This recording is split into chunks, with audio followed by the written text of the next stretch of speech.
What's up? What's up, dudes? How's the audio, man? Can y'all hear me okay?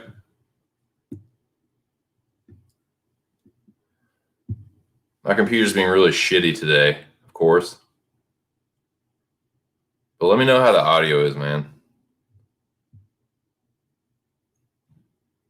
May have to come back if it sucks. Come back on my phone or something.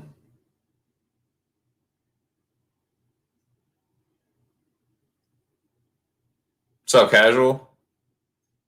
What's cracking? Says the audio is all good. Thank you, sir. Cool. Well,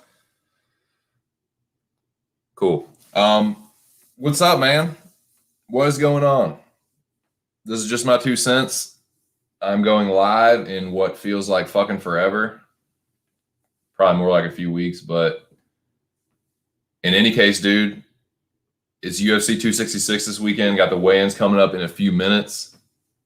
I wanted to start this thing at 11:30, get warmed up for a little bit, but hey, I still got in before the weigh-ins actually started. As you know, there's usually a big wave of fighters that are ready to weigh in the second that they fucking say go. So I'm glad that I got in a little bit early. I still need to get my shit set up so I can actually listen in while I'm streaming. So let me do that right now. But let me just say good morning, top of the morning to all you Brajas and Brajettes that might come through. It is good to be streaming again. It's been a little bit, been a good hot minute, man. Like I said, at least a few weeks. So, sup, man? How you doing, casual? See the general popped in the chat already. Casual says eating breakfast, chilling. Fuck yeah, dude! I had breakfast already, and dude, I'm having a fucking breakfast of these pancakes, man. I'm smoking pancakes this morning, and god damn it, this is fucking good nugget, dude. If you can get your hands on some pancakes, I'd highly recommend it.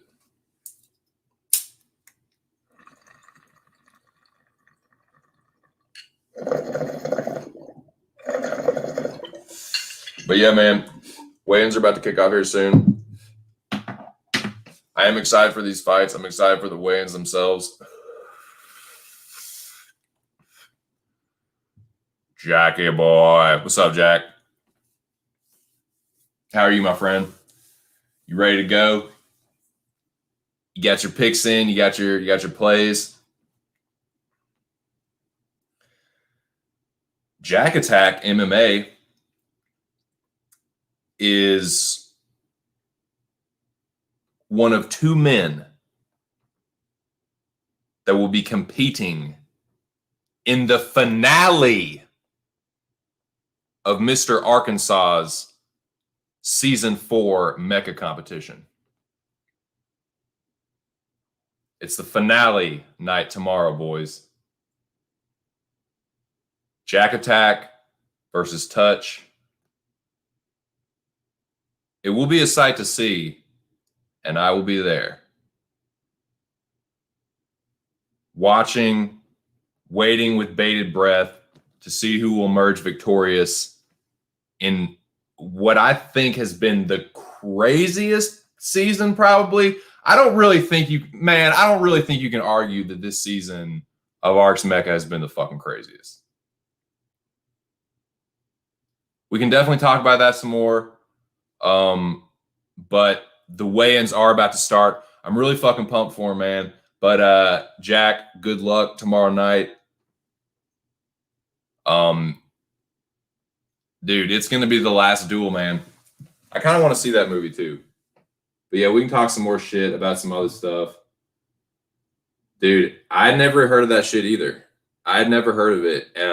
It's I think the genetics is London pound cake and animal mince. I think that's the parentage or whatever. All over the place. Hopefully the weigh-ins make things a little easier. Stop it. Jack, stop it.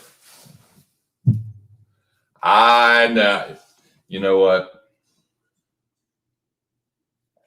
That's funny.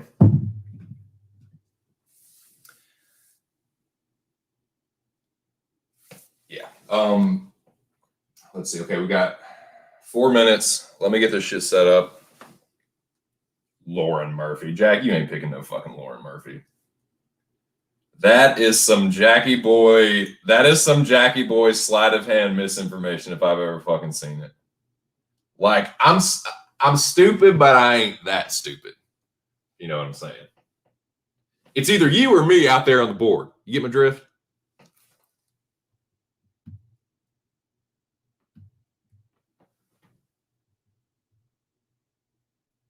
Dude, that is crazy, man. That is fucking crazy. Yo, saw, dude. And dude, look at that. As soon as I make a fucking Point Break reference, who decides to stroll their fucking ass up in here, man? What's up, Jersey? What's up, dude? What's going on, man? You looking forward to these fights, dude? You getting pumped? Good to see you in the chat. I hope you're well. I hope you're keeping well. Yeah, man. But these shits are about to start, dude. Let me get this set up. Tell you what, dude, it's hard to keep things together with these pancakes, dude. They are. It is so fucking proper. All right.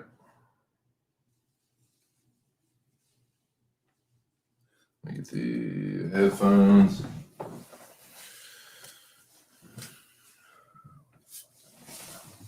Here they go. There they go.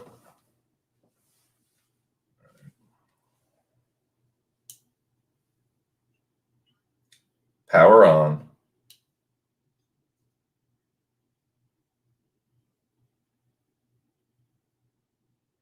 Oh, just connect to the motherfucker. God, these things piss me off, man.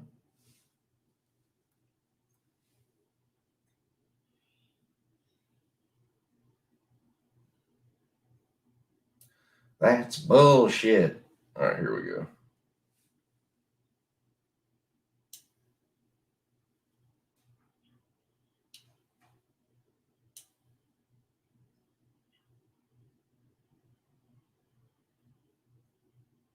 Sweet. Okay, here we go. Got Money Mills in the building. What's up, Mills? Sorry, man, my computer's being slow. Waiting for this message to pop up so I can actually see what you said. But what's going on, man? How are you? I believe it's morning time where you are. Tell you what, man. That is the one fighter that I am keeping my eye on more than anybody else, man.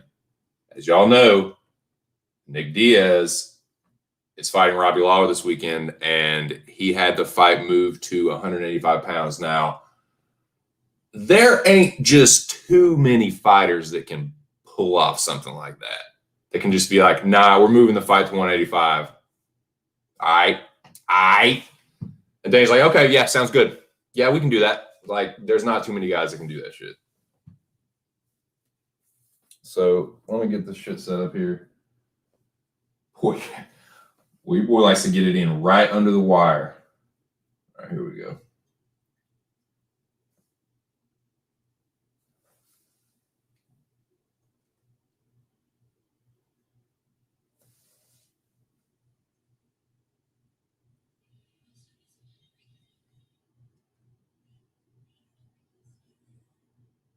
Okay, here we go. Annex in place. But appreciate y'all joining me, man. These are the weigh-ins for UFC 266. This is just my 2 cents. I'm super fucking irie off these pancakes. And I thank y'all for joining me, man. Let's have some fun. Let's watch these weigh-ins. And here we go. We're ready to rock and roll, boys.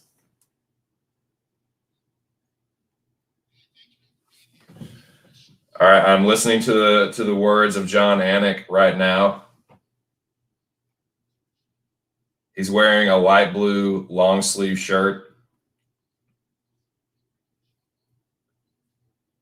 Volk is first out of the gate, boys. Volk is not wasting any fucking time. He's shadow boxing. He looks thin, dude. He looks, man.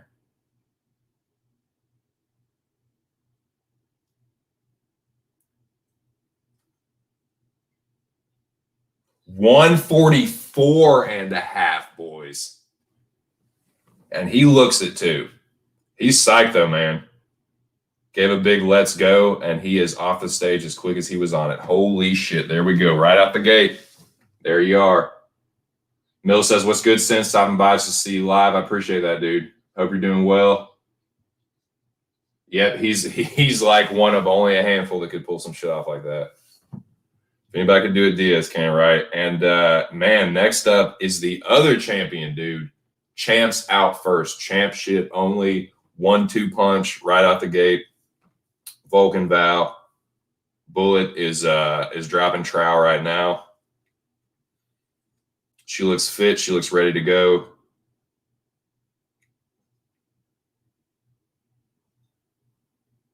Giving the patented one hand on the hip, one fist up.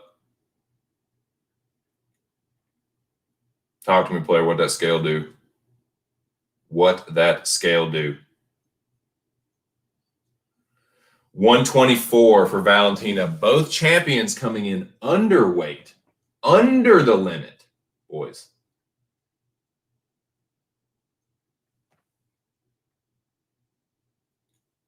Literally under the limit.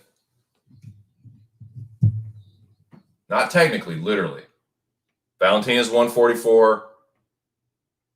124. Volk was 144.5. Hack Press is up next. This is crazy because we didn't even know if Hack Press and or Dan Hooker were going to be able to make this fight.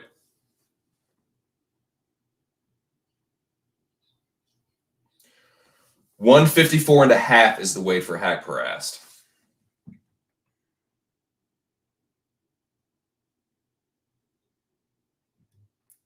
Hey, that's what I'm here for, Bubba. That's what I'm here for, Bobo. I'm glad to see you in the chat, dude. You like that, Jack? Nice. I'll have to check that out. All right, here we go. Omar Morales. I think, is this the opening bout? Morales and what's-his-fuck are opening the early prelims, if I'm not mistaken. But here we go. 145.5 is the official weight. Beat Anik to at that time. That's because my boy, Pimp Daddy Scale Tech, he just shouts it out. 145.5. Say, all right.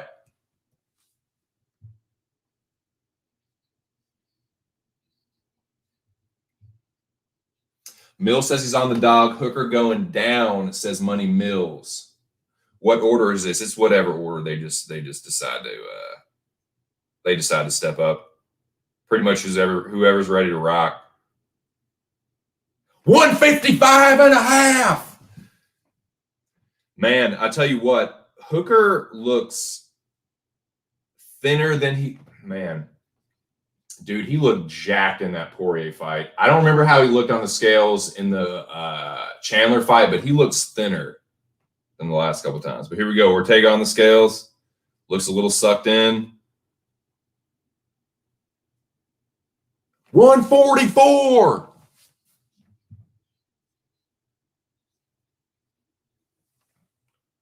So yeah, the main event is official, boys. Mills is also taking Jonathan Pierce, JSP, and fading Omar Morales.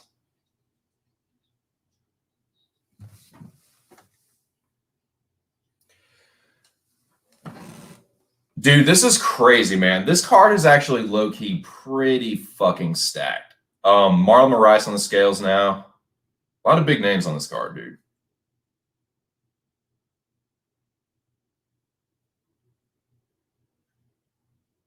$135.5.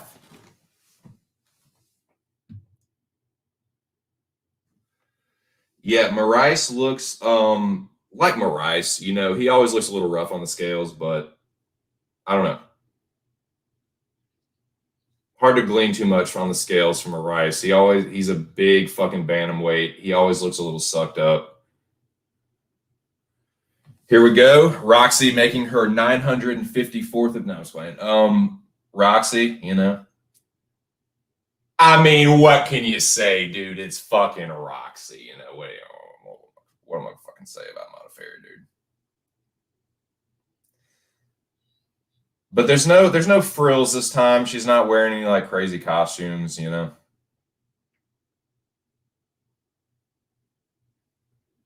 It's some fucking Delaware. Hi, I'm in Delaware. Like it's Roxy, you know. What are you gonna say? Um,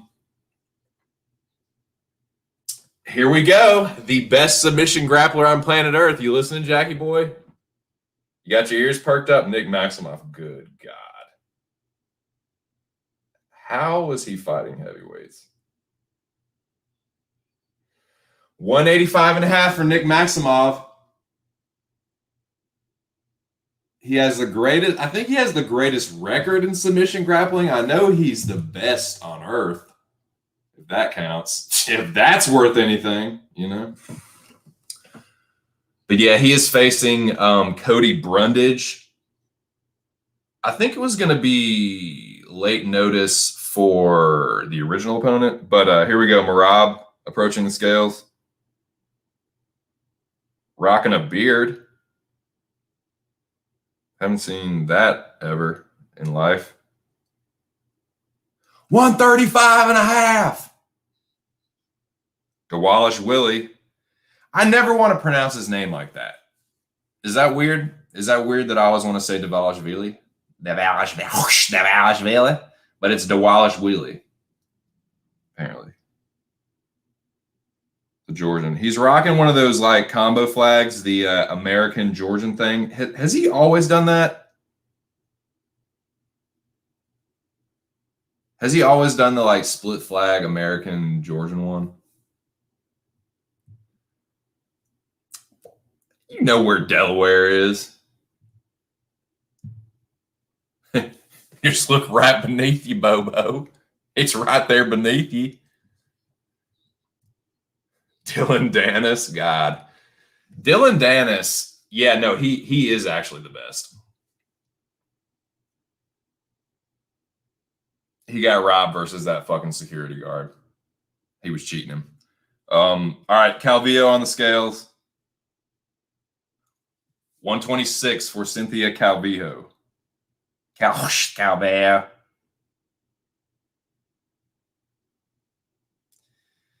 You know, there's worse looking women. There's worse looking women. Goat boat, best of all time, and the oh, is a real cop. Someone said it was a security guard. If it was a real cop, that's even that's legit.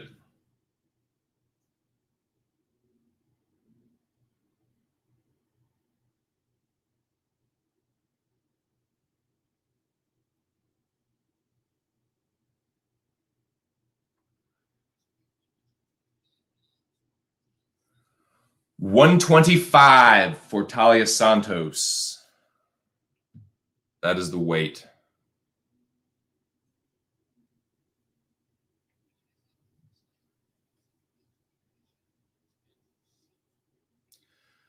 Matthew Simmelsberger approaches the scale next. Hometown hero. DMV stand up, Bobo.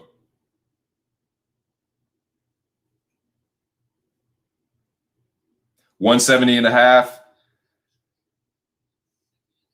He looks pretty good, man. The trouble is I have trouble remembering what they looked like in their last fights on the scale. So it's like I try to like compare it to like how they looked last time, and I can never remember. But he didn't look bad, man. He looks I feel like I've seen him look better on the scales, but he didn't look too bad overall. Medic coming up next. Urosh Medic. I don't fucking know how to pronounce that shit. It's something like that, though. 156 for Urosh Medic.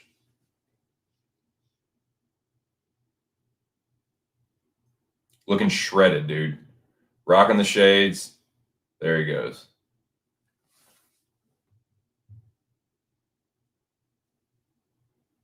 Hey, thank you for stopping through, man. And you have yourself a good day, fella. Nah, man, appreciate you coming through. Have a good one, man. Hope you enjoy the fights this weekend. Suh, dude. Man, big old shout out to Tommy Egan. Check him out on Twitter, man. I think it's T Egan 85 or something. I can't remember exactly.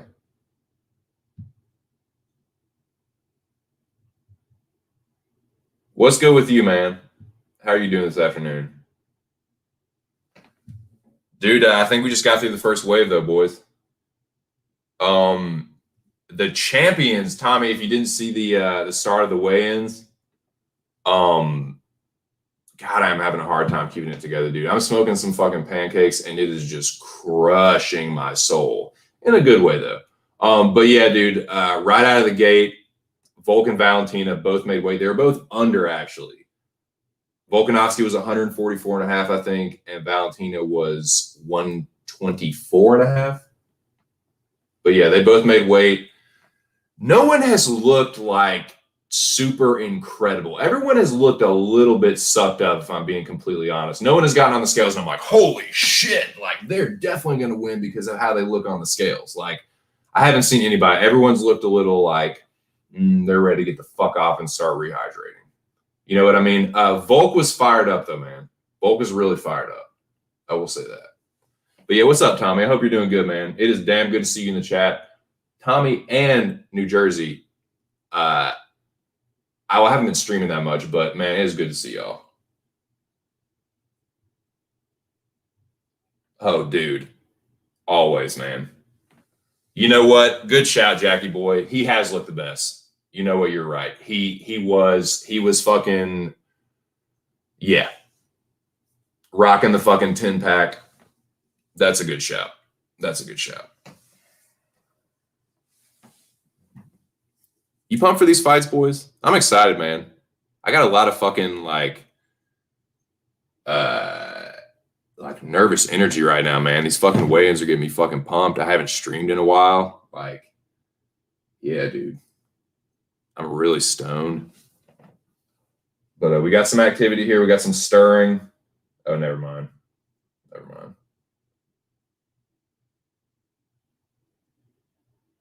Thought we had something coming up.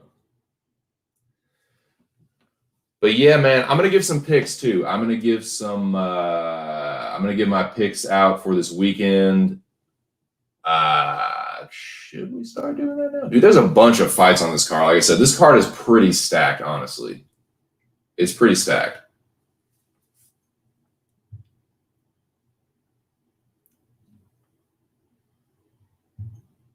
Sup, dude? Got the fucking usual suspects in the building, man. I like that shit. What's up, Ear? What's going on, man? Shout out to my boy Ear, regardless. YouTube. Dude, I tried to tag you, but I know you don't fuck with Twitter like that. So I'm glad you got the notification. What is going on, man? How's everything down there in Texas? Tell you what, dude, it is a pretty fucking nice day outside. It was pretty dreary on the fucking eastern seaboard yesterday, but it's nice out there. Ain't a damn cloud in the sky, honestly. But yeah, dude, what's going on here? How are you? If you haven't seen the weigh-ins yet, no one's missed weight.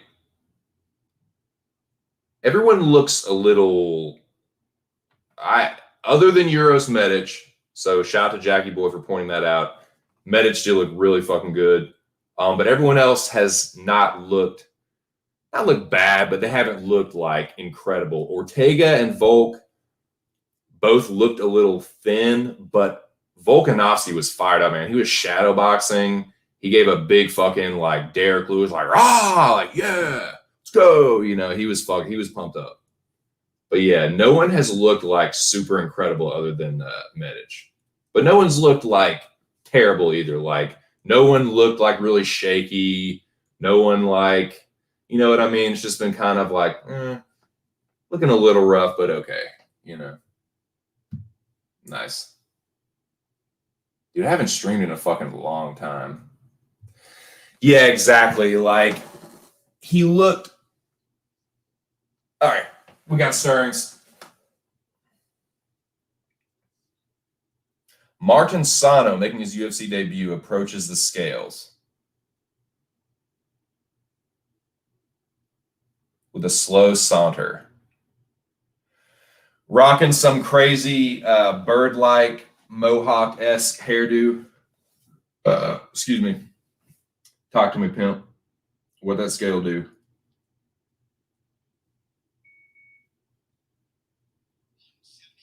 $170 on the button. Looks kind of shredded, honestly. Looks good on the scales. I'll give you a little hint, though. I am not picking Martin Sano, boys.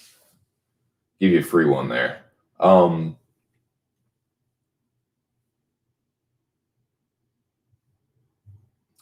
Yeah, you know, yeah, exactly. Considering the circumstances, like, I've seen him look better, but it's like, dude, how long has he been trying to get that fucking visa? Chris Dawkins coming up to the scales. Stripping down, dropping trowel. Looking like Chris Dawkins. Looking about how he normally does. I don't want to imagine that. That'll be a bad fucking look, Jackie boy. 231 for Chris Dawkins. Like I said, I can never remember what these dudes weigh in. Like, I can't remember what Dawkins weighed in last time. But he doesn't look like... I've seen him look worse. He definitely looks like more fit than I've seen him other times, but like, I don't know. Chris Dawkins is never going to fucking blow you away on scales.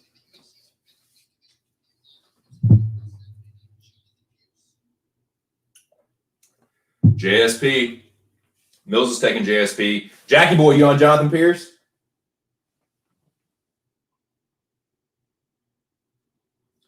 Tell you what. Your boy looks shredded. Cut.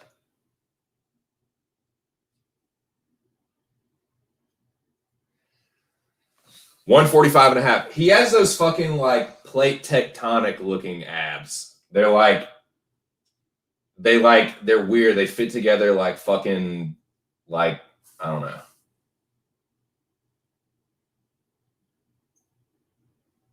They're weird looking. He's cut though. He definitely looks fit. Him and Medic should probably look the best on the scales. I am glad to hear that, my friend. Likewise, dude. It is damn good to see you in the chat. I am just super irie right now. Pumped to be fucking streaming. I haven't streamed in a long time. I'm settling into the stream. And I'm settling into these weigh-ins too, man.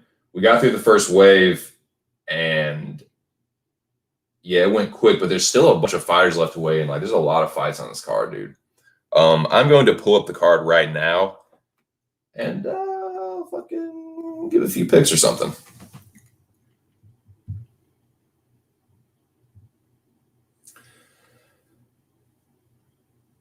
Jack says, I can't believe how good Hooker and Hackcrass looked considered. Yeah, man. Like, I mean, y'all know what's been going on for the most part. Like, there were concerns that they would not be able to get their visas in time. I know Dan Hooker has been struggling with that for a good minute. And I did see, like, on Twitter like a day or two ago that he got it. So I knew that he was going to make it, but still, it's like the time frame is crazy. So he looked pretty good, dude. Like, I've seen him look better, but like, dude, the fact that he is here and made weight and Hackcrass, they both made it, is like, that's tight. Okay, the one of OnlyFans' finest, boys. Bate Estaca. Jessica Andrade. Our player. God damn it, I gotta stop hitting that button. 126 is the weight for Andrade. Like, I hit the volume and it max volumes out and goes deet deet, and I miss it. I'm doing it like right when he's saying it. Gotta stop doing that. Okay, but yeah, Andrade makes weight. That fight's official. Yeah, I'm gonna start giving my picks out here in a minute.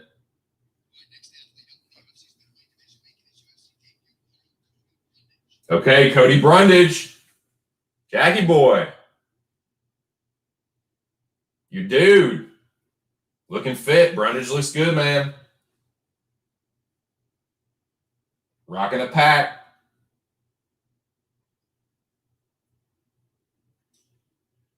$185.5. He looks a little good. He looks, I can't really tell if he's sucked up in the face or not. He looks good, though. He looks good on scales, for sure.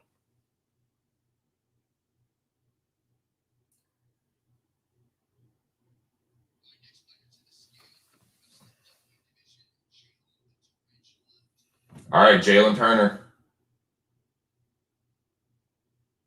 Why do people call him Jalen Turner? Pretty sure that's not how he pronounces it. 156 for Jalen Turner. Gives a bow. Looks ready to go. And he has a strange frame. Like, I have long legs, but not like that, man. I mean, I'm taller than Jalen Turner, but he is like all legs, dude.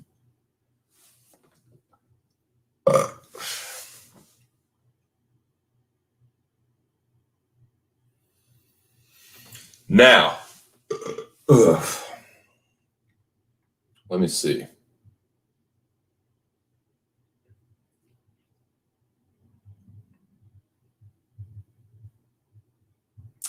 God, my computer is such a piece of shit.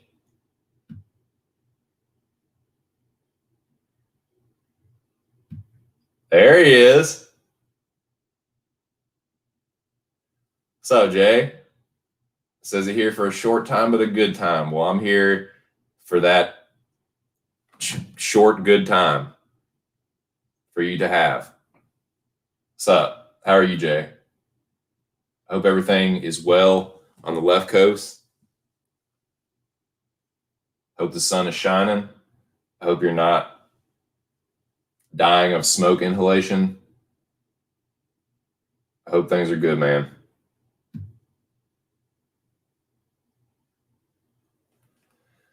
Sorry, my computer's being slow, so I'm just going to read these comments instead of trying to put them up because my computer, I just want to fucking smash it. I want to smash it to fucking bits, dude. I want to smash this fucking computer Office Space style. I want to take it. There's a field outside of my house. I want to take it out into that field, and I just want to just fucking stomp the shit out of it. But yeah, man.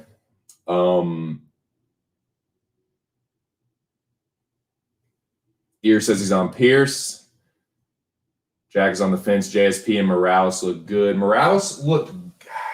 I feel like I've seen Morales look better, but as I recall, he never looks great on the scales. But then he's one of those dudes that I think cuts down a lot, and then he just like blows up on fight night.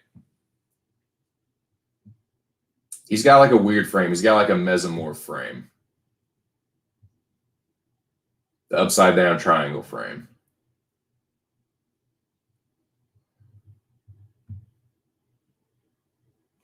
Right. It's going to be that, yeah, the disadvantage that one would normally be at, like traveling internationally in that time span, it's going to kind of cancel, you know what I'm trying to say. They're going to cancel each other out. So that will kind of level the playing field and make it like, okay, all things being equal, who's the better fighter kind of deal. Neither will have an advantage or a disadvantage really from that. Hooker actually, is it closer for Hooker than for Haqparast? To go from Germany to all the way across the country to Las Vegas, Hooker only has to go across the Pacific and it's like, boom, he's right there. You know? I don't know. I'd be curious, man. I want to check that out. The distance from New Zealand to Las Vegas and the distance from Germany to Las Vegas. I guess it depends on where Haqparast is flying out of, too. Yeah, we got a little break in the action, boys. So let's talk about this fight card, man. Let's get into this fight card a little bit.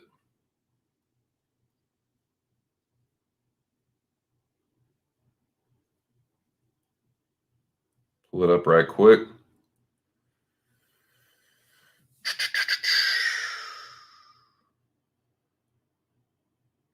Yeah, Jonathan Pierce and Omar Morales is the opening fight.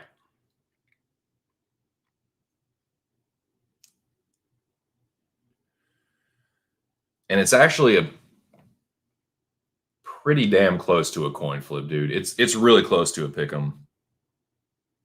Honestly, like if you are a betting man, if you're a gambling man, and Pierce is the underdog, then yeah, I can definitely see that. But I'm going with Omar Morales. 2 cents is picking Omar Morales. Now, I don't yet know if I will pick him by decision or stoppage. He has been kind of a decisionator, but I do think he is the better striker. And I think if anybody's going to get a stoppage, it's going to be Morales. So I'm picking Omar Morales. Like I said, I don't know if I'm going to take him by stoppage yet, but yeah, I got Morales in this one. The age is like, it's a little concerning. A little concerning. But yeah, I'm gonna go with Morales. I'm not overly confident in that pick, but that was kind of one of those instinctual, like remembering how they both kind of looked recently. Like, yeah, I think Morales will get it done. I think he's a better like point fighter. I think it'll mostly be a striking affair on the feet. But yeah, not super confident, but I'm gonna go with Morales in that one.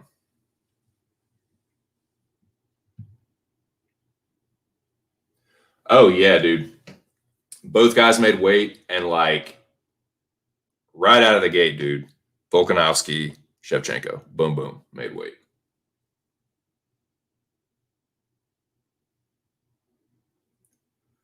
Here says the sun is shining and the weather is sweet. That's what's up, man.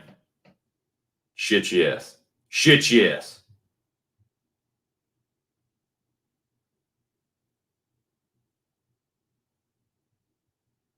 Hell, fuck yeah.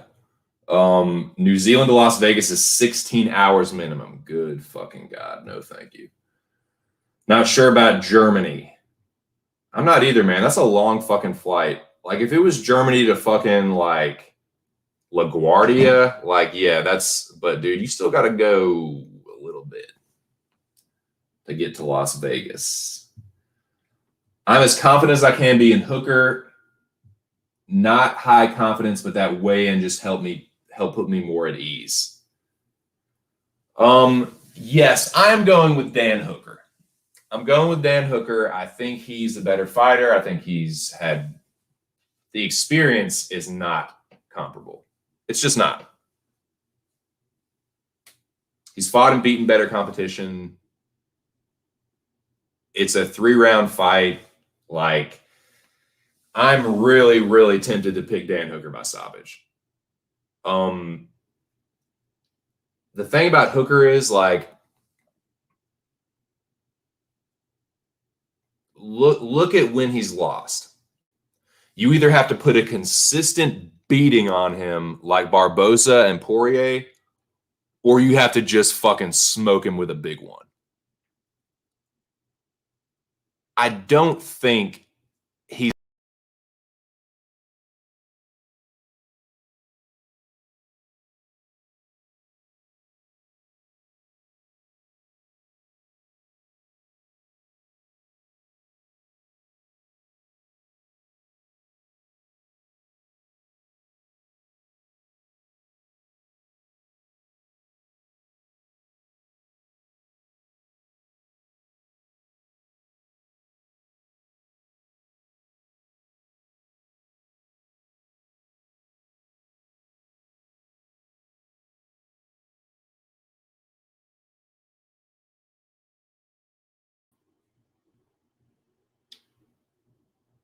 Oh my God.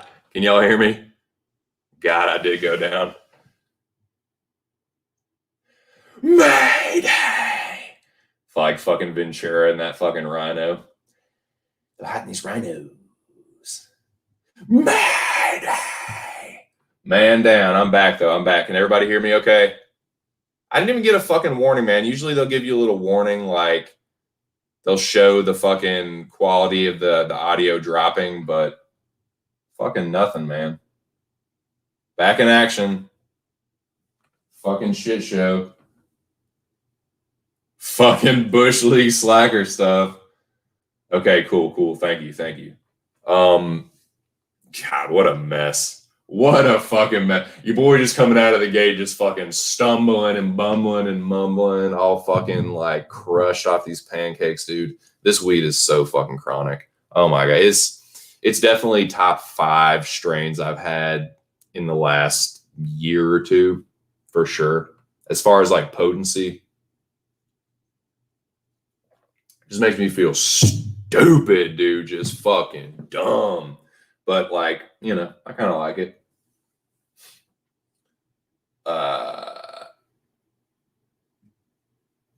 Yeah, they just shut your boy down, man. Cool. Audio is good. We're back. Nothing new to report as far as the weigh-ins. Just waiting for shit to happen. That old Amazon chick is pacing back and forth. The scale pimp is rocking a fucking suit, dude.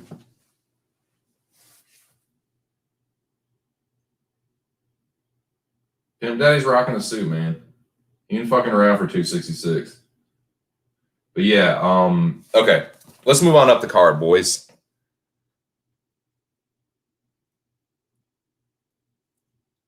Let us progress through the card.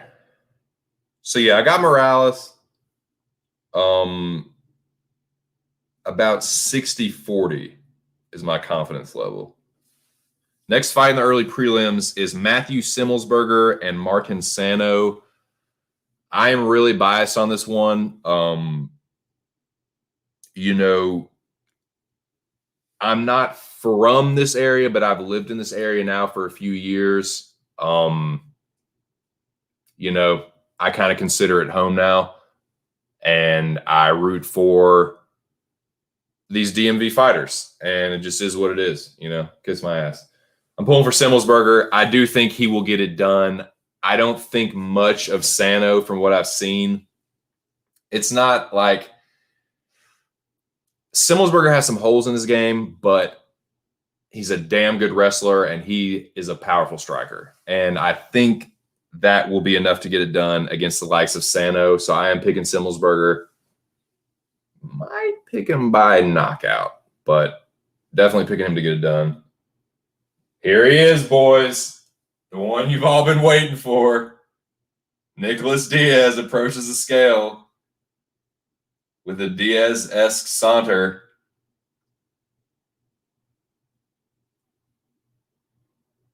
He looks pretty cut. Like, he looks pretty good. Ooh.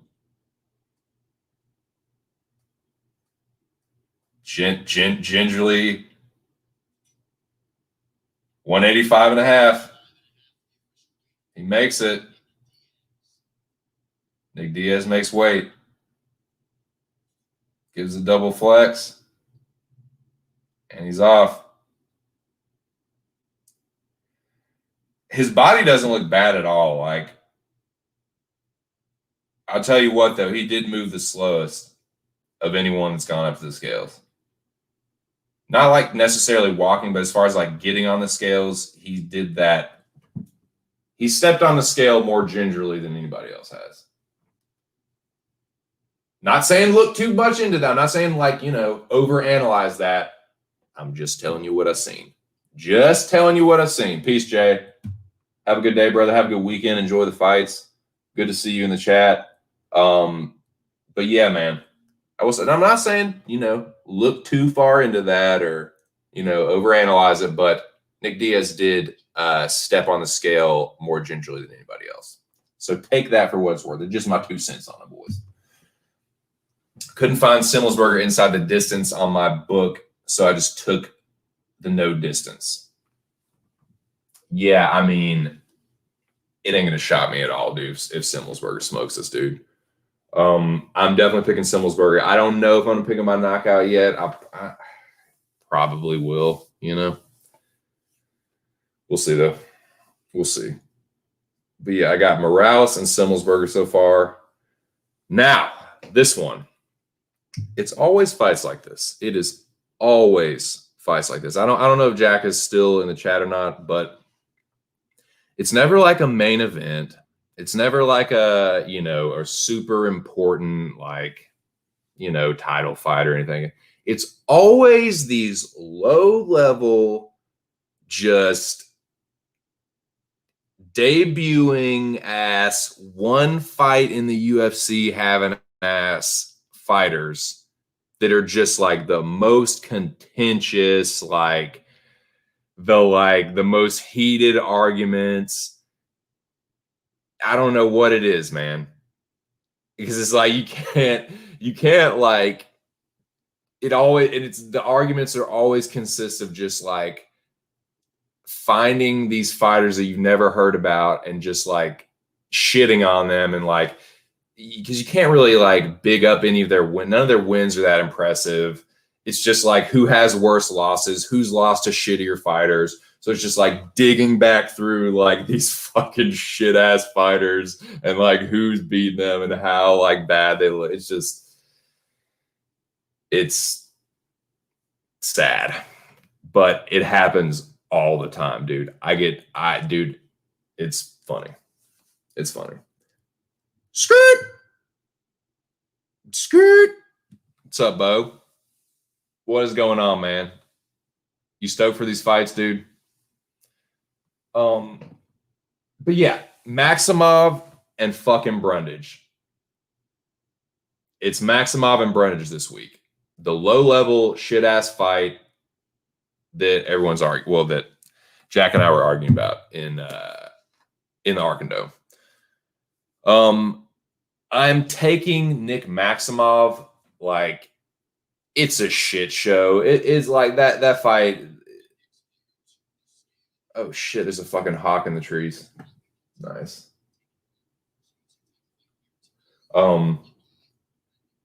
Lucky Lauren Murphy approaches the scales.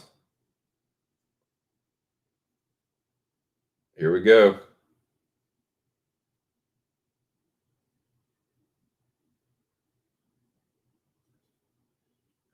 $125 on the button.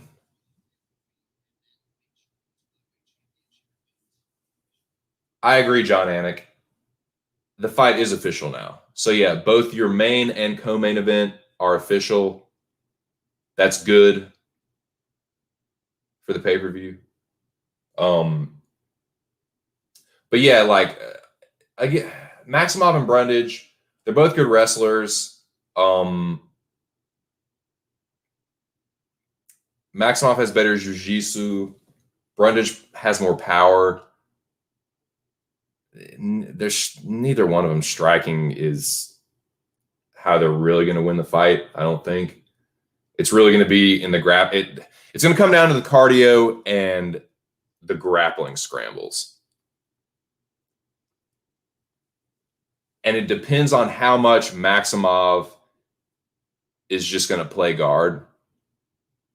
I think like he can wrestle. Like he's definitely good. He's not just he does more submission grappling, but he was like, I think he was a JUCO All-American, junior college All-American. And Brundage was like a Division II wrestler, like wrestled in high school and did Division II wrestling. So they're both credentialed wrestlers. Maximov has better jiu-jitsu. Brundage has more power. Brundage looked better on the scales. Like Maximov, even at like, yeah, he just didn't look super great. But I'm gonna take Maximov. Brundage is in Colorado at Factory X, I think. But in the tape I watched, I've seen him gas and fight. So if he worked on his cardio, that'll definitely help him. I'm taking Maximov probably by sub, not like 55-45 in confidence. Neither one of them. I don't feel like how you can be super confident in either one of them. Like the fight IQ from Brundage, like he just was non-existent against William Knight. Like he would just not. He's just a relentless wrestler. Like Maximov's a wrestler too. Like I don't know, man. If he's doing that shit against Maximov, he's just gonna fucking snatch a guillotine or something. I don't know, man. I'm going with Maximov. Not super confident in it though. Like Maximov didn't look great on the scales. Brundage definitely better. It's short notice for both of them. I think Maximov versus Roberson was going to be short notice too. So yeah, but they both made weight. So the fight's official. It's on. But yeah, I got Nick Maximov in that one. But will it surprise me if Brundage wins? Hell fucking no. They both kind of suck. But yeah, there you are. Here says he's all over Maximov. I agree. I agree. Like, yeah, Roberson, it's easy. He's an easy target to like shit on, but he's much more of a striking threat. Like he almost fucking knocked out Glover Teixeira. I know like Glover's a little, he's a little chinny, but Roberson, I think that was going to be a little bit tougher of a fight, if I'm honest. Like the wrestler versus wrestler, like if he's doing that like relentless wrestling shit against a dude that can wrestle and has that submission threat, yeah, I'm gonna take Maximov probably by sub, probably second round sub for me.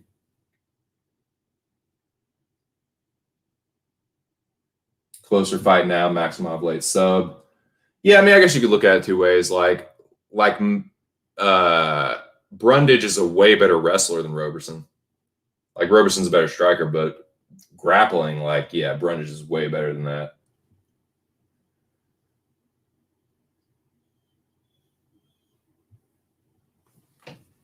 Shout out to the 4 people in the building, man. I hope y'all are doing good. It is damn good to be streaming. It's Friday, dude.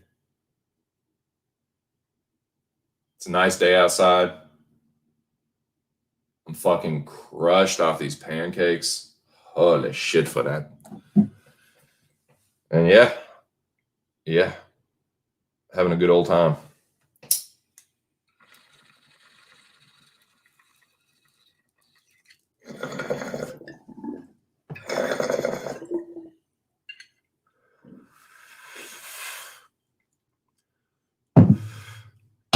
So,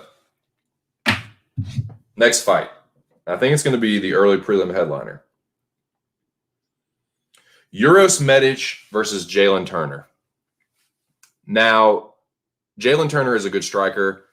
This could be interesting, man. Like, this could be an interesting fight. This is actually, let's see, Medic. Like, Jalen Turner is actually a decent striker, man. So, like, will it surprise me if he clips Medic? No. But I think that Medic, like, Turner is a little chinny.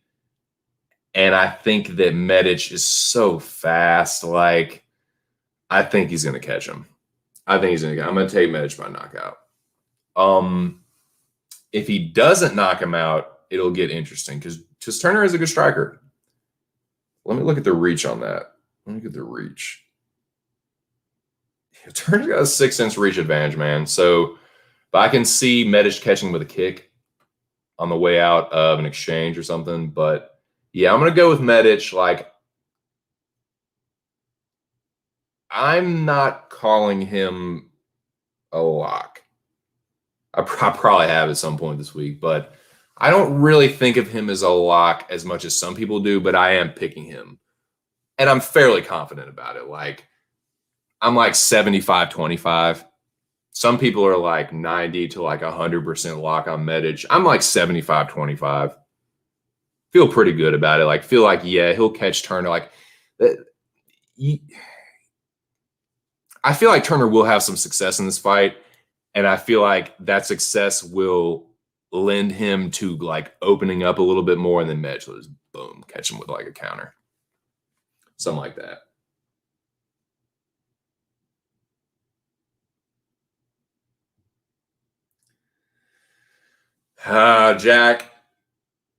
Jack, do you think that I believe for 1 second that you were picking fucking Lauren Murphy? Jack, I know you're not getting that fucking greasy with it. Like, I'm sure that fucking Lauren Murphy line is juicy. But like,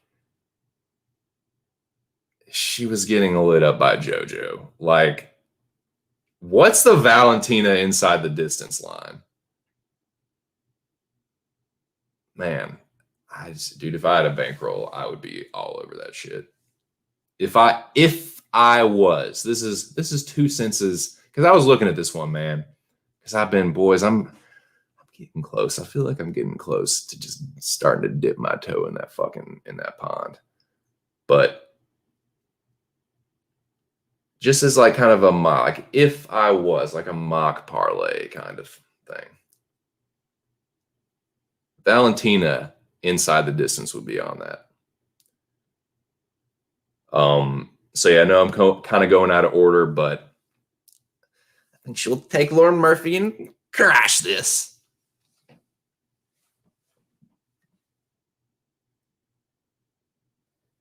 But yeah, where are we in order? Yeah, I got Medic probably by stoppage, but will it surprise me like if Turner clips him and knocks him out? No.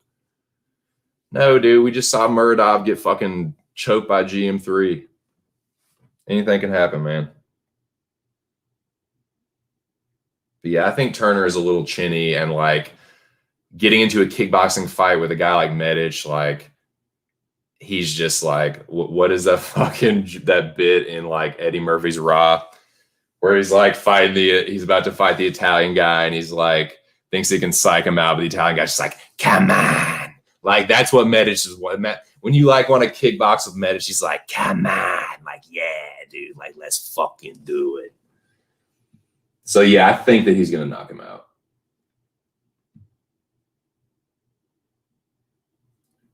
Bow and ear with a little banter. Oh, how sweet. Lucky Lauren. Yeah. I think she has no business in the cage with Valentina. And I think she's just going to fucking just decimate her.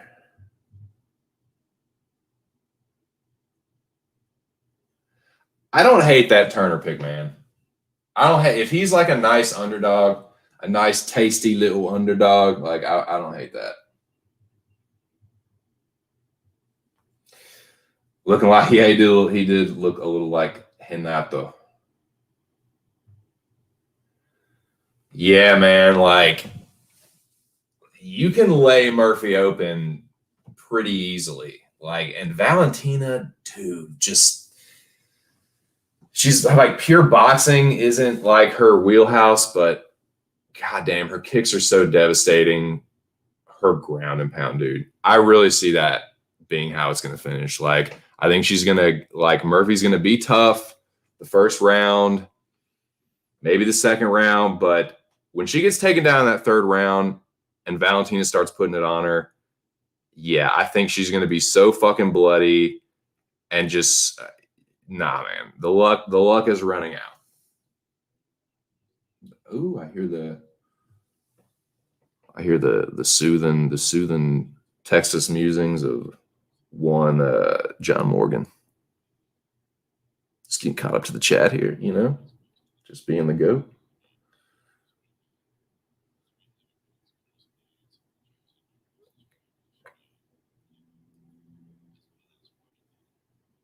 So yes, we are waiting on 4 fighters: Robbie Lawler, Jairzinho Rosenstrike, Curtis Blades, and Shamil Abdurrahimov.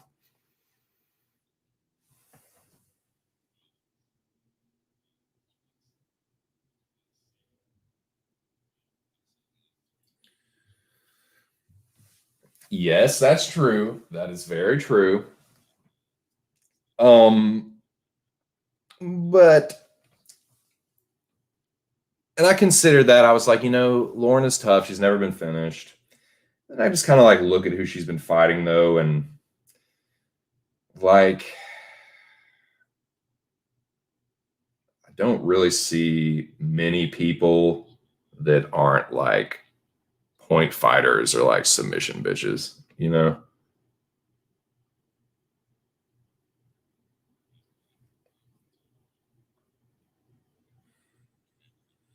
Like if you're not up to task, and even if you are up to task, like Valentine is gonna fuck you up. Like, unless you're Amanda, like you're not even like, okay. Which one of these chicks is like a devastating like knockout or like Caitlyn? I mean, Sarge has some power, I guess.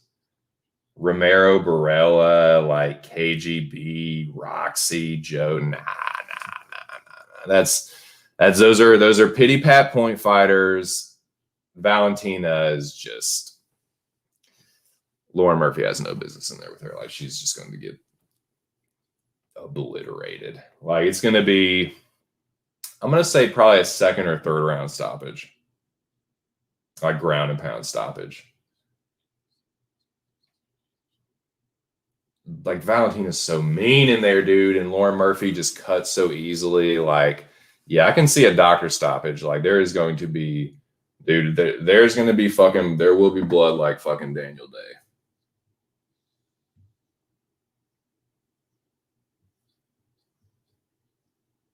Jack says too chalky for me. If Shamil pulls a stunt for the third time in a row, I'm not going to be very happy. Jackie says he will be very displeased.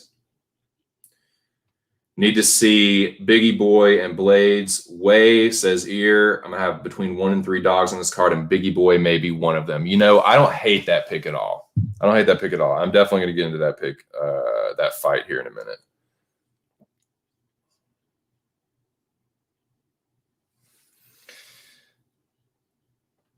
I'm finding it trouble to concentrate listening to John Morgan and trying to talk to you brushes at the same time. So I'm gonna mute the goat here. Where are we? We are now opening the prelims. So we got Roxy and Talia Santos. Tyla, I think it's Tyla, not Talia. Tyla Santos.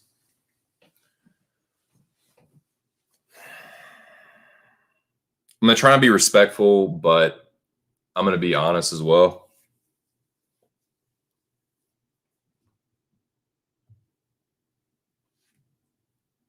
Roxy is another one that like I know she hasn't been finished that often.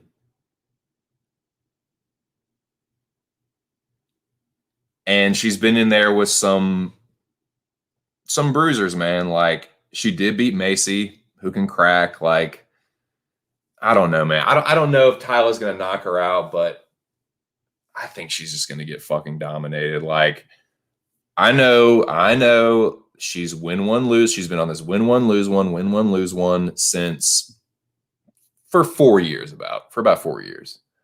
But who is it that happened to? Marcos or something. Her streak was like that and eventually got broken. It's gonna get broken here. I think Tyler Santos is going to bust her up badly.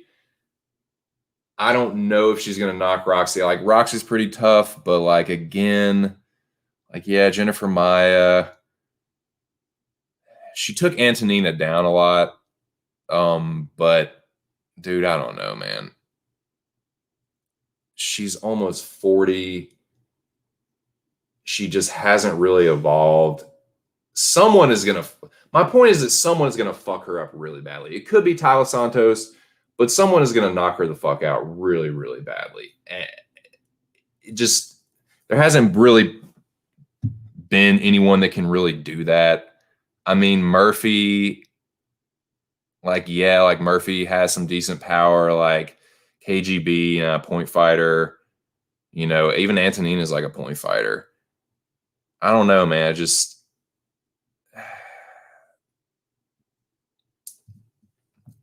Roxy's been around for a while. She's one of the pioneers of WMMA, but the game has definitely caught up to her and passed her by. And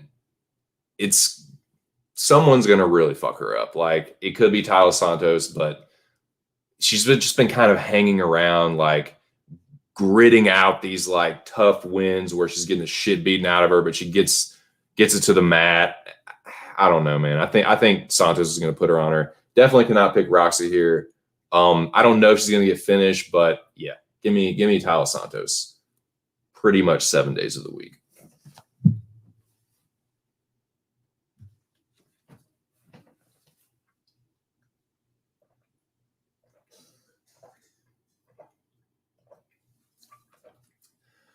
Okay.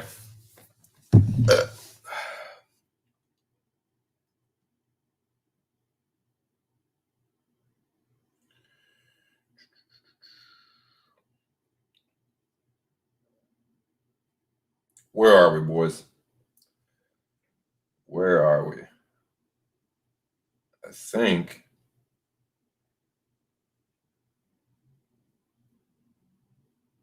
we are at Shamil Abdurakhimov, whatever, Chris Daukaus, what have you. Yeah, that's a pretty accurate assessment. Just a bag of bones.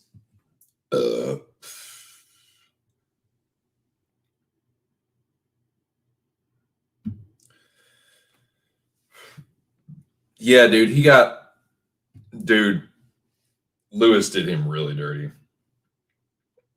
And it was, dude, is unfortunate too, because he was winning that fight. Like, he was hurting Lewis on the feet, and like he had just knocked out JDS before that. So like Blaze has definitely improved his striking. Like, I don't think that, like, it's just a weird one, man. It's just a weird one. Yeah, I'll definitely go. So as far as like Shamil and Daukaus, I got Chris Daukaus, man. I think he's gonna knock Shamil out. Like, he showed that he can defend takedowns.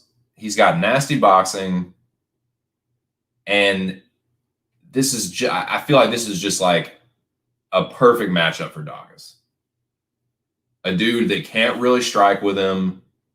Yeah, Shamil's the better grappler, but is he so good that he's just gonna? Nah, like Daukaus shows that he knows how to defend takedowns enough for me to pick him. I think he will stuff takedowns. If he gets taken down, he'll get back to his feet, and he's just gonna knock Shamil out. So yeah, I'm gonna go Daukaus. Probably first round knockout.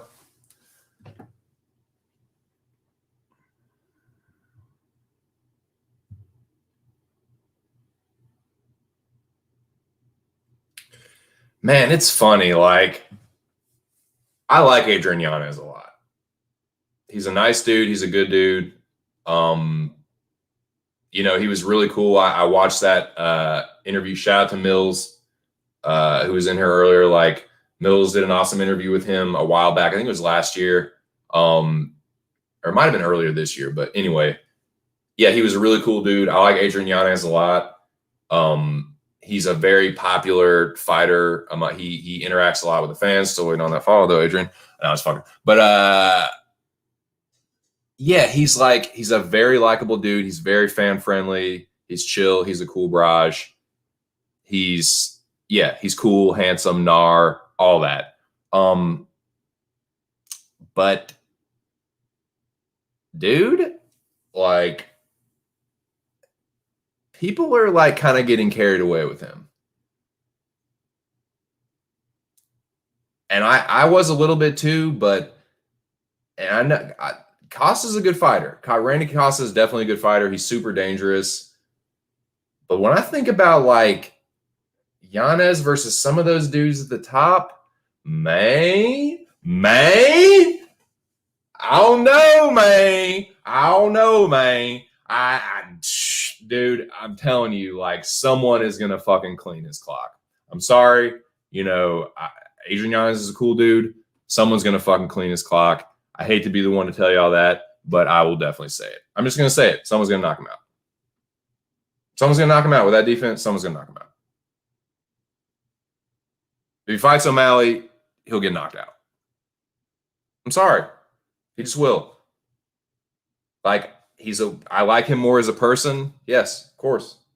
Sean has really turned me off with all his snitch 9 antics and all that bullshit. But like, I'm sorry, dude. He's nasty with the hands.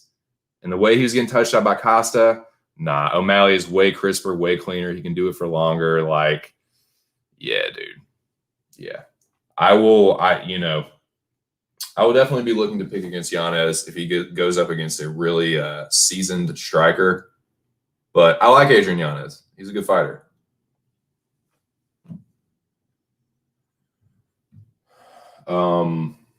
Yeah. Why are we? Is that? So wait, Dan Hooker is talking now.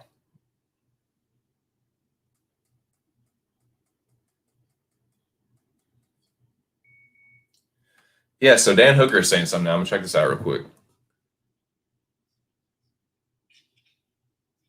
Hooker said he feels like he's doing a speech at school.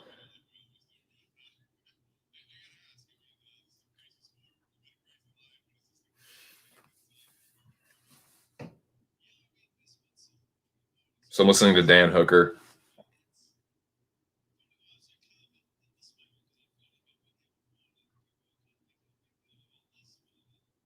He seems happy, man. I know he's happy to get his visa, and like he has to do that a lot though, man. Like he has to travel. Pretty much every time he has to travel internationally. I mean, obviously when he fought in New Zealand, he didn't, but like most of the time he does have to travel internationally. So he got in last night at 7:30, dude. That's gnarly.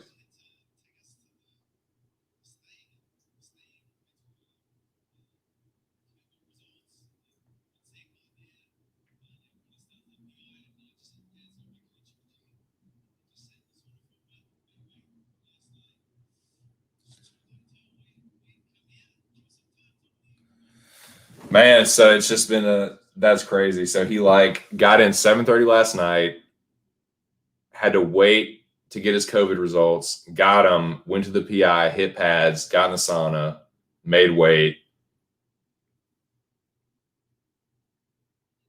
But it's like High Price is doing the same shit. And he came from fucking Germany. So you had to go across Europe. This is if he flew out of Germany. Across fucking, because I mean Germany's pretty much, I know it's technically Western, but it's Central Europe. Like, so he had to go from Central Europe, across the fucking Atlantic, across the United States to fucking Las Vegas. So like he kind of had a similar like roller coaster acclimation to Las Vegas.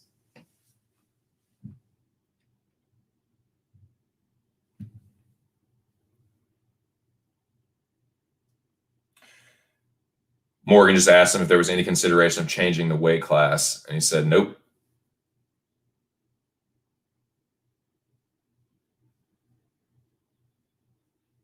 He said, I agreed to come into this day. I agreed to come in at this day on this way. And that's, yeah, respect to Hooker for that. I've definitely been very critical of Dan Hooker. He's definitely rubbed me the wrong way in the past with some of the things he's said and done. But the dude's definitely a real fighter. He does some crazy shit, and he definitely like shows up on weight. I can't hate him for that. I mean, I definitely have respect for him as a fighter, for sure. And this is big boy shit, man. So yeah.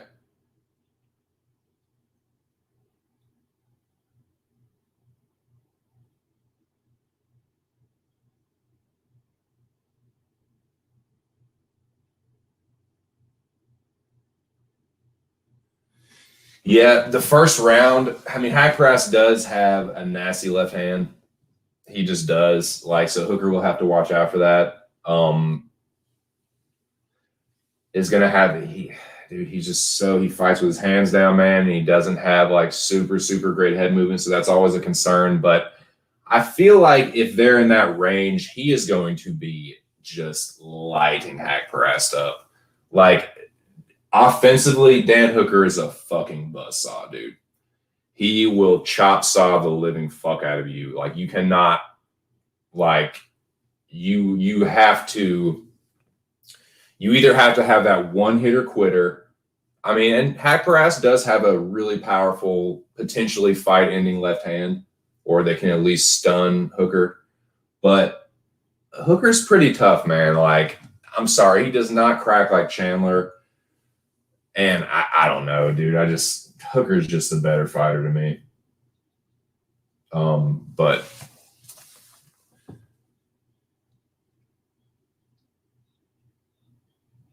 and yeah, I mean that's the next fight too. So there you go, perfect.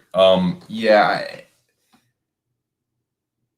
Other than the left hand, like Hooker has just so many more weapons, man. His step in knees, elbows, like he has a pretty good jab. He throws pretty well in combination. Sometimes he can kind of be a pot shotter, but he can really string his strikes together well when he wants to, man. And the pace he puts on people, the pace he fucking put on Poirier was crazy. He was a little more hesitant to do that against Chandler, and it cost him. I wonder. I am curious to kind of see how Hooker's going to approach this fight. If he's going to go more balls to the wall, more similar to, because he really fucking took it to Dustin, man. Like he threw caution to the wind, and he just did not fight like that against Chandler. But you know, every fight's different. Hack Prass is a different fighter, so I'm curious to see how Hooker's going to approach this fight from a like, you know, how as far as like how aggressive he's going to be. Here we go, Shamil. I'm a little behind too, so.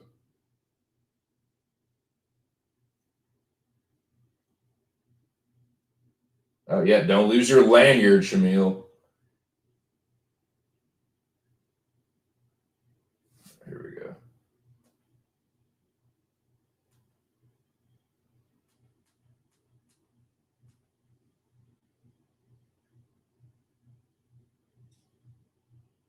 $258. Yeah, Dawkins is gonna knock that dude out. You getting chin, Bobo. All right, caught up. Sup, Touch? As I mentioned before, Touch is the other gentleman competing in the finale of season 4 of Mr. Arkansas's Mecca. Good luck tonight, Touch. Best of luck to you and Jackie Boy. This has been a crazy fucking season. I will be anxiously awaiting the victor. Or to find out who the fucking victor is. Yeah. How you feeling, Touch? You ready? You got your picks in. You got your plays. You getting greasy with it this weekend?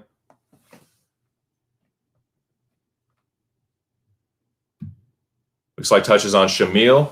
Says Takedown City.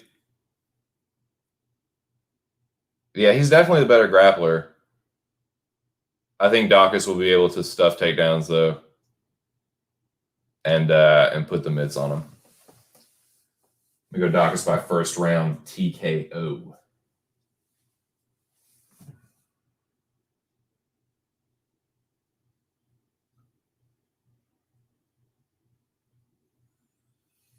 But yeah, nobody's missed weight. We're only waiting on Lawler and Rosenstrike. Everybody else is waiting. Everybody else made weight.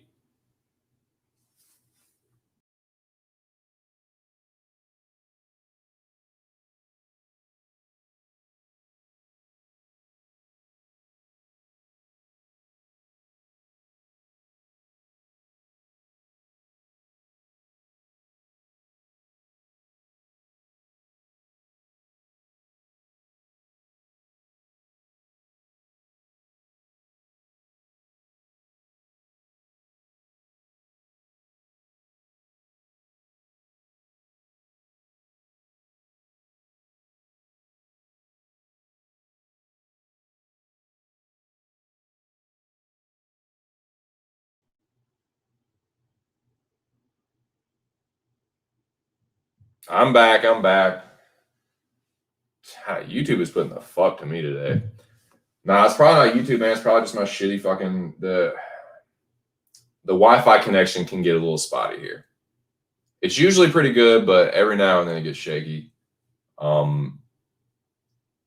know the wife has a couple of devices hooked up to Wi-Fi right now, and she is closer to the modem, so that could be it. Anyway, man, sorry about that. Sorry about the technical difficulties, but looks like everything's okay. But yeah, so we were talking about the Mecca. Yeah, man. Fuck, dude. You want to talk about just a stroke of bad luck, man. Your boy.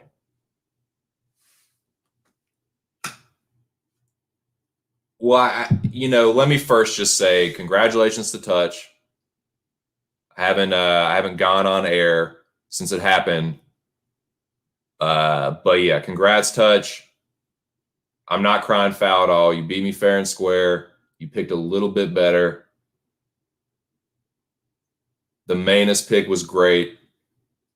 That was a tough pill to swallow, but goddamn, it was just is what it is, man. There won't enough time. Like, yeah, you can say, oh, he got lucky, survived the first round. Like,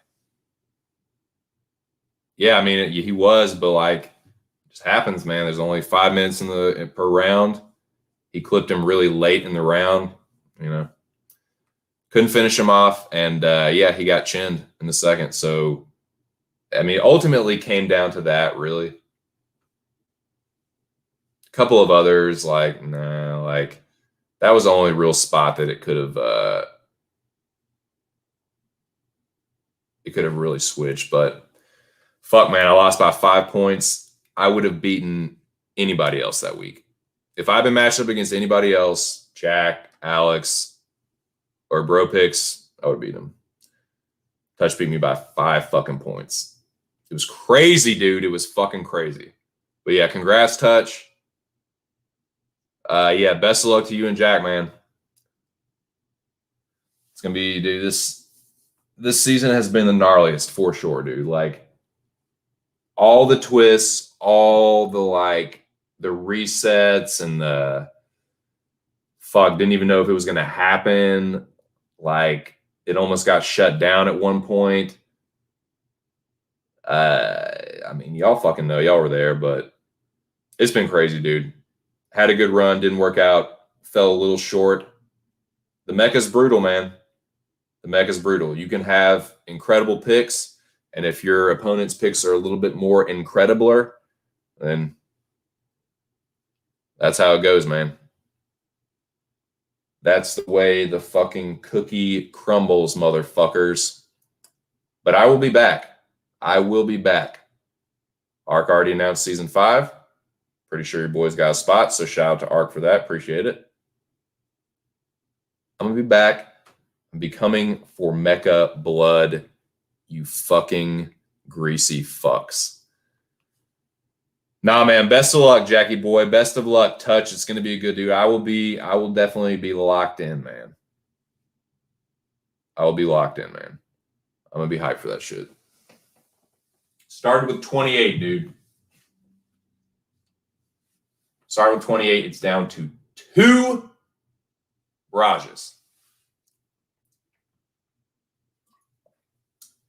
There's a nice little pot on the line. There is a fight kit, heavy bag, and something else that I can't really remember.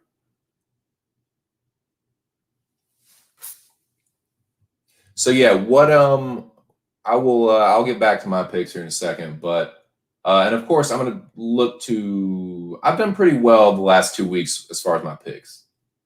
I went 7-2 a couple weeks ago, and I went 11-2 last week. So I'm gonna look to keep my streak going. But yeah, I'm curious, like,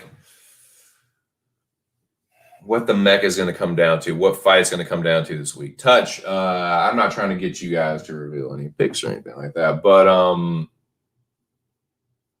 Touch, have you made up your mind as far as fucking Maximov and Brundage? Because I'm pretty sure old Jackie Boy is on Cody Brundage. So I was just curious if you'd made your pick on that. Of course, I'm not trying to get you to give anything away. I know you and Jackie Boy like to play it pretty close to the vest, but for the entertainment's sake, I'm just trying to pry a little something out of you. Touch says Jack will be on his knees when it's all said and done. How do you like them apples, Jackie Boy? Shots fired in the chat. Touche firing fucking daggers, dude. Blades is a bit chinny, but Rosenstrike also lacking takedown defense at the same time. Both of those things are true. And it's crazy, too, because, Blades will look good on the feet, and Francis, you get clipped twice by Francis. That happens in a world. In a world of life, and you fight a Francis Ngannou, you fight a Francis Ngannou type person, you're just going to probably get knocked out. So that's whatever. That's whatever's clever. With Lewis, he was winning, and then the fight IQ he's just like, no, I got to go for a takedown. It's like, dude, if he had just kept punching him, he probably would have knocked him out, man. I think he was on his way to stopping Lewis. But he just got clipped, man. He telegraphed that takedown from a fucking mile away and got caught. With Rosenstrike, it's weird, man, because I think Jack and I have talked about this. He just has weird power, man. It doesn't look like he puts a lot behind it, but just in a short range, and I think Jack said this is kind of like Vulcan. It's just kind of it didn't look like he put much on that, but it just does damage. So while it's not quite as devastating as Lewis and Francis, it's power, man.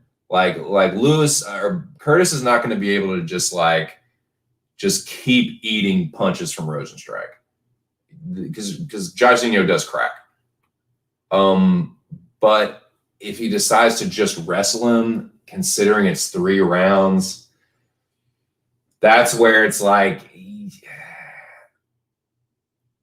it's hard to see Rosenstrike winning by decision unless he hurts him in 2 out of 3 rounds. If he hurts him in 2 out of 3 rounds, I could see that being enough to get it done. In a 3-rounder, though, I am going with Curtis Blades. I'm going with Curtis Blades. I can see Rosenstrike winning this fight. I'm not very confident in it, man. It's a 60-40, 55-45. I can't be any more than that. It's just Rosenstrike does possess the ingredients to beat Curtis. He possesses some of the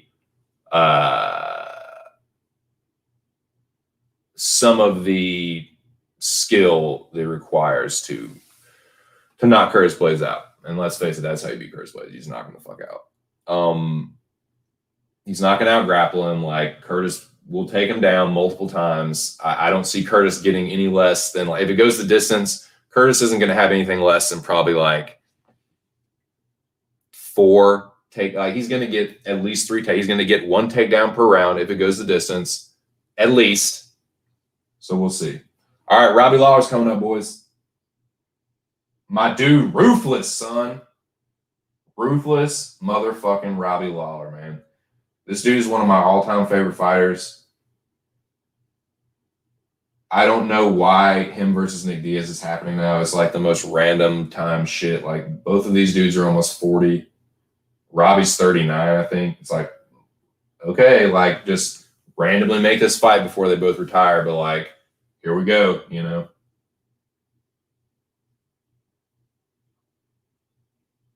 184. I had no doubt that Lawler would make the weight. It's he definitely looked better on the scales than Diaz did. I'm not saying that Nick looked bad. I'm just saying he he got on that scale very, very gingerly. But it wasn't like his body looked terrible or anything. Like his face didn't look too sucked up. But if I had to like compare the two, I'd say Robbie looked a little healthier on the scale. But I don't take too much from weigh-ins. I don't take too much from it. Now back to talk about Hooker hack press. I'm going with Dan Hooker, man. I think he could knock hack press out. I'm definitely going to take Hooker at least by decision. I just think he's on a different level than Nasrat. He'll probably knock him out. I could see like a late stoppage, but definitely picking Dan Hooker. I just think he's the better fighter. Beaten better and lost better. Like has 5-round experience. Has fought 5 rounds multiple times. Nasrat has not fought 5 rounds once, I don't think, unless it was in like a regional promotion. But yeah, I got to go with Hooker there. Now this one, dude. This is one of the tougher fights to pick, and I've seen a lot of people that are super confident on one guy, and I don't know, dude. Marlon Moraes and Merab Dawalashvili.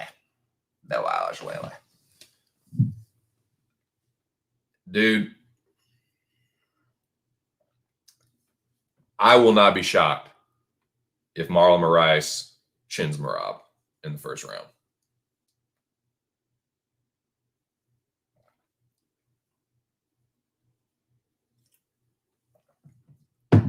I am picking Merab Dawalashvili. Picking him to win by decision. I'm not going to be shocked, though. If Marlon knocks him out in the first round, if he catches him with a knee, as Merab is shooting for a takedown, if he catches him with a head kick, if he aljos him, it's not going to surprise me. Marlon is usually in the first round, he's kind of that dude. I'm picking Merab, though. Picking Merab by decision. Another one that I'm not confident with. Just not, man.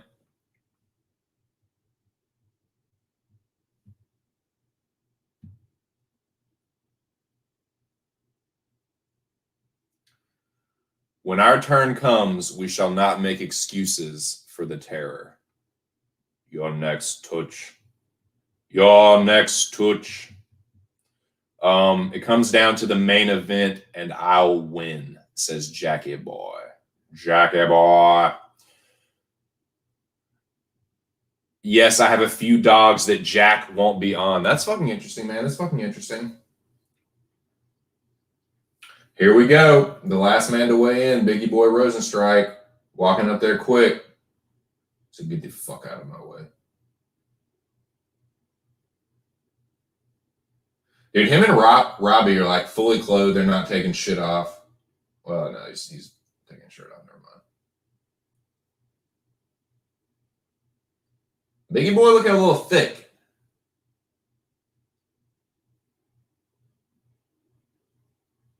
$257. Yeah, $257 for Rosenstrike. Looking a little, not too bad, a little chunky, I guess, but more or less like Rosenstrike. He never looks like shredded. But yeah. So nobody missed weight, man. Didn't even have to bring out the cover. Just everyone hit it on the scale, so everything's official, dude.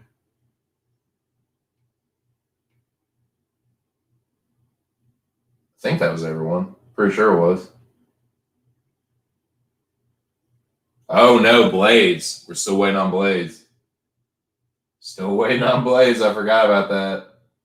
Still waiting on Curtis. Saw, dude. What's up, Noah? That it'll pretty much haunt my dreams until the end of time. But yeah, other than that, no big deal. It'll pretty that first round will haunt me until the end of an age. Um,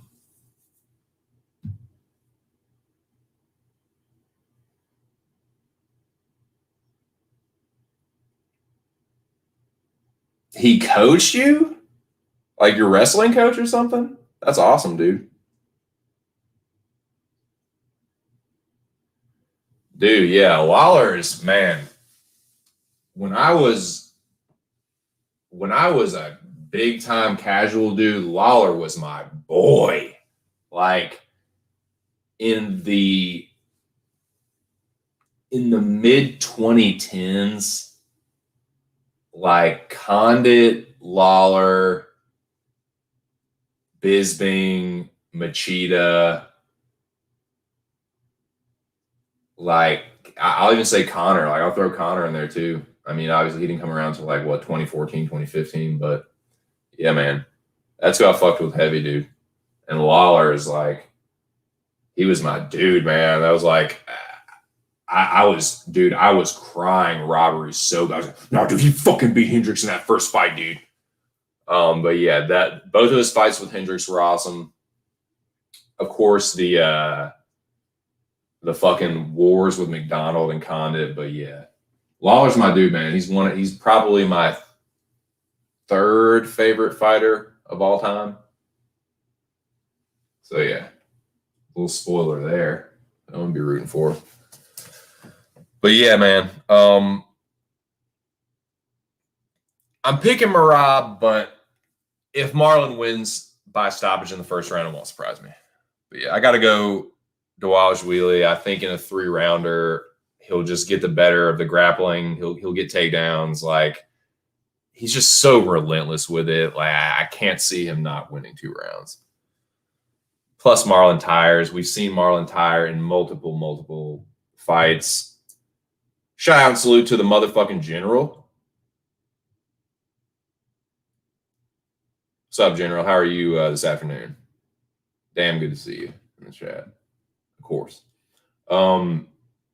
Matt Hughes is more my coach, but the gym they used to own, nice. Nice. Were you training MMA there, or was it a wrestling gym? Because I know you said you used to wrestle. But no, that's tight, dude. That's fucking sick.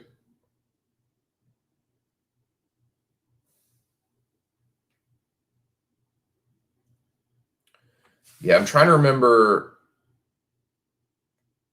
I don't think Simmelsberger trained at the one MMA gym that I've ever been to. I know Tucker Lutz did. Tucker Lutz was out of ground control, but I don't think.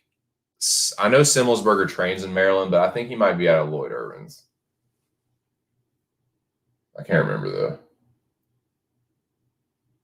But yeah, I'm gonna go with Simmelsberger. Like I definitely have bias there, but I think he should beat what's the fuck Tano or whatever. Pound it. Big pounds to the general.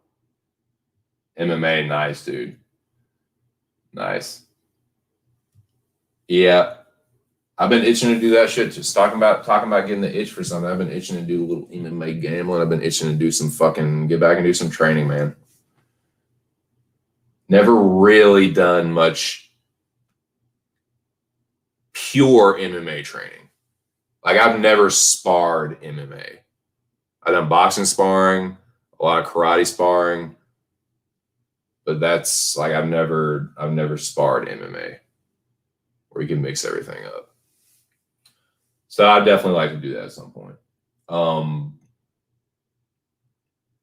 Yeah, I got to figure out a good place to train here on the Eastern Shore. I know there's a couple gyms, but I need to find one like here in Salisbury.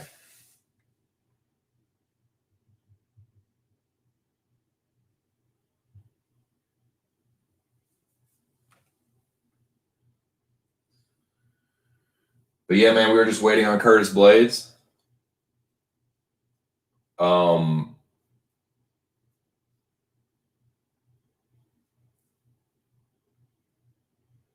Fucking John Morgan talking about kids soccer.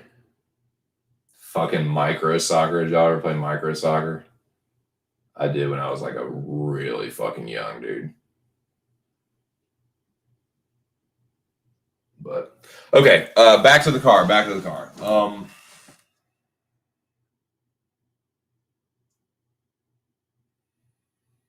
Okay, we are at the main card now, boys. These are main card picks.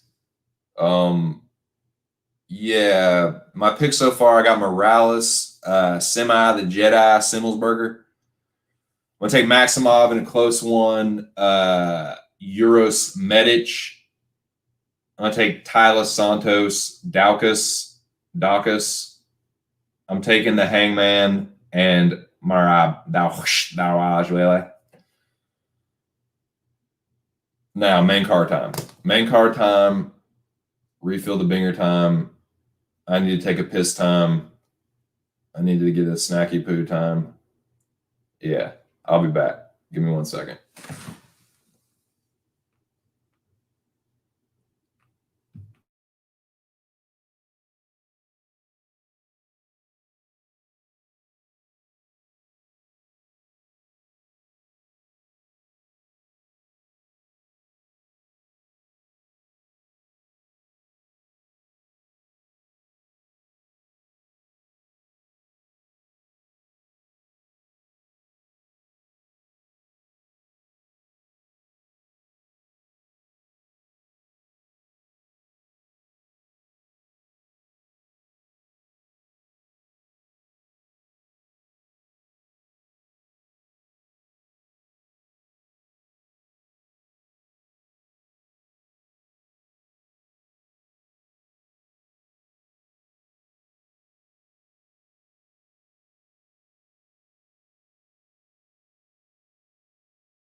All right, I'm back. I'm fucking back. I don't think I missed nothing.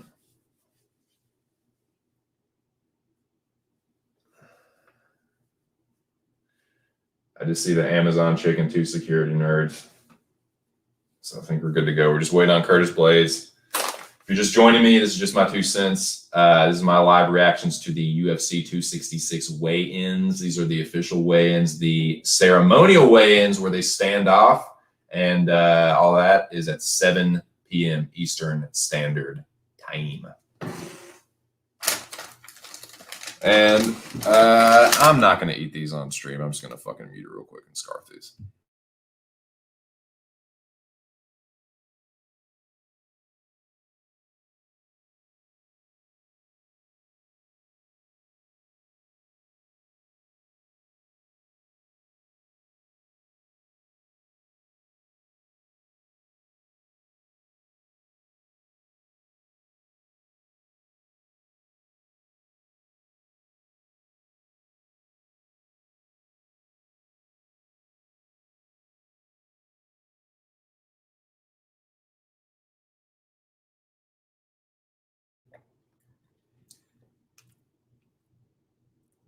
Which fight are y'all most looking forward to? The main card, prelims, whatever. Which fight are y'all most looking forward to?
Those are pretty good.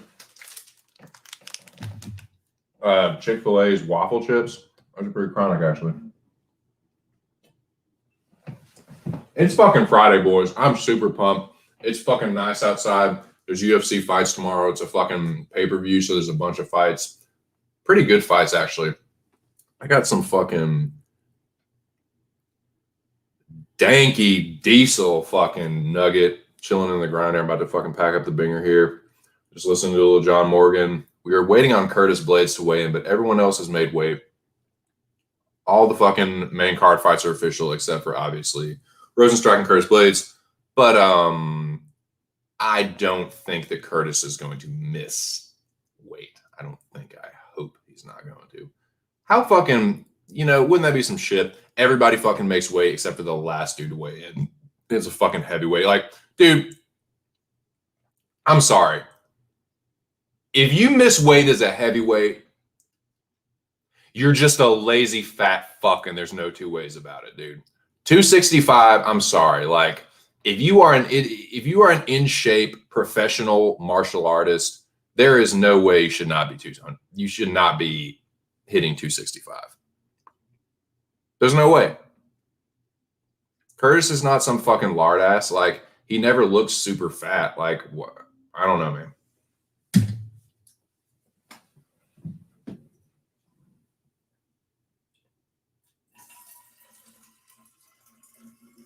So yeah, sorry, I was filling the water here. Yeah. Noah says the fight he's looking forward to most is Maximov and Brundage. It's a closer fight. Like, this one, I think, is a closer fight. I liked the matchup a lot more with Roberson because of Roberson's fight IQ and like his takedown defense. But Brundage is a pretty good wrestler. I still have some questions. We're going to find out how much that Factory X Colorado elevation training is helping him. We're going to see.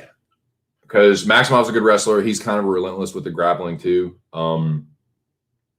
So the grappling exchanges will be very, very fucking intriguing, dudes. Is this thing even cashed?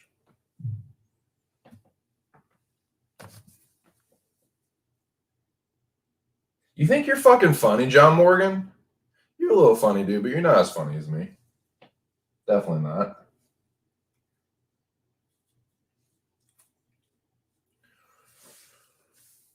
But you don't have to worry about the title fights. Both of those are official.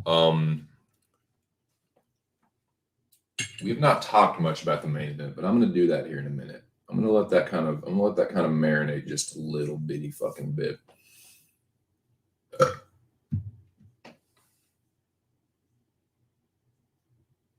Salo.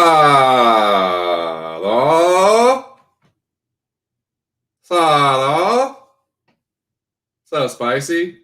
Dude, Spicy was on it, man. Spicy had your fucking boy's notification out before I did.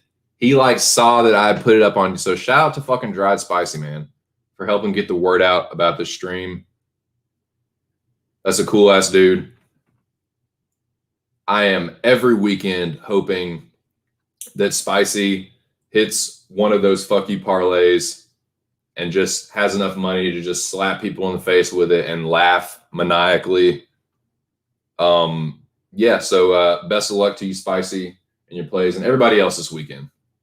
All my D-Gym buddies, all my greasy capper buddies out there, I hope you just fucking get super greasy with it and just cash your fucking asses off and just laugh in everyone's face about it. I really do, man. That is 100% genuine. But yeah, man, let me I'm gonna repack the binger here. I was blessed with some fucking pancakes on this last fucking re-up, and it has just been a delightful little treat. They do particularly smell. So like when you grind it up, dude, it fucking smells like pancakes. The taste is a little bit more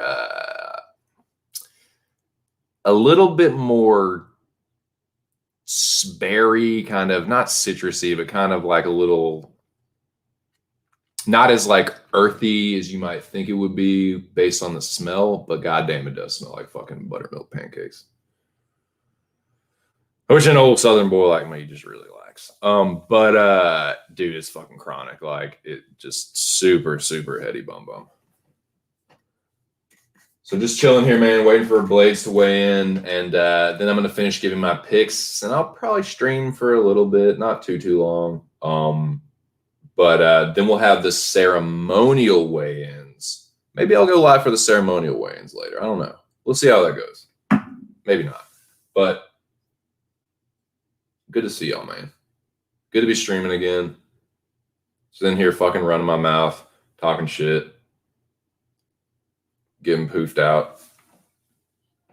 Here we go, man. Speak of the devil. Razor blades. See what he looks like. Looks like Curtis. Kicks the shoes off quick.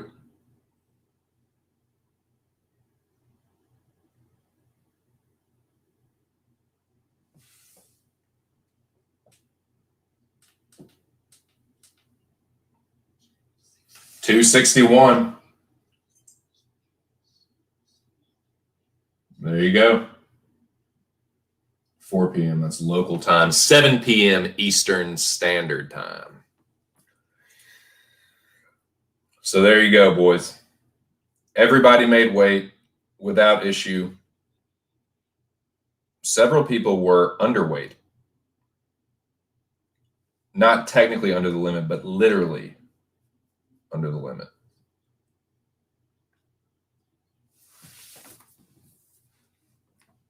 Yeah, you too, John Morgan. Yeah. Got it. Thank you. All right, here we go. Also, Dan and Nasrat is interesting, dude. There's a lot of good fights, man. This is actually the main card isn't like super crazy, but like there's good fights on the prelims. Like it's kind of it's a deep card. It isn't super, super top heavy, but it's pretty deep. Pretty deep. And tighter than that is Mick.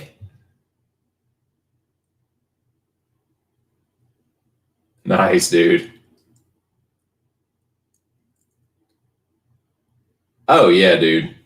For sure, man. You know, it lets you know the difference between one Mike and another Mick. Crazy. I know, dude. I know.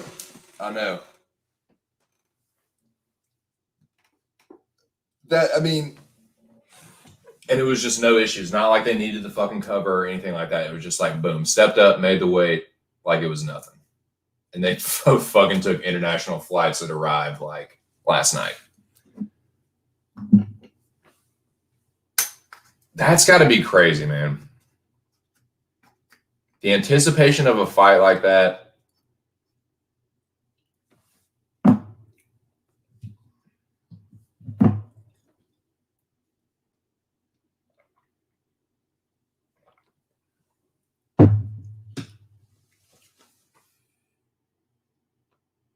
Dude, it was, I used to get nervous like when I first started sparring.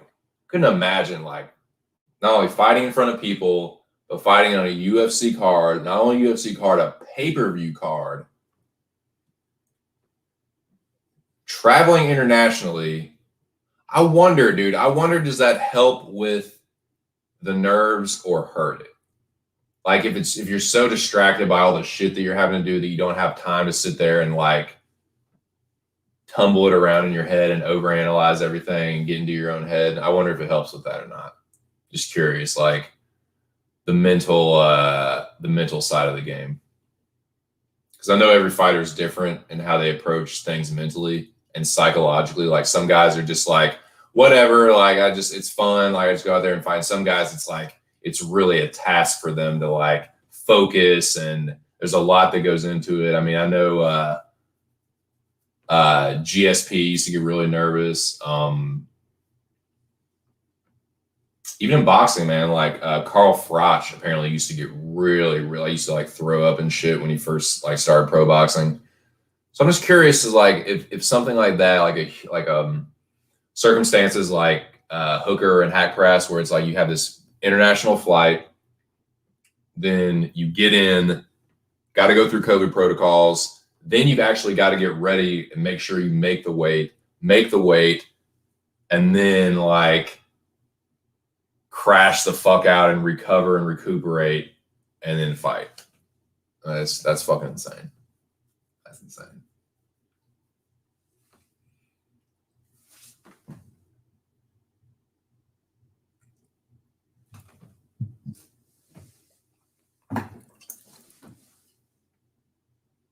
But yeah, dude, it smells like fucking buttermilk pancakes.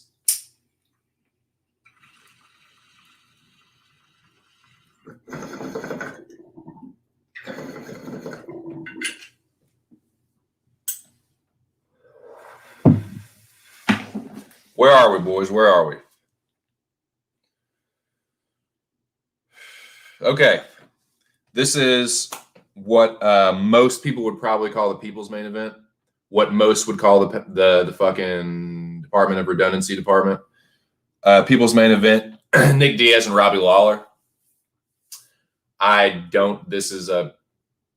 kind of a pointless fight, but I guess it's kind of a fun one, I guess. Like, I would have much rather seen this matchup 10 years ago.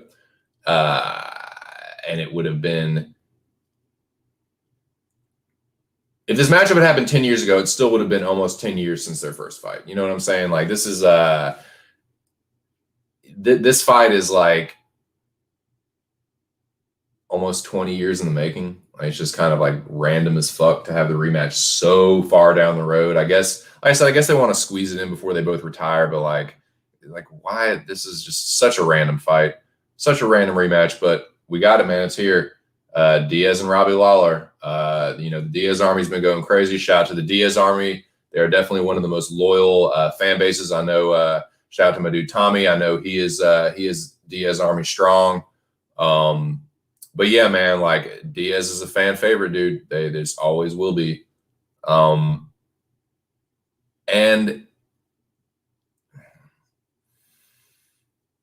I'm a huge Lawler fan.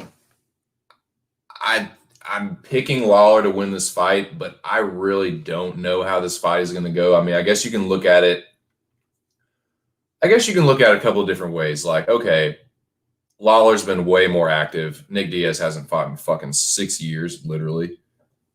The last time he did fight, he didn't look that great. And it had been a while. When that fight happened in 2015, it had been a while. His fight before that was, what, a couple years before that? Let me see. Excuse me, I got the hiccups now, of course.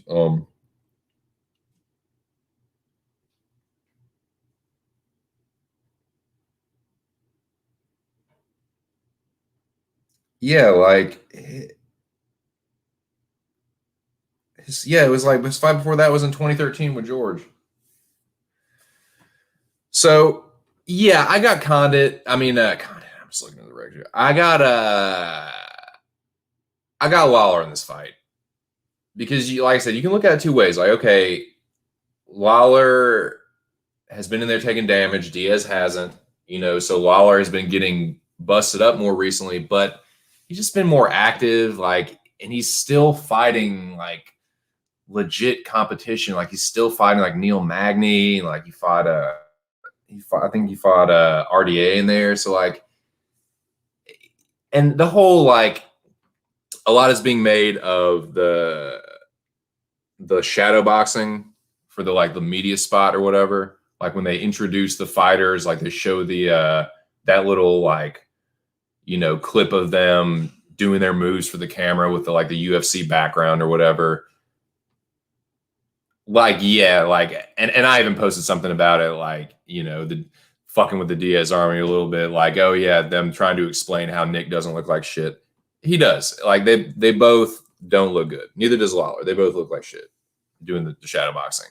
And apparently, Nick always shadow boxes like that or whatever. So maybe it's nothing.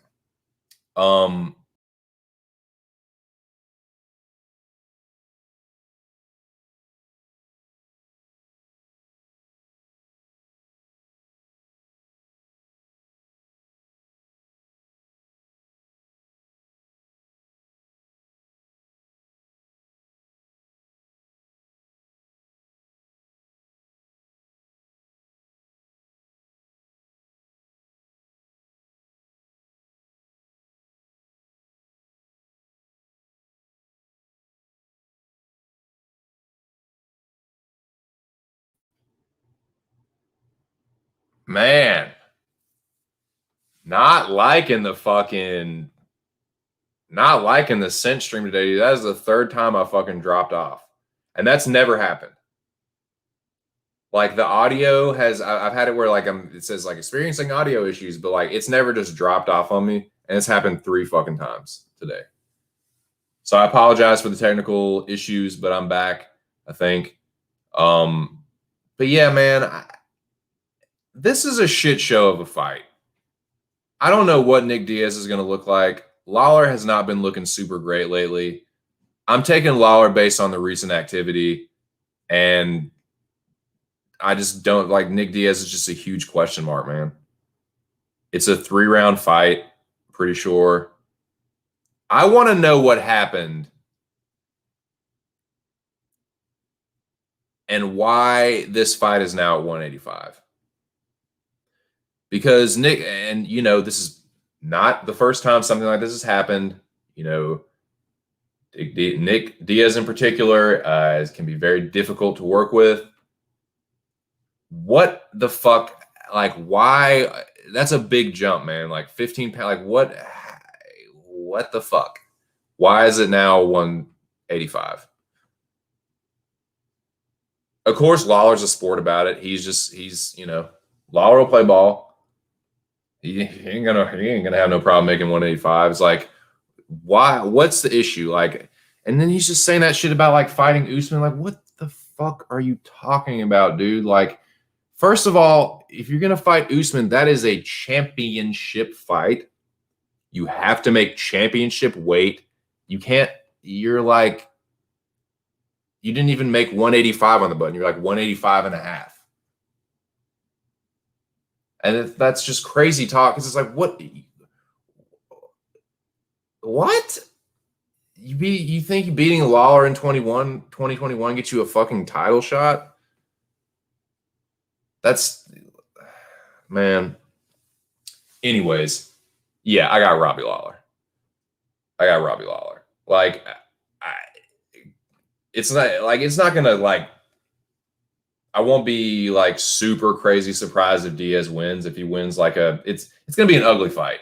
If Diaz wins an ugly decision, I'm not gonna be like, oh my god, dude, how could that possibly be? Like, nah, man, Lawler hasn't really shown a whole lot recently, but like, I'm not taking Nick Diaz. 6 years on the couch, man. Like, nah, dude.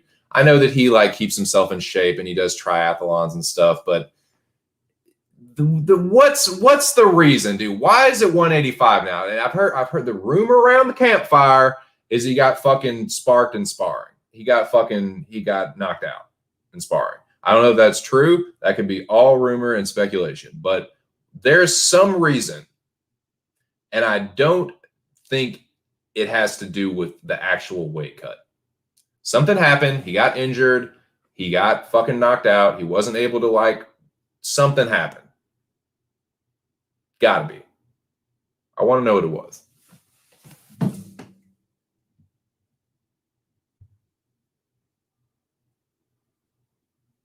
Is it?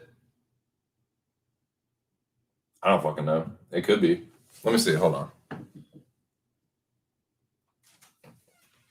Hey, sweetie, come in. I just packed it up. Wait.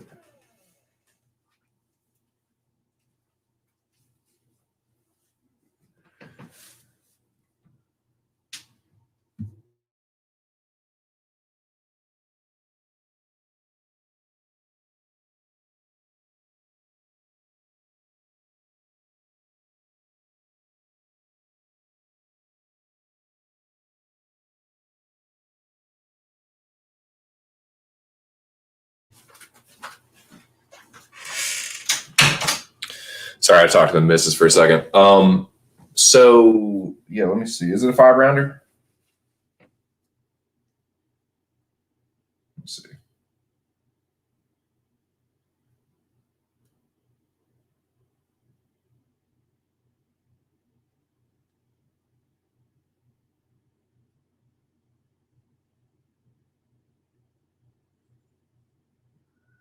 Let me see. Right.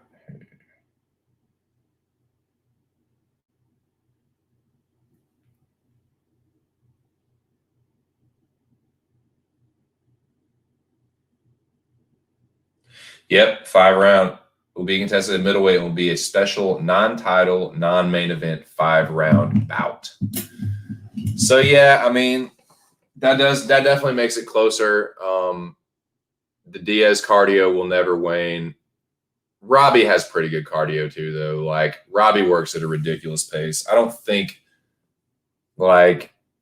and Lawler, 5th-round Lawler is nasty. Like Lawler definitely knows how to dig. So I don't think that's going to be an issue. I really don't see either of these guys getting knocked out unless it's Diaz, to be honest with you. Because like I said, there's got to be some fucking reason that the fight is at 185 now.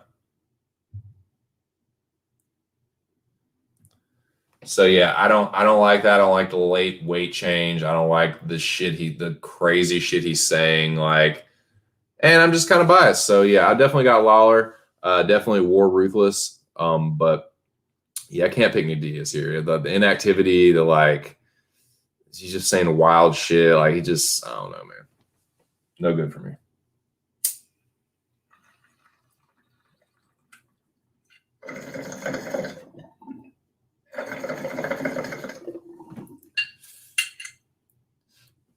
But yeah, Spicy, you're right. You're right. It's a 5-rounder. So let me see. Where are we? I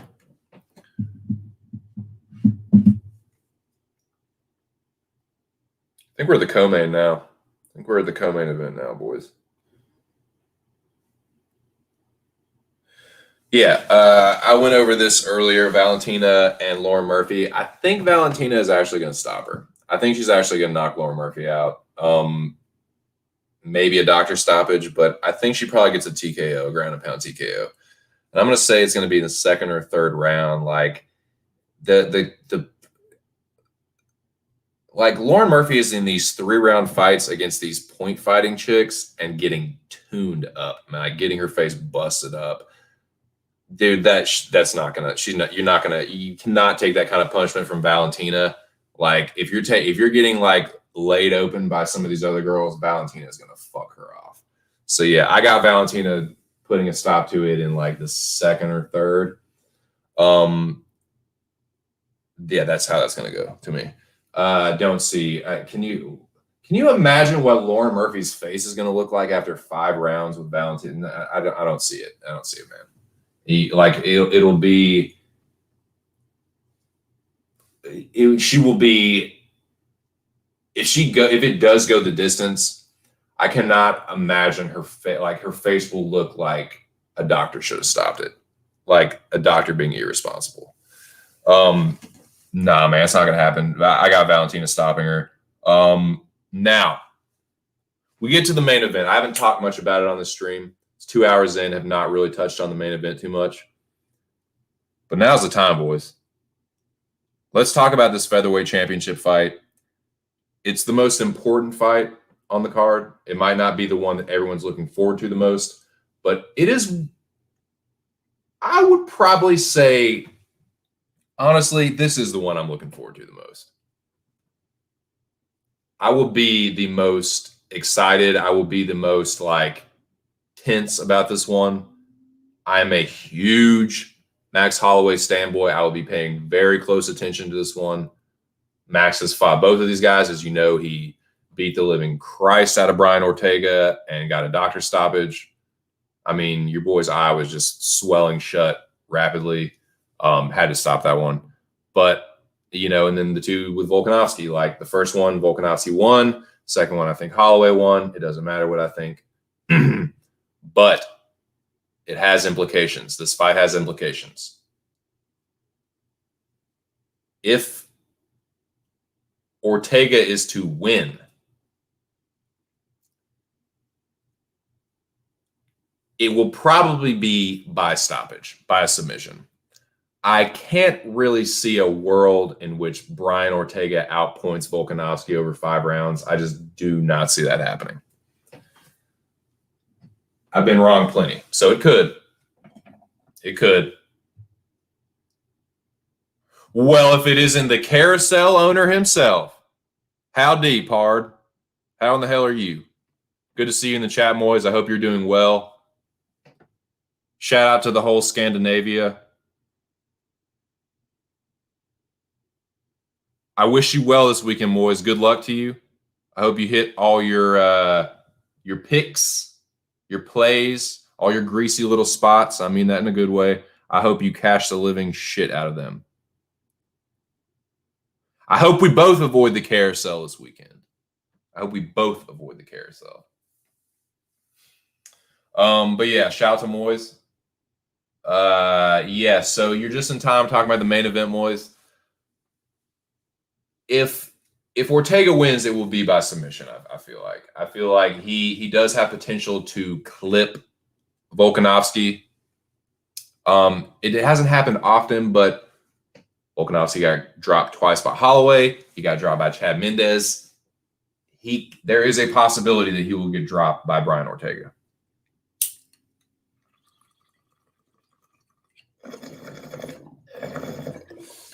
But I cannot see a universe in which Brian Ortega outpoints Volkanovski over 5 rounds. Volkanovski is a masterful round winner. Like, he is a really, really fucking good point fighter. He is consistently active throughout the round. He lands telling shots. Like, he makes sure that even if they don't land, it looks like they're landing. And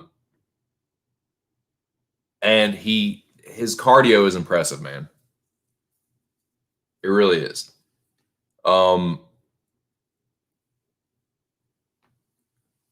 Ortega, like I said, there is a chance that he could clip Volkanovski.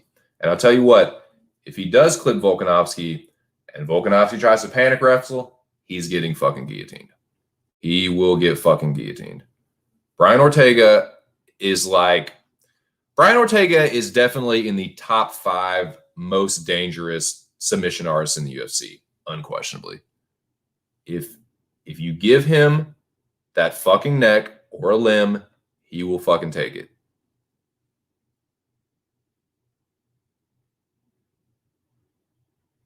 Like, that is his path, though. Like, Volkanovski has really high fight IQ, and unless he's hurt, I don't really see him making that kind of mistake.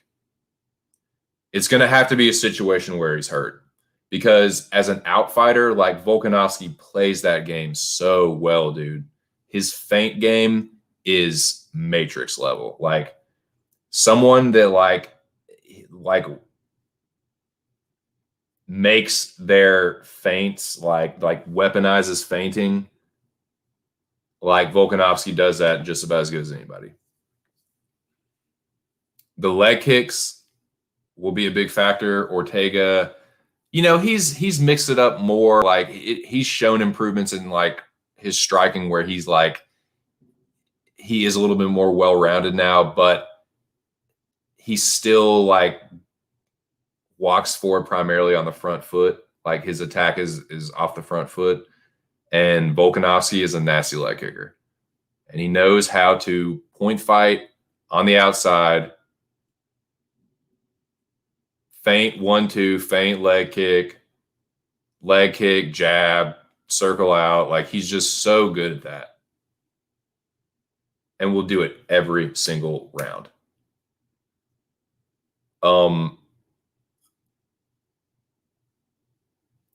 That is Ortega's only path, hurting him. He can do it too. It's not out of the realm of possibility. It's not like, oh, it's this, like, it would be this Hail Mary. No, there's like Volkanovski is not Floyd Mayweather, dude. But if you stay on the outside and wait for him to make a mistake, it's not going to happen. You can't just be a pure counter fighter. Like, you have to put pressure on Volkanovski, make him open up, and then counter him. You can't just wait for him to give you something. It's just not going to happen. So I can see, and Ortega has shown himself to be aggressive at times. So I could see a world where he potentially clips Volkanovski. His striking has definitely gotten better. It's undeniable. Ortega's striking looked better against Korean Zombie than it did before. But Volkanovski is obviously a little bit more dangerous, or a little bit more, maybe dangerous isn't the right word, but a little bit more polished, a little bit more skilled overall than Korean Zombie. But I don't think that Volkanovski is unbeatable. Like I said, I don't think it's out of the realm of possibility for him to get clubbed and subbed. It just, Ortega is a decent enough striker. It's not like he didn't hit Max Holloway at all. Like, he had some moments in the third round, even in the middle of getting the shit beaten out of him. But, you know, he gets tuned up, man. He got tuned up by Max. He got dropped by fucking Clay Guida. Like, Ortega is a dude that has to come back and win his fights late, or has been traditionally. Now, it's really, how much do you take from the Zombie fight? Is it, oh, now Ortega is just a completely different fighter, no one can stop him? Or is it just like, maybe the Zombie's a little past it? Is it a combination of both? I don't know. But these are some questions that I've, been tossing around in my in the old noggin. What's up, Artem? What's going on? Alex Alberto, long time no see. What's going on? Are you the only guy that, sorry, my computer's being slow. Let me let that pop up there. Are you the only guy that sees Ortega as way too distracted by Tracy Cortez? It could be. It could be, man. She is likely to distract a warm-blooded straight male. That's for sure. Artem says she gives extra Kundalini energy. Yeah, that's the thing. That's why this fight's different. I don't think so. I only see him doing that in a panic situation. And I think that's why I see that being a path to victory for Ortega. Clipping him, hurting him, like, and Volkanovski going into panic mode.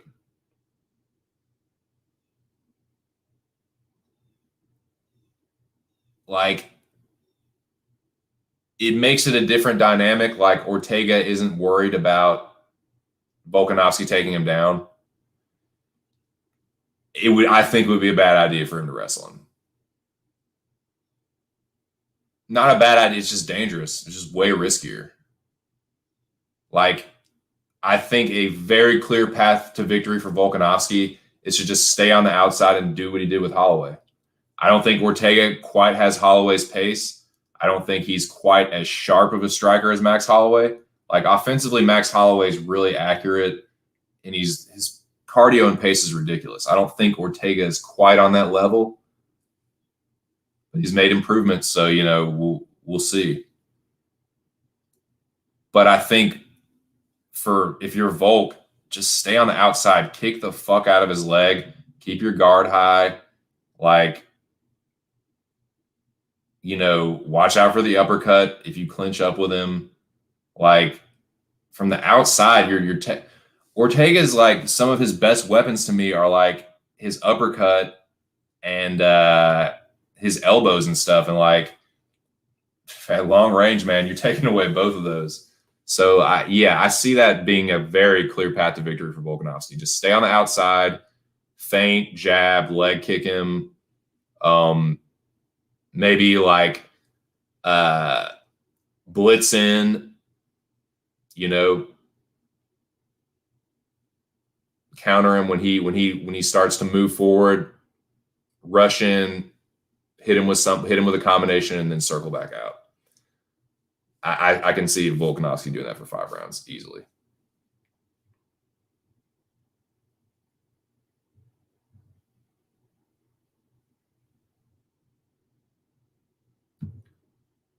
Sorry, I missed some comments here.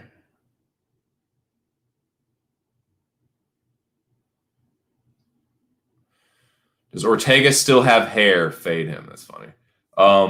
Did you know, Ear says, did you know Nick Diaz's last 5 fights all have individual. Man, my computer's a piece of shit today. Sorry, I can't put these up, boys. It's not showing them. At least I can't see them, and I can't read the comment. It just getting me stuck in no man's land. It's pissing me off. Did you know that Nick Diaz's last 5 fights all have individual fight rankings on Tapology? All 5 being ranked for best fights of their respective years and #1 day. What? That is dumb shit, man. That's crazy, dude.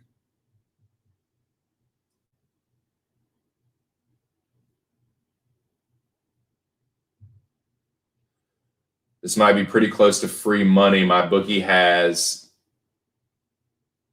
UFC 266 boost main card. Anyone to bleed? Anyone on the main card to bleed? Seriously, with Lucky Lauren Murphy and Nick Diaz?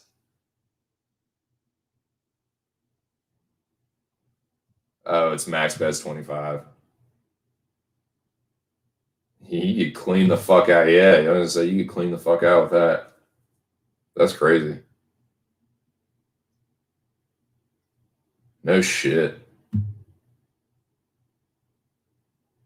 That's wild, dude. That is wild. I know, man. Someone's gonna get a bloody nose or a cut under their eye or like an accidental headbutt and someone starts bleeding from their eyebrow. Man, that shit, a cut. That's wild.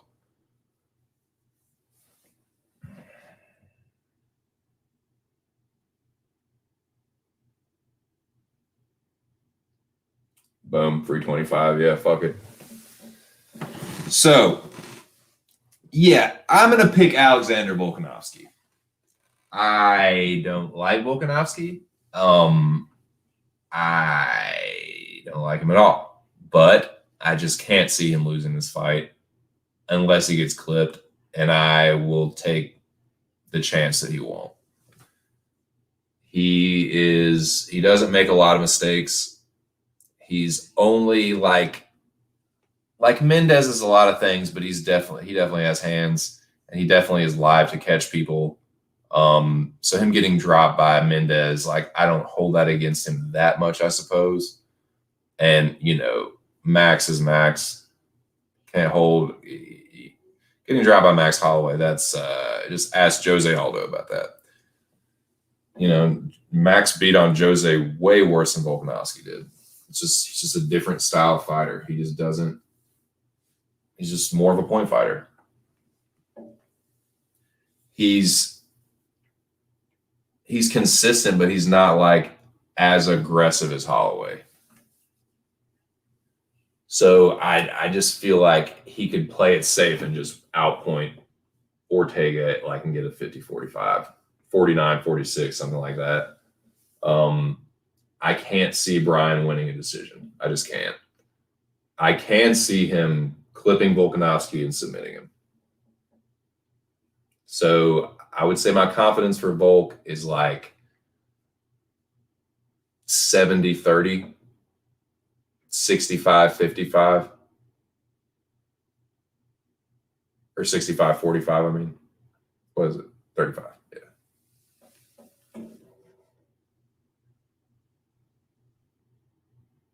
65-35, yeah. 70-30. But if it happens, dude, I wouldn't be super shocked. Like Ortega has definitely gotten better, so I'm not counting the dude out completely, man. Like I think, obviously, my fucking animosity towards Volkanovski is, I'm a salty boy. Like the salt never dies. I will never get over that. Like I'll swear, I will die on that fucking hill that Max Holloway won that second fight. But that's why, I have animosity towards Volkanovski. And a lot of people don't like Ortega either. Like there's definitely reasons to not like Ortega. So yeah, man, it's not like, I don't know. I gotta pick Volkanovski though.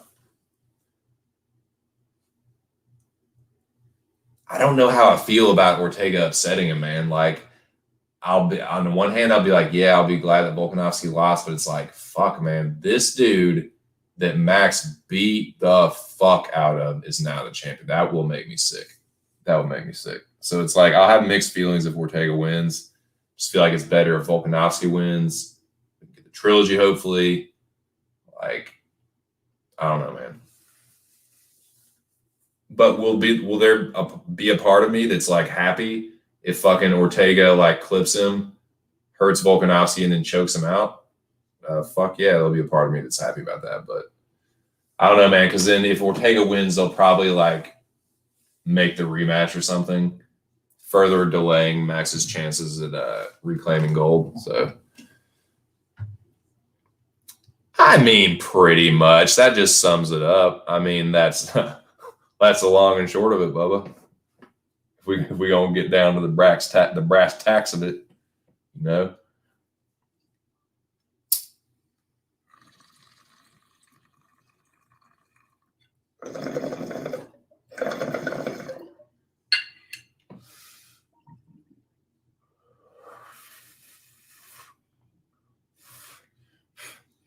He's a good man. He's a good father. He's a good husband. He's a respectable, honorable champion. I hate him.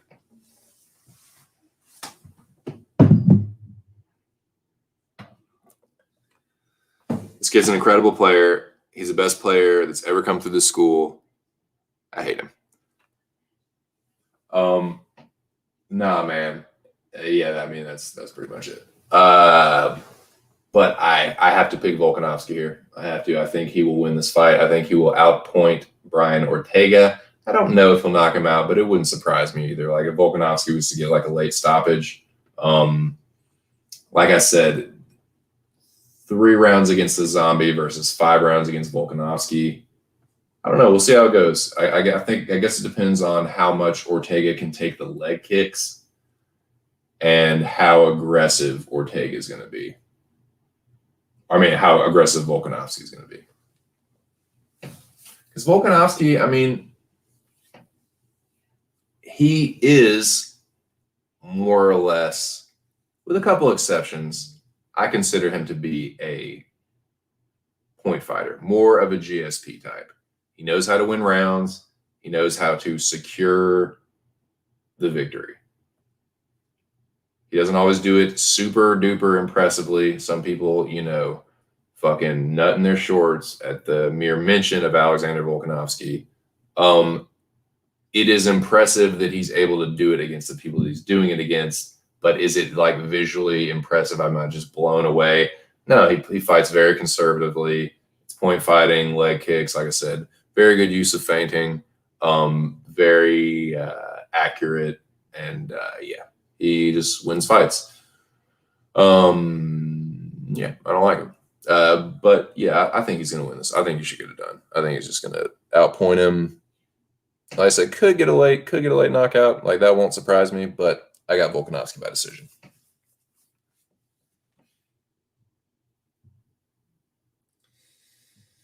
Yeah, it's like unless Ortega gets like hurt by one shot, and like Volkanovski is not Mr. One hitter quitter.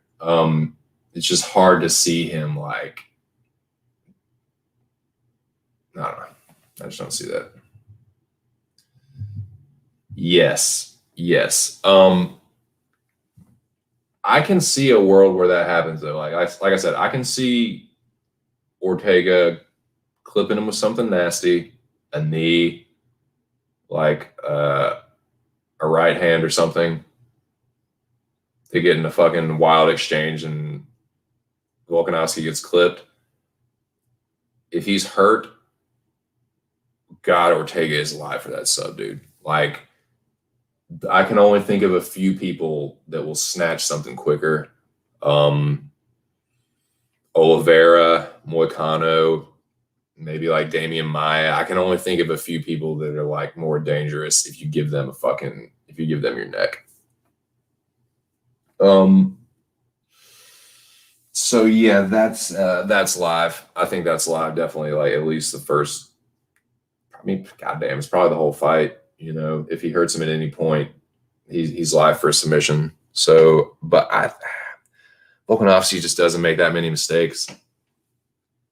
Like I said, you have to be some like Chad Mendez is a wild man. Chad Mendez is a gunslinger. He will go out. He's a wrestler that just throws hook combos. He throws a big hook combo net out there. And eventually he caught him a Volkanovski noggin. But I just don't know. Ortega doesn't really fight like that. He doesn't go out there and just fucking wing hook combos, and like Mendez is a little tank. So I don't know, man. I'm not saying it won't happen, but I'm saying that it won't. And Volkanovski will secure a pretty comfortable decision. But you never know, man. Like I'm definitely gonna be on the edge of my seat for that one, because Ortega is dangerous, man. He's super dangerous. If he's on his feet and not all fucked up, like he's live, man. He's so good at submissions and getting them in MMA. So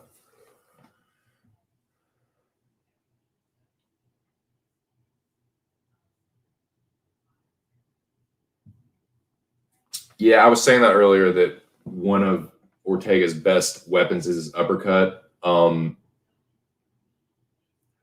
But I just think that Volkanovski will just fight at a longer range more. Like, I don't think he'll be clinching up too much with Ortega, but I'm curious to see how aggressive Ortega is going to be. So yeah, I think that's all my picks. I think that is all my picks. Just to go over it again real quick, and then we can just kind of talk about whatever you want to. I'm taking Omar Morales. I think that's sorry, I'm trying to keep my voice down a little bit. The old lady's in a meeting. I'm taking Omar Morales. I think that he is going to get the better of the striking. I don't know if he'll finish Jonathan Pierce. Like, dude, getting knocked out by Joe Lozon is not a good look in recent times. So, but Morales is kind of a decisionator, so I'm gonna probably take Morales by decision, but I've got Omar in that fight. I'm going with Simmelsberger as well. Now, Simmelsberger could get him old knockout. I might take Simmelsberger by first round knockout, but I like the Jedi in that one. I like old Semi to get her done. Shout out to the whole DMV stand up on that one. Okay, but I got Simmelsberger there. This is a close one. This one will be a carousel bringer or not bringer. This will be a carousel decider. Cody Brundage versus Nick Maximov. I'm going with Nick Maximov. I think his grappling will be a little bit more dangerous than Brundage's, and I think he will actually get a submission. I don't think, like, Brundage's cardio is probably improved training at Factory X, but I don't think that 3 rounds of wrestling with Maximov, I don't think it's going to be that much improved. And I think when he gets tired, that Maximov will choke him. So I'm going to say Maximov by maybe, I was thinking second round sub, maybe it'll be third round sub, but I'm going to take Nick Maximov by submission. Will it surprise me if Brundage wins by decision or knockout? Nah. Neither of these guys are very good, but I'm going to go with Maximov. This is one of Nick Diaz's boys. He fights out of the Nick Diaz camp, or the Nick Diaz fight team, whatever it is called. But I'm going to go with Maximov in that one. Although Brundage did look good on the scales, like I said, it won't surprise me if he wins. This is one of the coin flip fights, but give me old Maximov. This one I'm definitely going to be the most excited for on the early prelims, which is ridiculous because it is the most low-level shit on this fucking one. I mean, it really is, dude. It is. Simmelsberger has already had a couple fights. Pierce and Morales have both had fights. Medic and Turner have definitely had fights. Like, both of these dudes are fucking debuting. They're both fucking contender series guys. Like Brundage was supposed to... Brundage got fucking knocked out by William Knight in the contender series. He was getting his second chance against somebody, and then he got called up as a late replacement. Maximov fought some fucking like lard ass heavyweight that outweighed him by like 60 pounds. He was still like ragdolling him, but still like he got a decision over that dude. And now he's making his debut. Like, this is the most low level fucking fight on the whole card, but it's the one I'm gonna be most excited for in the fucking early prelims. So yeah. But yeah, then I got Medic. But that could be a good fight too, man. I think for as long as it lasts, Medic versus Turner will be kinetic. It'll be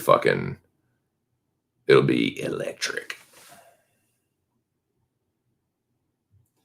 It's going to be a mess. It's going to be a grapple happy mess, dude. Like, Brundage didn't do anything but shoot for takedowns against William Knight. Like, that is literally all he fucking did. Just like takedown, elbow, done. It was just takedown, elbow, over, fight over. It's like, Maximov is pretty good wrestling, dude. I don't think you're just going to straight up do that to him. I mean, he might, but like, I think Maximov will probably get the better of it in a scramble, take his back, and get the soul mish. But that'll be a mess of a fight, but I'm pumped for it. But Medic and Turner could be interesting, man. Like I said, it won't fucking surprise me if Turner knocks Medic out, but I think that it's going to happen the opposite. Like, I think Medic will catch Turner, who's shown to not have the most durable chin, and I think Medic will chin him at some point. Although, I think that'll be interesting, man. I think that'll be it's a good test for Medic. It's a good little step up. Like, it's Turner's lanky. He's definitely like, he definitely presents a different striking threat than Alon Cruz. But yeah, I still got Medic there.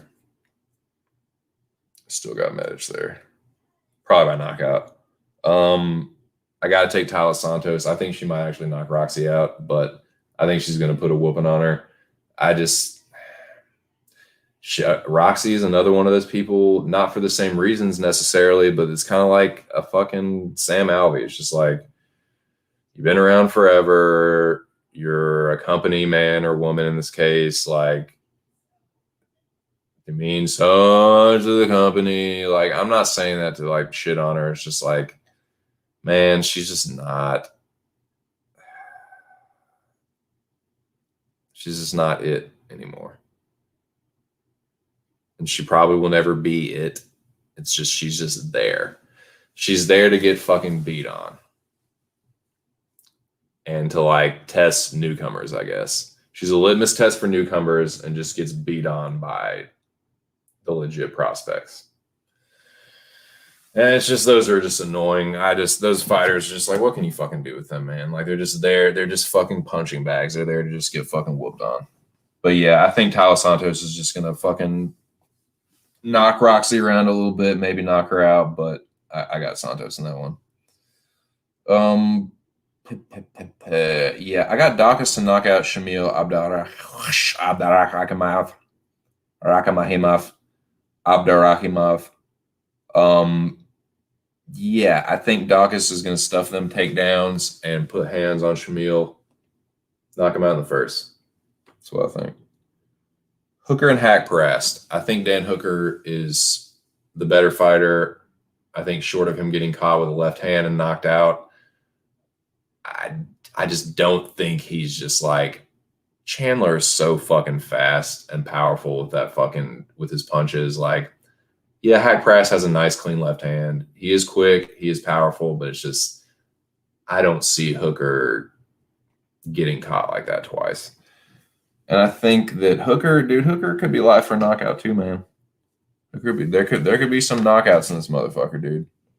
But yeah, I got Dan Hooker. Haven't quite decided whether I'm gonna take him by stoppage yet or not, but definitely got Dan Hooker. I mean, the clip that Hooker fights at and the way that Hack Price is looking some of his fights against people that are just not as good as strikers, Hooker. Like Hooker offensively is so nasty. I think he's gonna fuck Hack Price up. So yeah, I might end up taking him by stoppage, but definitely got Hooker. I'm gonna take Merab too, man. Like that's a close one. The first round is hairy. First round, if you are betting Merab, you're gonna be sweating your taint off in the first round. You know you will be. Marlon doesn't fuck around in the first round. He tries to end the fight early. He's always dangerous in the first. He's the better striker. But Merab is such a better wrestler. Like he's really fucking good. Marlon is another one of those guys, like he's a jiu-jitsu black belt, but you hardly ever see it. Like I don't know, man. And a really good wrestler always beats jiu-jitsu to me. So I'm going to go with Dawalashvili. I think he's going to get the job done. Probably by decision.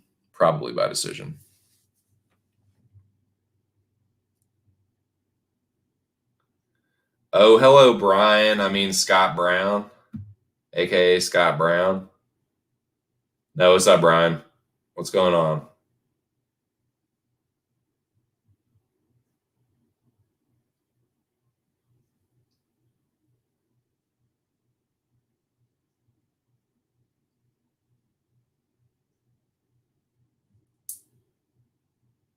The Mecca broke your heart? It's a heartbreaker, man. It's brutal. The Mecca is fucking brutal.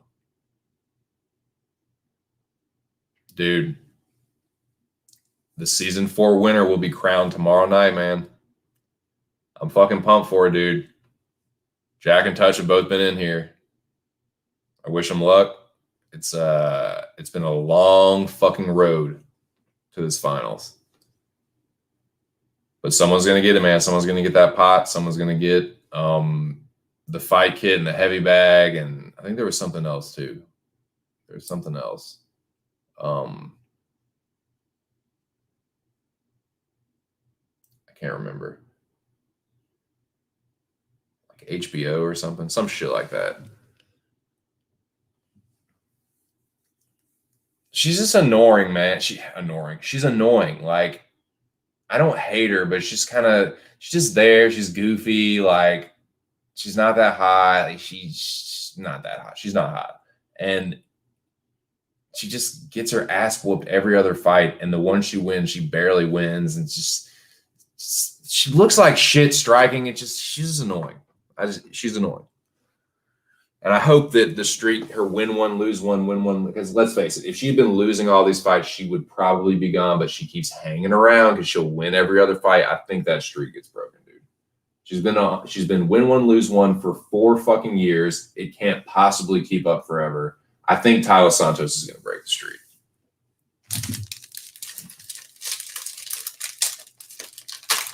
But yeah, man, that's my picks, dude. Wait, I'm not through reviewing them. Fucking idiot. But yeah, I got Merab. I didn't talk too much about this one, man. I think I got distracted. I didn't talk too much about this one.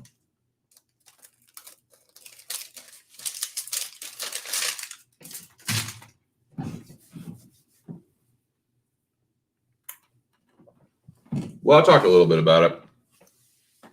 Bate Estaca, Jessica Andrade, and Cynthia Calvillo.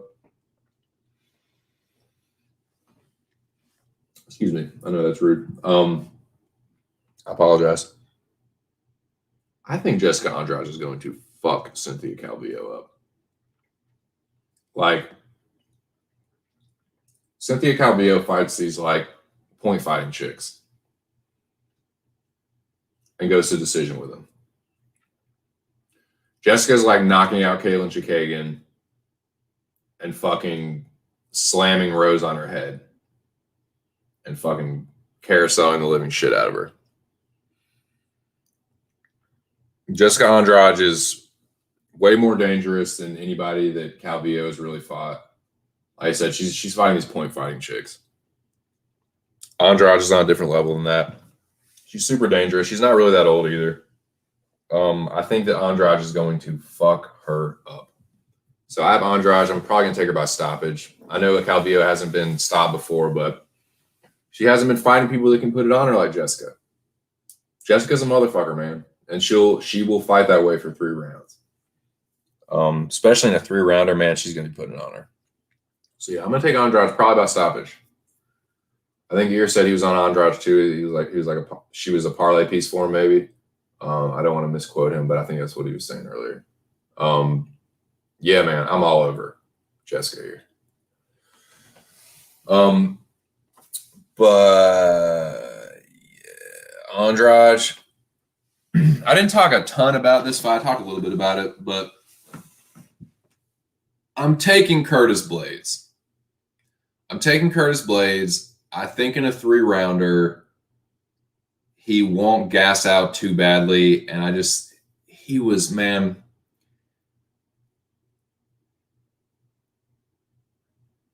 Like, he was fucking relentless against Volkov with the red. Just relentless.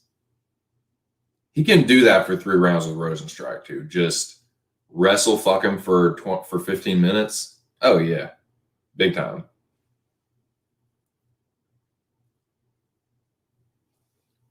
When Curtis is just like striking and exchanging blow for blow at range or at boxing range, he's usually okay.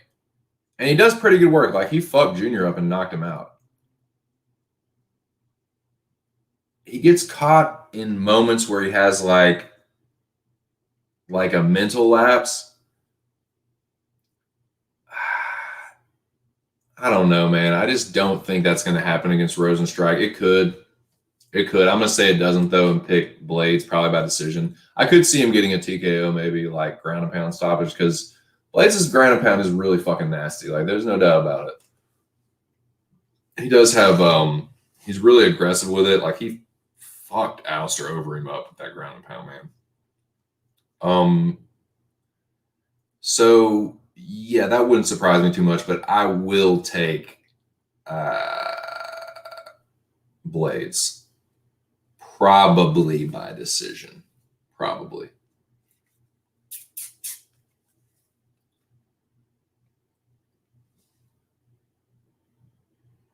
Got to go with my dude Lawler. I'm biased on that one too. Robbie Lawler's one of my favorite fighters. You would definitely not see anyone in the Diaz army picking Lawler, and you won't see a fucking big old Lawler fan like myself pick fucking Nick Diaz in this fight. But yeah, I don't know. Could I see Diaz winning decision? Sure. It's a 5-rounder. You know, Diaz does work at a good pace. He has ridiculous cardio. But Lawler does too, and I see Lawler landing harder shots, and I see him being able to take the punches better this time. Like, I don't think we're going to have a repeat of the first fight, but you never know, man. It's going to be a shit show, but I am going to go with Robbie. That is the Coco. The co-main. Yeah, Valentina is going to fuck Lauren Murphy up. This is one of my more confident picks in the fight. Valentina Shevchenko is going to be the first person to stop Lauren Murphy. I'm predicting a 2nd round or a 3rd round TKO by ground and pound. Yeah, the luck's about to run out. She gets cut way too easily against chicks that are not on fucking Valentina's level. Like, Bullet is going to mow the fuck through her, dude. So yeah, Bullet by stoppage. Hey, if Murphy can make the distance with her, more power to her, but her face is going to be a fucking mess. But yeah, I definitely have Valentina Shevchenko. She ain't losing to no fucking Lauren Murphy. And then main event, yeah, I got to go with Volt, man. Got to go with Volt. So that is my damn old straight up picks. Yeah, if he gets to work early, he could fuck Nick Diaz up, because Diaz, man, yeah, he's been like sparring and stuff, but he might have been getting fucked up in sparring, man. Like, I want to know what happened. I want to know why it was at 185. I want, like, did he get hurt? Did he get knocked out? Like, what the fuck happened? Why all of a sudden, like a week out, you're like, nah, it's got to be 185. Like, what the fuck?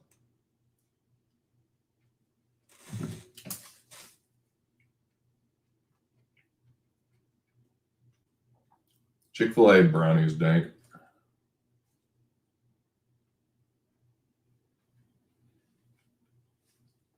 Dude, you know who else has a good brownie? Fucking Panera Bread. Panera Bread's brownies are chronic, dude.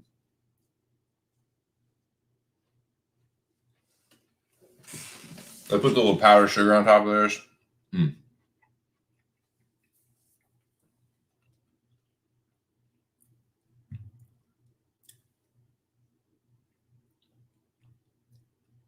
Here says, just realized something. What's that, my dude? What did you just realize?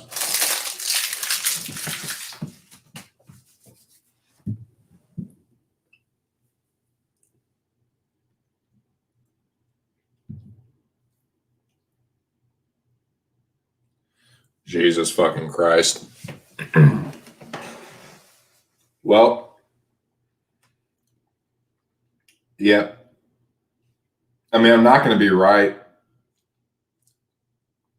I'm definitely not going to be right on all of them, but yeah.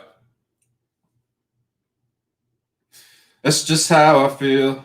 No, yeah. Yeah, there's definitely some I can see going the other way. And it's like, yeah, it's yeah, that does not please me to hear that. It's like, goddamn. I really did fucking pick every favorite, but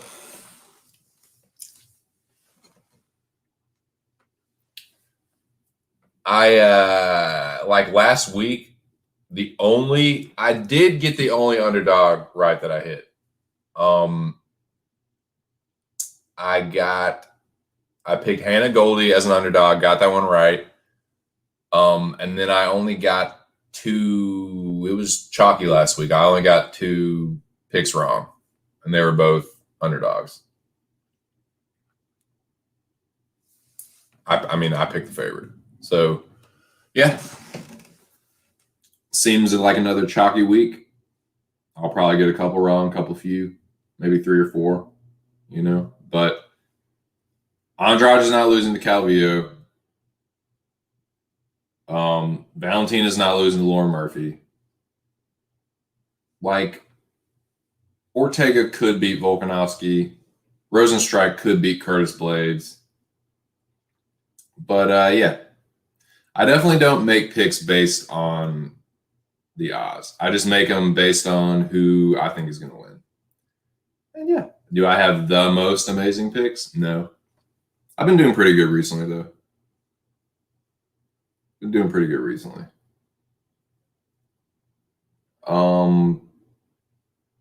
But yeah, that is funny. That's very funny. Man, what to say from the weigh-ins? Like, Medic looked really good.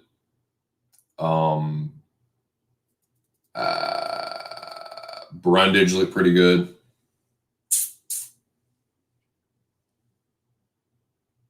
Someone else looked really fucking shredded. Other than that, everyone else looked kind of either the same as they normally do or a little sucked in. But no one looked like just like shit where it's like, whoa, he looks bad or she looks bad. Everyone, you know, made weight without issue, so that's good. There's no drama surrounding that. But, you know, the one potential like dramatic situation like the Diaz and Lawler weight change, nothing happened. There was nothing doing with that because Nick made weight, so there was no like Lawler was always going to make 185. I don't know if Robbie Lawler can possibly cut to 185. Like, come on, man. He got out there. He was like wearing his shit, like wearing his shirt and stuff. And just like, yeah, what's up? Lawler's so fucking chill and nonchalant, man. He just like does not get his feathers ruffled, dude.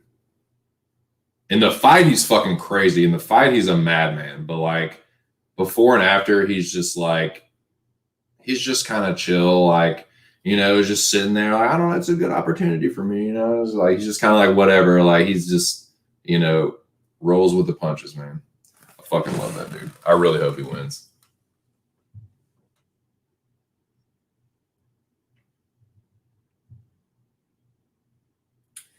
You know what? Those aren't bad underdogs, man. Like, I'm on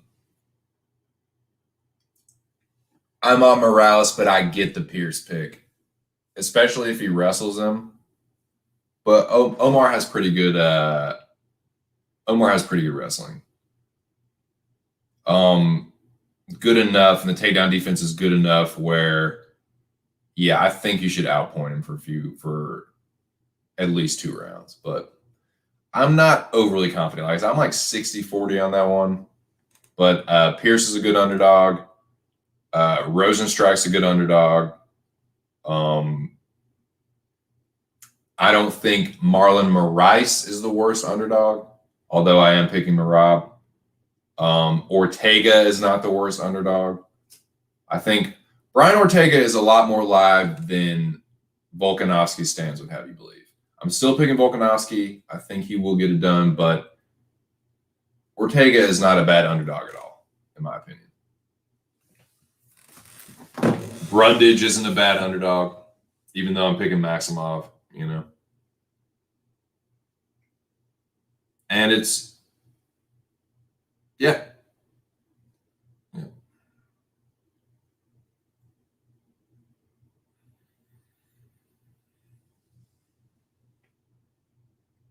Jalen Turner isn't the worst underdog either. Like, I know he's kind of chinny, but offensively, he's not the worst striker. And Medic is pretty largely untested, dude. Pretty damn untested.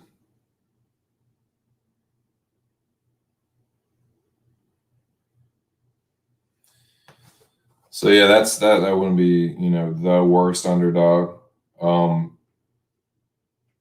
But yeah. Yep, feels pretty chalky this week. It did last week. I went with the chalk. It does this week. Even though I didn't really look at the odds.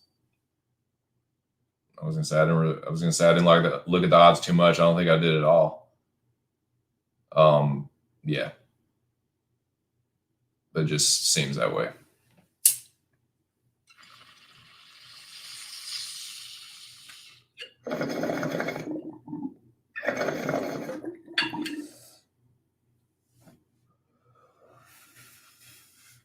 Like,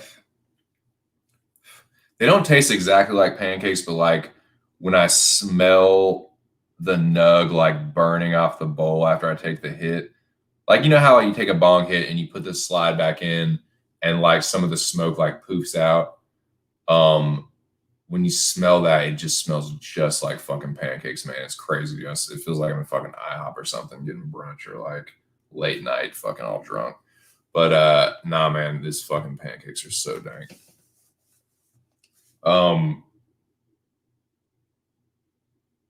Fuck yeah. I'm most excited about the main event, but like, yeah, Maximov, Brundage, I'm actually kind of stoked for, even though it's such a shitty fight. It's such a ridiculous fight.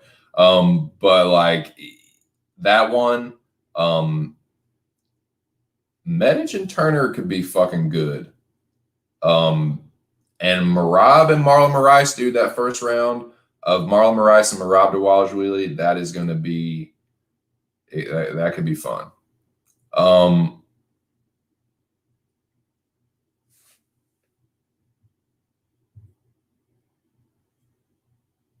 Yep.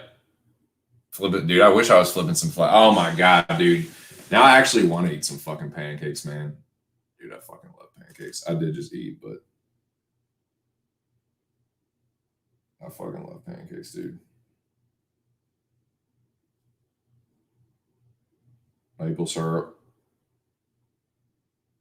Fucking butter, real butter.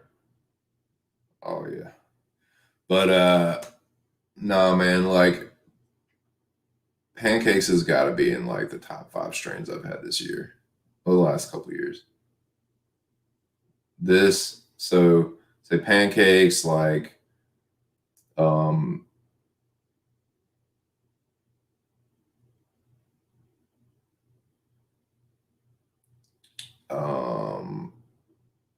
was it? Jungle Cookies, I think. Is that what it was? Yeah, I think Jungle Cookies. Animal Mints was pretty fucking good.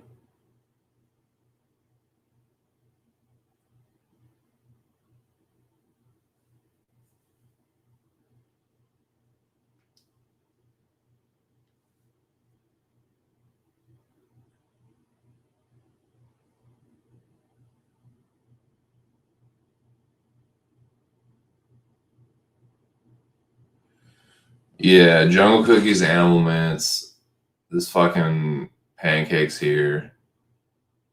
I'm trying to think of some other good shit I've had.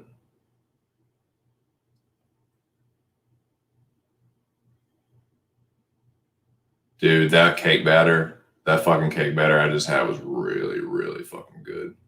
That shit was awesome. That shit put me in a really fucking good mood.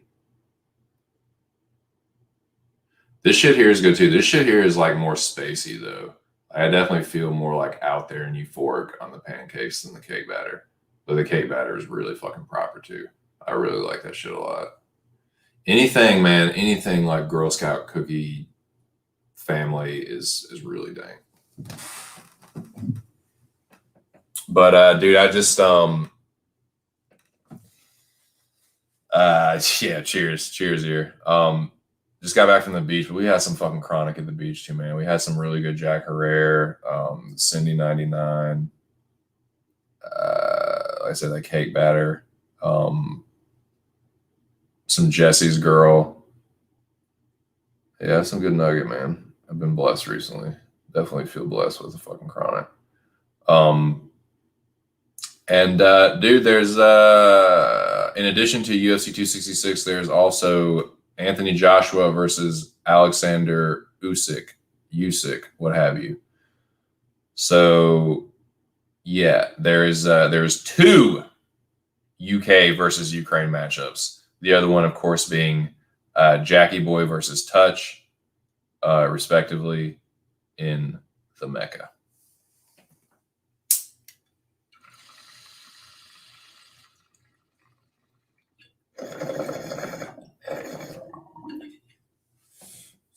So yeah, whoever's left in the chat, man.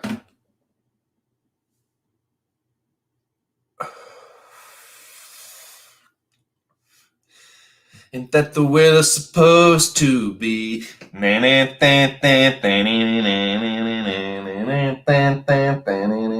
Oh, dude, every time I busted that shit out, I got that fucking song stuck in my head. I started to piss the old lady off. She was like, "If you don't fucking stop singing Jesse's Girl, I can't help it. Can't help it."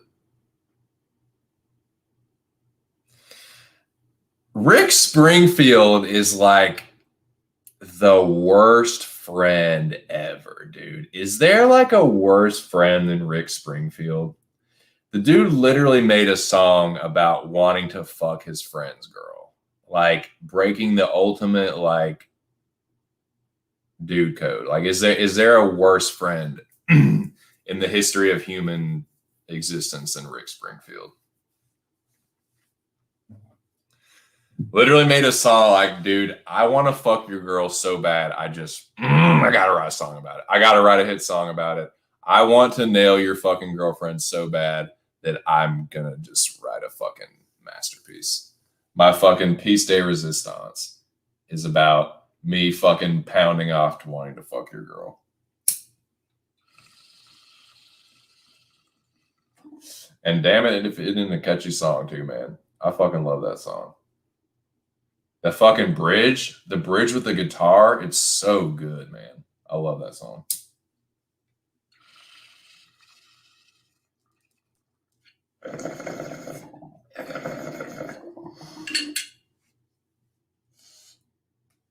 But yeah, Jesse's Girl is good. Jesse's Girl is like, Jesse's Girl's another one that makes you feel like it puts me in a good mood and like out there kind of, but it's got like heavier indica properties to it as well. Like definitely a little bit of couch lock, but it's fucking good, man. It's definitely good. It's got it's very pungent. It's got a very strong smell, citrusy smell, and a good taste to it as well. But yeah, definitely like the Jesse's Girl. I like these pancakes too, man. Holy fuck. Holy fuck for that. But yeah, man, I'm just winging it right now, boys. We're at 3 hours. We'll just go until like 3.5 hours, something like that. The ceremonial weigh-ins and face-offs will be at 7 p.m. Eastern Standard Time. We'll definitely be looking forward to those. Probably won't come back and stream for that. But if I don't, it's been damn good just fucking shooting the shit with y'all. Yeah, but we can talk about whatever, man, for the next 20 minutes or so.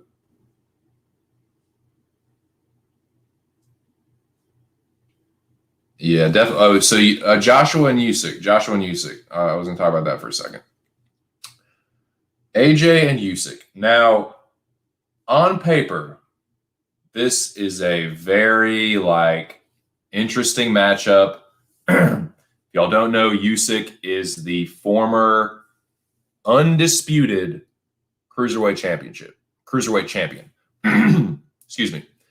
He became undisputed going through that World Boxing Super Series orchestrated by, dude, this guy has got to be one of the most ridiculous characters in boxing promotion. Like,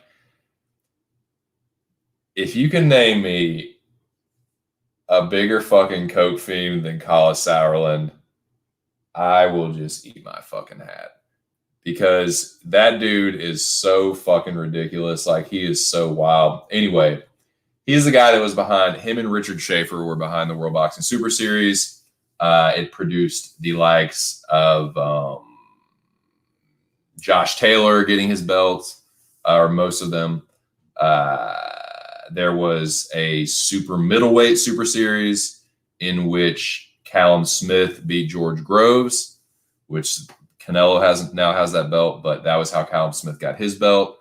And there was the Cruiserweight Championship that Usyk won, beating, who did he beat? Like Breedis? Oh, he beat I know he beat Gassiev in the finals, but he beat somebody else. I can't remember. Anyway, he was undisputed. Usyk was undisputed as a cruiserweight, the best cruiserweight in recent times. He moved up to heavyweight. He fought, I thought that he fought Tony Bellew as a heavyweight, but I think he was a cruiser. But I know he fought Chisora as a heavyweight, and now he's fighting Anthony Joshua. And I won't go through all the history with Joshua, but long story short, Joshua is the unified champion. He has all of the belts but the WBC. So this is a pretty big heavyweight fight, dude. Other than Fury Wilder, this is the biggest heavyweight fight. Excuse me. I'll watch the face-offs today. Joshua towers over him, man. Usyk isn't a small guy either. Usyk is probably just a little bit shorter than me. Well, no, because I'm a little bit taller than Joshua, I think. I'm the same height as Wilder. So yeah, still, man, Usyk is a fucking big dude. He's way bigger than me, size-wise. But Joshua towers over him, man. I'm not saying Usyk was pudgy, but he was not exactly shredded. He didn't look like no fucking Euros Medic. He had a little softness to him, not fat, but a little softness. And he was dude, 220 or something, like 219 or some shit like that. Joshua was like 240 and fucking cut. Like cut. 240 and like towering over Usyk. Anthony Joshua is going to knock Usyk out. I'm going to say within like 8 or 9 rounds. Like Usyk is a good fighter. Usyk is a cruiserweight though. Like he had moments where he was kind of struggling against Chisora. And I don't mean to sound disrespectful to Derek Chisora because I think very highly of Derek Chisora. He's a good dude. Like he's a very honorable opponent. Like if you're a heavyweight boxer, Chisora is about, as far as like your opponent, like yeah, like Derek Chisora gets wild during the build up to some of his fights. You know, he paints his face. You know, the war Chisora, all that. But like he's super respectful afterwards, and like he's a fucking good dude. He's a little washed though, and there were times where Usyk was struggling with him, man. And like, dude, if you're in there struggling like that against Joshua, he's gonna fucking turn your lights out. Like, I've been very critical of Joshua in the past. I think he can be very robotic at times, very plotting. But there are two things that are undeniable. He's a big, strong fucking dude. And when he wants to mash on the gas, he's pretty powerful, and he has a fucking really, like, he's not like the one-hitter quitter that Wilder is, but he's not too far from it. Like, I went back and watched some Joshua highlights. Dude, when he wants to fucking put it on you, dude, he hits pretty hard. Uppercut, dude, the right hand that he dropped Povetkin, the left hook right hand that he fucked off Povetkin with was nasty. Yeah, I think he's gonna fuck Usyk up. Like Usyk is a cruiserweight, straight up, and Joshua is not. Joshua is on the larger end of the heavyweight spectrum. Like, there's only like it's only Fury and Wilder that are as big as him. Only those two. That's why everybody wants to see him fight. Like, even White. White is a pretty big heavyweight, but he's not as big as Joshua. Joshua's like 6'5", 6'6". White's like 6'4" or something. You know, and then you got guys that are even smaller than that, like Takam and like Povetkin. But dude, I think, I mean, will it surprise me if it goes to the distance? No, but Usyk is not going to win a decision. If he's struggling like that against an old Derek Chisora, who's like smaller than him, like Joshua is so much bigger. Like I think he's going to fuck him up.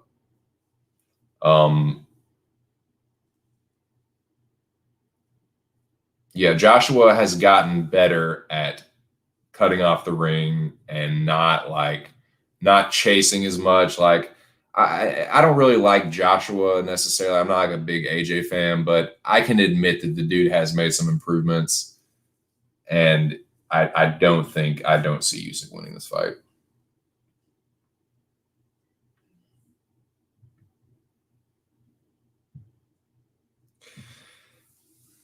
I'd like maybe not, but like the speed he had at cruiserweight he's not going to be quite as fast at heavyweight. He just has more muscle and shit on him now. He just does. So he won't. I don't think he will be quite as fast. He'll probably be a little bit faster than AJ. Yeah, I'll concede that. Yeah, he'll probably be a little bit faster, but he won't have the pop on his punches. Like when Joshua decides to sit down and shit, like it shows. He's very robotic. I used to call him fucking Robot Chicken. But yeah, I think that he'll get it done. I think that he'll actually knock Usyk out. But I hope it's a good fight, man. I hope it's a good fight. It's really like, if he polishes off Usyk, that only leaves like people are really going to start having fits if he doesn't fight Wilder or Fury after that. And I mean, I think that's where it's headed. Like, we know we're getting the trilogy between Wilder and Fury. The winner of that fight regardless of who it is, will fight AJ next. Like that just has to be the fight now.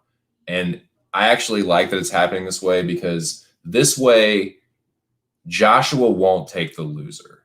You know what I mean? Like, if they were to leave it like it was, you could kind of play the, I don't know. I just feel like with there being a more definitive winner, it's easier for Joshua to be like, okay, I'm fighting the winner of this fight. Like, you are like 4 undisputed. There's no questions. You know, most people think Fury will win. I'm probably leaning Fury myself. So let's say Fury wins. Like, you've got to make that fucking fight, dude. You can't beat Usyk, have Fury just polish off Wilder like that, and then fucking go and fight Dillian White again. Like that, people will be fucking upset over that. The UK crowd ain't gonna go for that. Like, yeah, I don't know. I just there's really no other fight to make. So I know it's frustrating for like Joshua fans, but I actually think that this Wilder forcing the trilogy through the arbitration, I think that was actually like, you can put this chapter to rest for good, the Wilder Fury chapter, you know. And even if you're a Fury fan, man, like, deep down, even if you know that Fury's going to win, there is still that Wilder always has a puncher's chance. I don't fucking care what anybody says. Wilder always has a puncher's chance. It's a pretty good one, too. Wilder is sloppy and windmilly when the dude is hurt. His 1-2 is crispy. Fury is just really fucking good defensively and got Wilder's timing down. But when Wilder caught him is when he adjusted things. Instead of throwing the 1-2, he threw the 2-3 through the right hand left hook. That's how he put him down in the 12th round. But yeah, man, you can't be a boxing fan and say you're not excited for Wilder Fury 3. It's just like, even if you think Fury's going to win, even if you're a huge Fury fan and like you can't stand Wilder, like you don't want to see Fury beat on him again. I don't know. But anyway, we got AJ Usyk this weekend. I'm looking forward to it, definitely, and it's earlier too. So that fight, I think the card, like the undercard, starts at like 1 or something. But I think AJ and Usyk are gonna walk out at like 5, like right after 5, like 5:10 or something is what it said. But I like that that's not overlapping, so you can watch AJ Usyk in the afternoon, get a little, pugilism in, get a little warm up, a little appetizer, if you will, and then. Yeah, I think the early prelims, when do they start? When do the UFC 266 early prelims start? How about them cards, baby?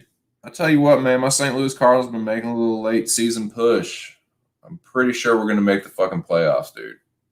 Pretty sure we're going to make the playoffs.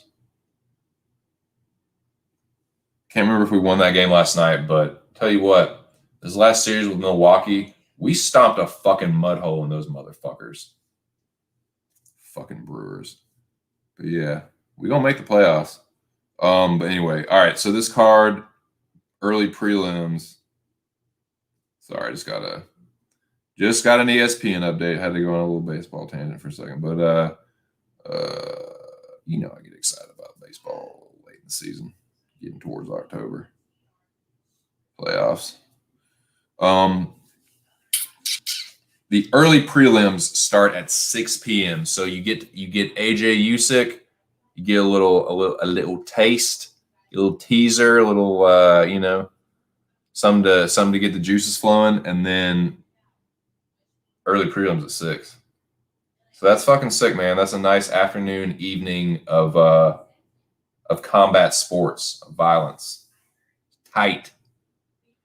Jesus Christ, are you fucking kidding me?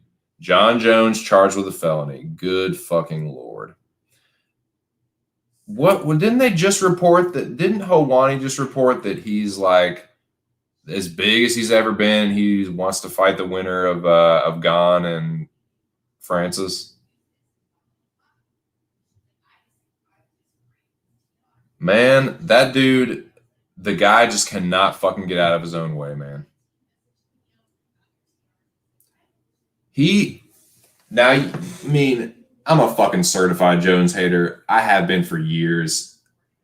I still contest the dude is retired and he wasn't going to be fighting. I still think that was all the same wolf tickets that he's been selling for years on Twitter, talking about he's going to move up. Motherfucker's been saying he's going to do that since Kane was champion.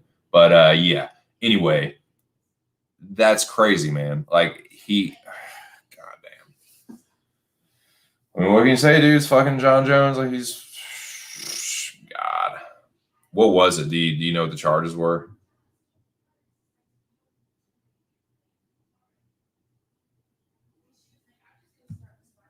Oh shit. Misdemeanor domestic charge, as well as tampering with a vehicle. Man. It's no good, man. I mean, it's not really going to change much John Jones is John Jones, man. Like people know that he is a knucklehead and that he's going to get in trouble with his extracurricular activities. That just there's a pattern of behavior at this point with John Jones. And it's just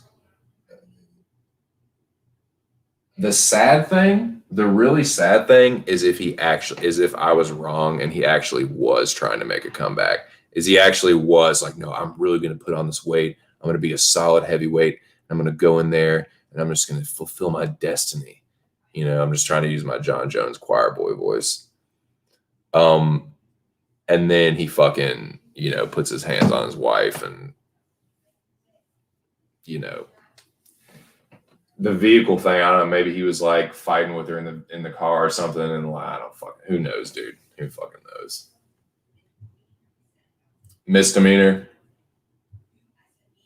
TMZ reported. Oh, yeah, okay. Man, that's wild. Not surprising, but just like, it's just face palmy, man. It's like, God damn, John, like, just can't stop, man. Can't stop getting in trouble. The dude is just like, dude, idle hands for John Jones. It is a fucking, I mean, he's religious too, man. Maybe it really is the fucking devil's playground. Like, who knows, dude? That's crazy, though. Rather gnar.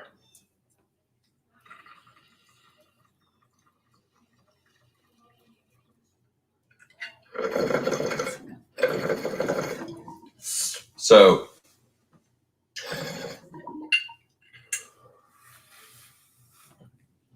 storylines for UFC 266. Implications, shit like it.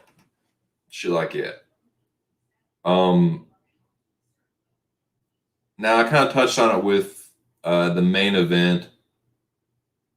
Obviously, Diaz versus Lawler won't be anything. Now, I do want to say this. The loser of that fight, the loser of Nick Diaz and Robbie Lawler,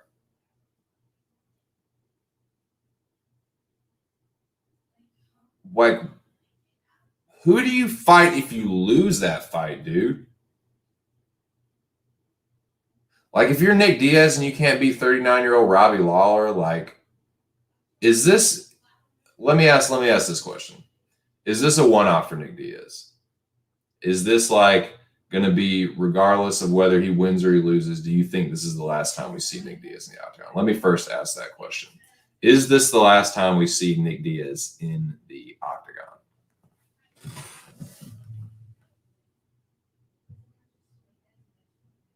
I ask you that, gentlemen.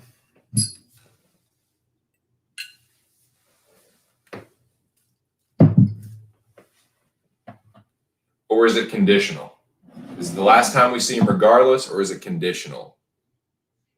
If he wins, does he maybe get another one? Or does it matter?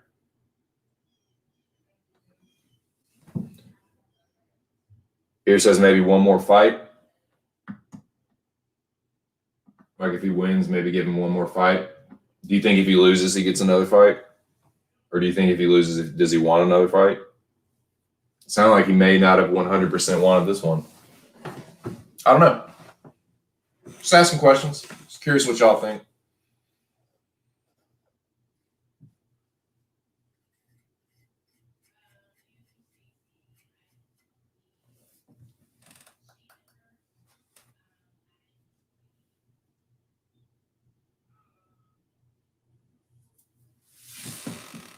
Masvidal, yeah, that's not bad. That's not a bad shout. Get revenge for Nate. That's not a bad shout. That is not bad. I'm pumped for these ceremonial weigh-ins, dude. I'm really curious to see, like, I want to see what Blades and Rosenstrike look standing next to each other. I want to see what Valentina and Lauren Murphy look like standing next to each other. I want to see what it's like for, dude. I want to see Volkan Ortega got a little testy, dude. It got a little testy yesterday when Volk said some. I mean, nothing really happened, but Volk said that shit about him popping, like he didn't know that he fucking popped dirty. And Ortega didn't really say shit, but you know, Ortega's on that gangster shit. So I'm just curious, like, is there going to be any like more posturing? Is there going to be any more like antics at the stare down? You know, it's a ceremonial stare down. It's if there's ever a time to get live for the camera, it's a ceremonial stare down. Or it's a ceremonial weigh-ins. You know what I mean? There's any time to do a little flexing.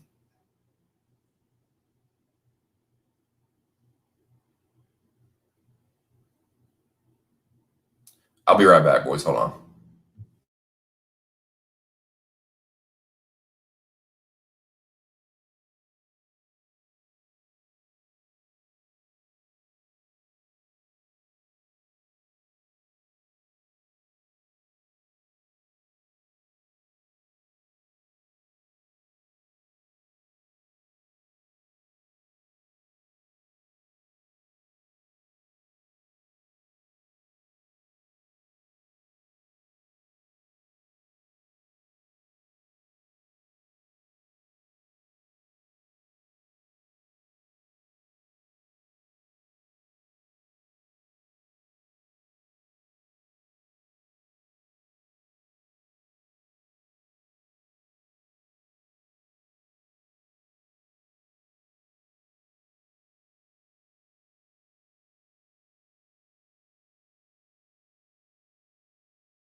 Apologies, I'm back. But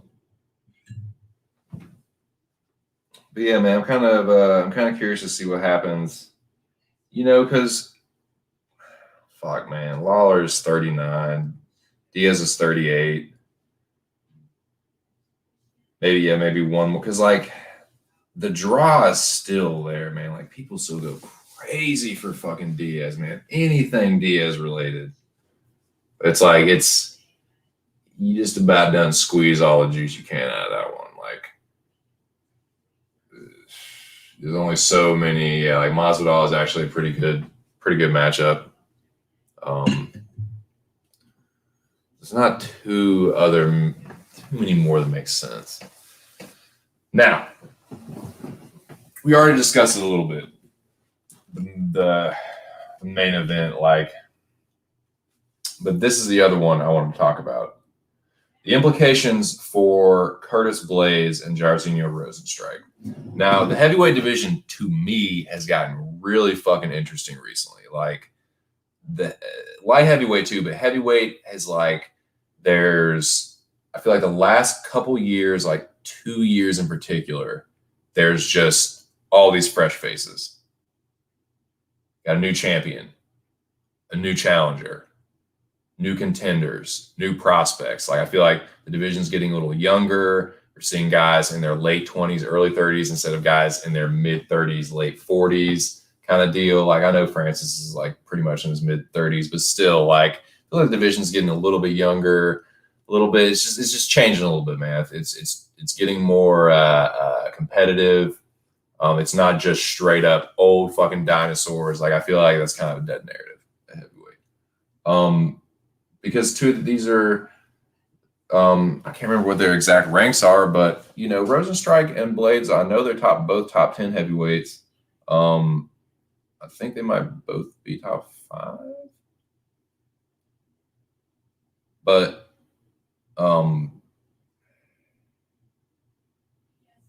Rozenstruik is number 6. Okay, and Blades is probably like number 4 or something. Curtis Blades, number 7 or some shit. I can't remember exactly.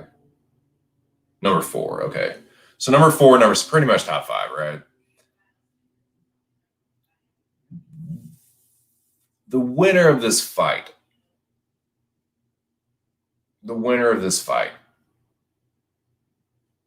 Let me pull up the fucking UFC rankings. Let's do a little rankings, boy. Let's do a little heavyweight power rankings, title picture type shit.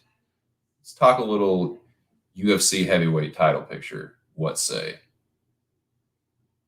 Because, you know, might as well talk a little John Jones. John Jones is supposed to make his quote unquote heavyweight debut. Been talking about for fucking 7 or 8 years, but yeah.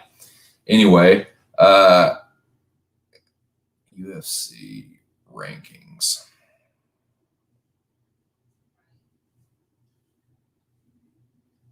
So Francis is the champ, which I think is awesome. Francis is definitely one of my favorite heavyweights. Gon is my favorite heavyweight. I'm definitely a Gon stan for that. But here we go. Now, this is interesting, man, because not only now, let's talk about the top 10 actually, because we have another top 10 matchup. Chris Dawkins is number 10. Shamil is number 7. So the winner of that fight is going to find themselves in a good position as well.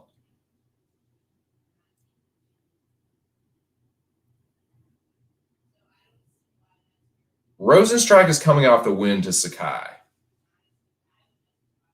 And Blades obviously just got slept by Derek Lewis. And Lewis just lost to Gon. So the winner of this fight, let's say it's Curtis Blades, for instance. We'll play the game with both of them. But let's say right now it's Curtis Blades. Say Curtis Blades, decisions Rozenstruik. Who does he face next? Stipe? Like Lewis rematch? It doesn't sound like Stipe is going to take anything but the belt, but the title fight. So it sounds like Stipe is just going to wait for the winner of Gon and Francis. So I don't even know if Stipe would take a fight like the winner of Blades and Rosenstrike or Derek Lewis. Like, can you see Stipe taking one of those fights? I mean, maybe he can. I don't know. What do y'all think? Because I just don't know if he would, man. Like, it just seems like Stipe is like dead set on nope. He should have had. He's like disgruntled, thinking he should have had the next shot anyway. I mean, you can make an argument for that certainly. Like, it's actually a pretty strong argument too. But like, it just doesn't sound like he's going to take anything less than that. Even though a fight like that would make sense for the winner of this. That's a perfect like title eliminator. Like, I think the winner of this fight needs to be in a title eliminator. I don't necessarily think that the winner of this fight is the next challenger, if that makes sense. You know what I mean? Like, I don't think it should be Lewis, obviously. Like, Lewis needs at least one more. Maybe you make either, if Blades wins, maybe you make the Lewis rematch. Although for Lewis, it's kind of like, I don't know. Like, fuck, dude. I get fucked up by Cyril Gahn, and you're just making me fight the dude I fucking slumped. Like, you're making me turn around and fight him again. But, I mean, I guess it's kind of appropriate. Like, I don't know. The winner of this fight kind of finds himself in, like, a bit of a logjam, maybe.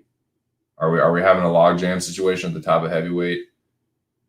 Things will obviously be more clear after the unification bout between Ngannou and Salil, but beyond that, what are we talking about beyond that? It's just going through my head right now, boys. I'd like to know what y'all think.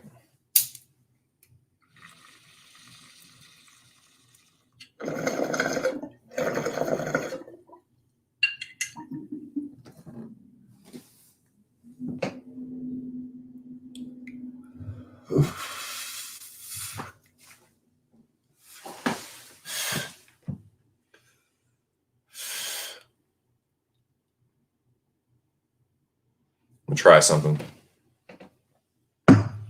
Let's see if this is showing up on the stream.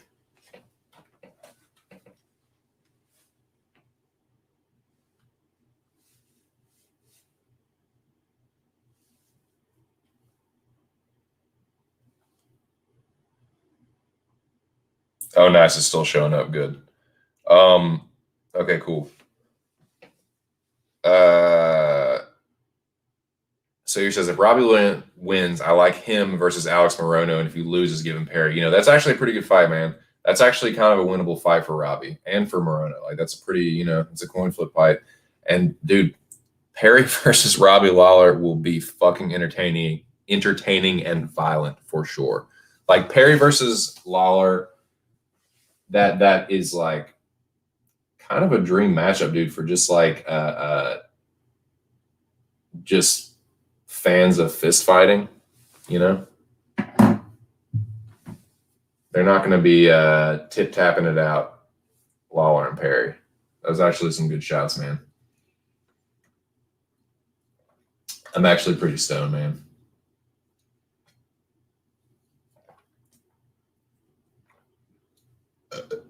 So, but yeah, so back to Blades and Rosenstrike.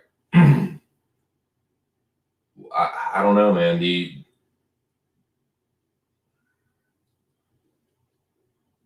You could make, let's say Rosenstrike wins. Let's say, okay, yeah. So we played the game with Curtis. What if Rosenstrike wins? What if Rosenstrike clips Curtis Blades and he just knocked out the number 4 dude? Maybe even takes a spot. Maybe say he's number 4, number 3. Do you give? It obviously depends on who wins between Francis and Gahn. If Francis wins, maybe make the Rosenstrike and Francis rematch. I mean, if Cyril Gahn wins, it's kind of hard to make. Rosenstrike is in a tough spot because it's like, dude, you lost to Francis and Gahn. Like, you lost convincingly to Gahn. He made you freeze and just styled on you for 5 rounds. Francis fucking carouseled you. It's like it's tough for him. Blades is like, maybe the Lewis rematch is appropriate because it's like it's hard to like just jump Derek Lewis when he fucking turns your lights out. But I don't know. Now if Rosenstrike wins, you could make him versus Derek Lewis. That matchup has not happened yet, and that's actually a pretty fun fight. Rosenstrike versus Derek Lewis would be a pretty damn good fight, and that actually makes a lot of sense because it is tough to say like to put It's definitely tough to put Rosenstrike up against Gane because of how recently it happened, and like the Francis knockout wasn't that long ago.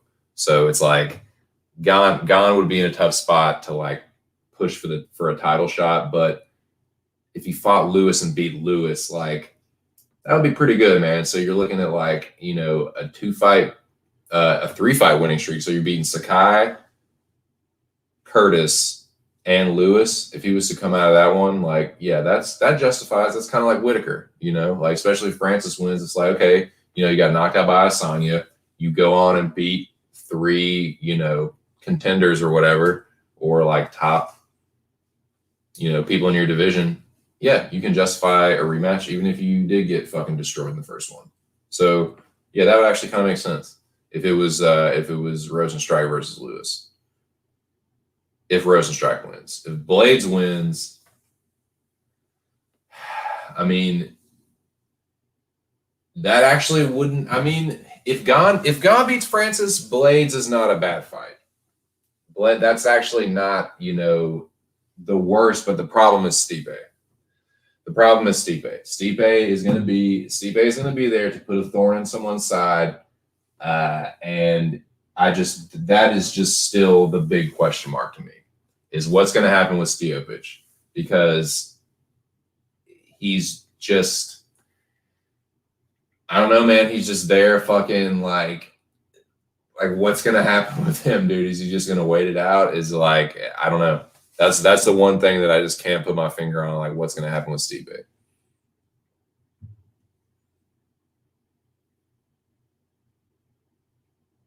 Yeah, now for the losers, yeah, that's a good shout too. That's the thing, man. Like, there's these guys like Dawkins and Tom Aspinall that are right fucking there. Like, let me look at those rankings again. Where the fuck are they? Right here, dude. If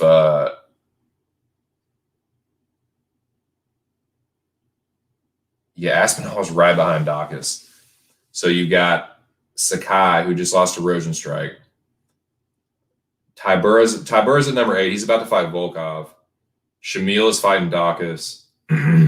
Everyone is matched up but Lewis and Stipe. Everyone else in the top 10, besides Augusto Sakai and Tom Aspinall, I mean, Aspinall's number 11, but everyone else is matched up, and no one else is really relevant enough to be talking about as far as title picture. So, yeah, man.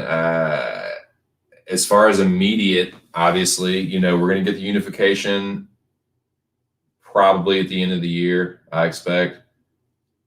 Stipe, the way it's sounding, I don't know. A lot can happen between now and then, but the way it's sounding, it sounds like old Stipe is just going to be a stubborn old goat and just be like, nope, you're giving me the winner of this fight, and that's all there is to it. I can really see that happening. It would kind of be hard to deny him as well. Like, it's not like he doesn't fucking deserve it. You know what I mean? And he's just going to be a pain in the ass about it if you don't, or he's just going to fucking jump ship. And I don't think, like, I don't know, man. That's just that people will make a fucking huge stink about that. I don't know, man. I think that it sounds like Stipe is just going to wait it out.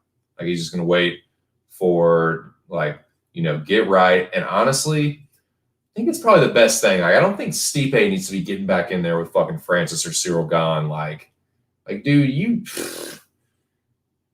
he definitely, like, from pure meritocracy, from that standpoint, yes, he deserves a rematch.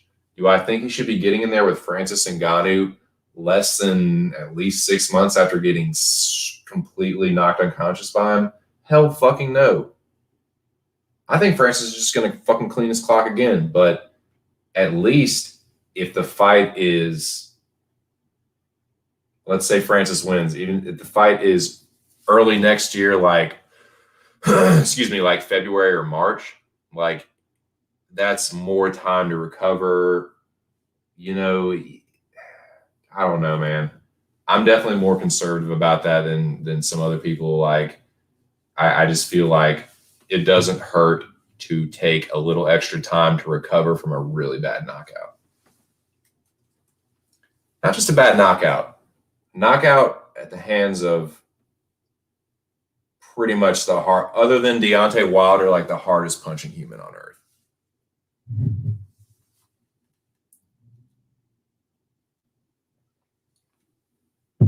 Even if it's Gone, man. Gone ain't too sweet in there, man. Gone, like, yeah, like he doesn't knock everybody out, but if he wants to, and you give him, like, if he smells blood, and yeah, he'll mash the gas on you for sure. It's like, dude, I think that's actually the best thing for Stipe, to wait for the winner. Like, they haven't announced it. I'm sure it'll be at the end of the year. So that I actually think that's pretty good. That actually works out pretty well. Like, you get the unification in like November, December. Okay, Stipe, here's your either rematch or you get to fight for the belt in February or March. Like, I think that would make everybody happy. It doesn't matter whether Stipe likes it or not. Gane is the interim champion. They're going to make the unification. That's just, it is what it is now. But that's actually good, better for Stipe, if you ask me.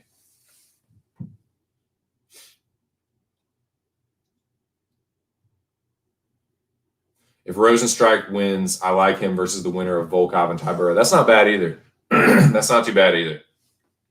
Now that I think about it. Yeah, I really like that fight for Rosenstrike because that it's a fresh matchup, and like, especially if he wins, because like if he wins, he, like, Lewis is right there, and Lewis probably won't want to fight down too much, and it's a fresh matchup. I could definitely see that one happening.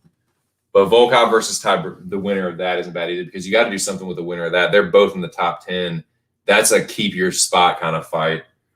That's definitely a keep yourself in the queue kind of fight for Volkov and Tybura.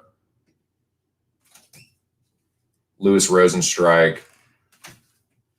Man, this computer. Lewis Rosenstrike as a main event of a fight makes a lot of sense. Yeah, they could definitely, Rosenstrike. He's a striker. Lewis is a striker.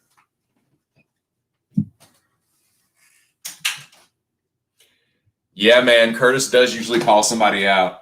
Curtis usually does get on the mic, and he gets fired up when he wins. It's interesting for Blades, man, because, dude, it's so tough to call for Francis for a third time. The dude fucking knocked you out twice. Like, that's tough, man. That's tough to fucking, like.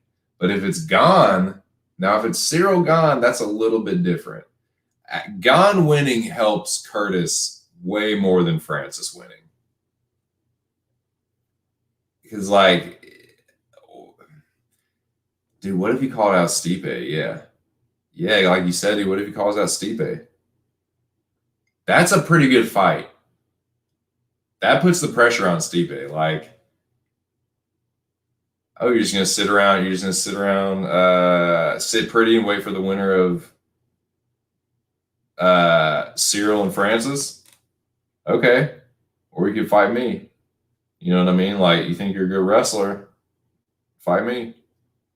That's a good fight, man. Curtis versus Stipe. I like the fresh matchups, man. I'm sorry. I know, like, some of these matchups, some of these rematches are deserved, but I would rather see, if they're deserved, I don't like necessarily have a problem with it, but I much prefer fresh matchups, especially if those are deserved, man. Like, so I would much rather see Curtis win and fight Cyril Gane than Curtis beat Rosenstrike and Francis beat Cyril, and then we get fucking Francis versus Curtis. You know what I'm saying? Like, I'm sorry. I'm just going to go ahead and say this right now. I do not see Stipe Miocic beating Francis Ngannou or Cyril Gane anytime soon. They both have at least 5 years on him age-wise, and mileage-wise, dude, it's not close, man. Especially Gane. They're just the improvements that Francis has made, and Gane is just that kind of new breed of heavyweight. And you got people like Dawkins and Aspinall on the come up. It just, that era is over, man. We're seeing a changing of the guard. The DCs, Stipe's, Canes, Brock Lesnar, all of that shit that's this past generation, man. We're seeing a new generation of fighters emerge. And yeah, I think Stipe is going to get phased out, dude. I think Gane would probably knock him out too. I know Francis will. So I'm sorry. I know it sounds like I'm just not even factoring him into the equation, but this is what I think will happen. I think that, and I actually logically thinking about it, like, yeah, it probably will be Stipe up next. He'll push for it. He'll hold out for it. He does deserve it. I think they'll probably do that. Like, you make Stipe versus whoever, Gane or Francis. Either one of them, I think, will turn his lights out. And then he'll probably retire. So, yeah, I think Lewis versus Rosenstrike. If Rosenstrike wins, that's a great matchup. If Blades wins, it's kind of hard to make you could make the Lewis rematch. But Lewis, like, what the fuck? Like, Lewis, like, wakes up after getting knocked out by Cyril Gane. Hey, Lewis, you're fighting Curtis Blades again. What the? I just knocked that fucking dude out. Are you fucking serious? I don't know, man. Yeah, it's getting to be that time, dude. Getting to be Halloween time. What's up, Anon? Value on Volkanovski. Sorry, my computer's being a piece of shit. Value on Volkanovski, I bet him only $15 on him. I should have bet 15 more, and I want to throw a sneaky 5 on Nick Diaz, I think, especially at this underdog money.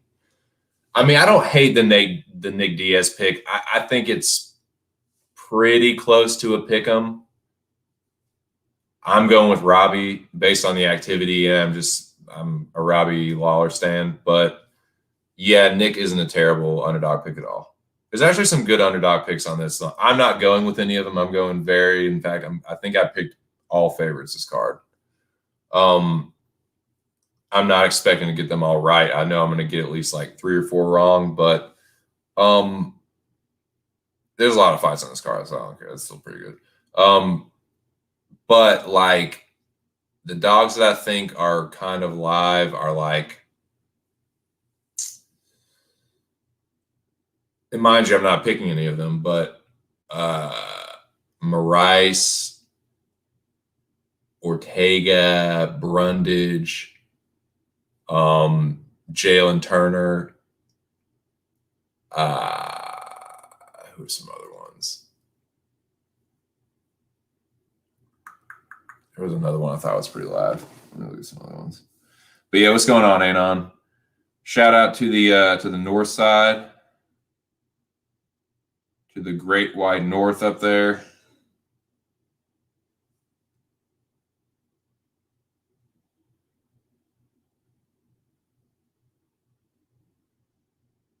What was it like? Is it getting fucking cold up there in Canada, dude? Is it getting just cold as shit?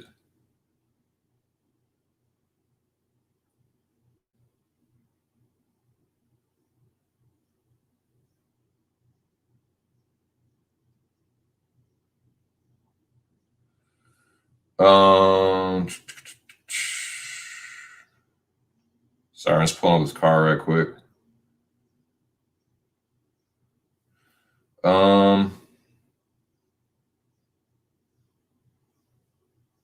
Jonathan Pierce is a pretty good underdog. Like I said, I think Jalen Turner could maybe be a sneaky underdog, but like I said, I'm not picking any of these guys. I'm going all favorites. Uh,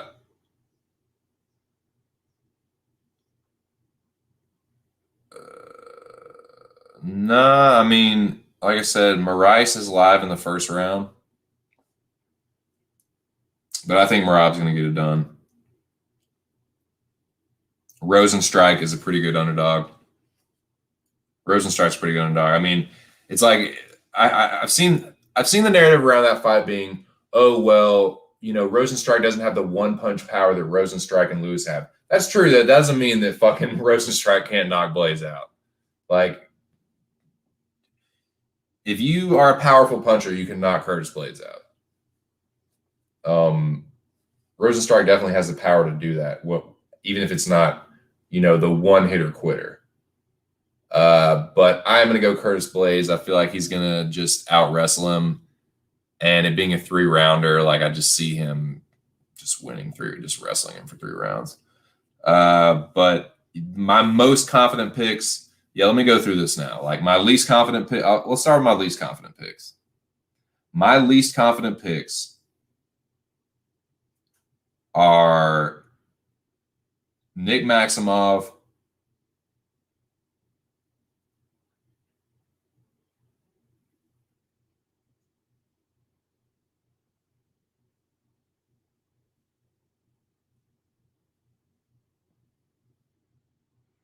I'll say Nick Maximov, Curtis Blades, and Marab.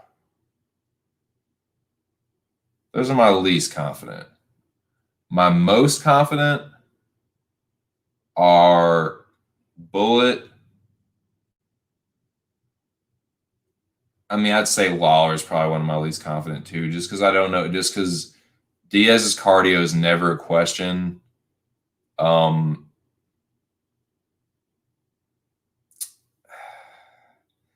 His durability really, I won't say it's not a question, man. Like he hasn't been knocked out a lot, but he's been stopped before. It's been a while, dude, but I don't know, man. That shit, those rumors about him getting like knocked out in sparring or getting hurt or something, that shit is just like, I don't know, man. It's just something weird about it.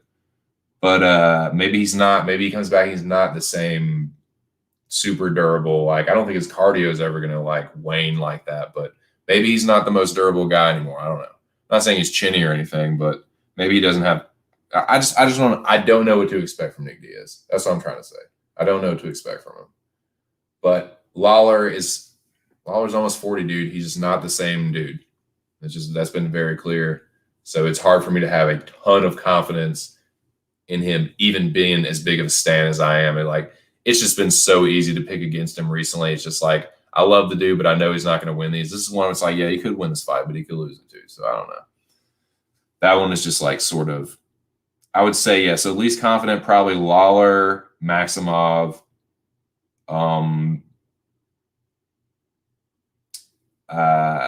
The Blades fight worries me. And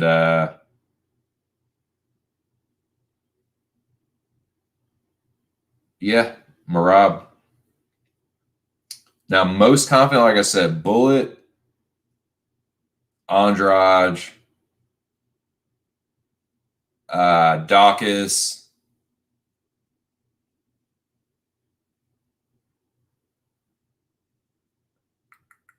and Santos. I mean, I guess Shamil could like out. Nah, I don't know, man. I think at some point Dawkins is going to clip him. Like,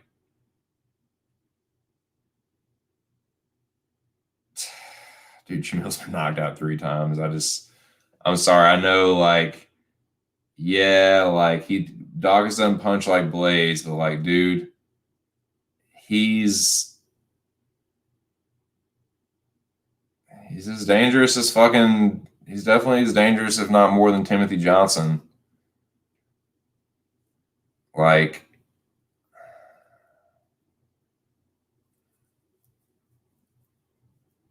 Like Shamil knocked out Marcin Tybura. Like that's Tybura isn't the most durable dude, but he's been on a nice little run recently. Split against Harris. Like Shamil is not a bad fighter. He knocked out Chase Sherman. Like, but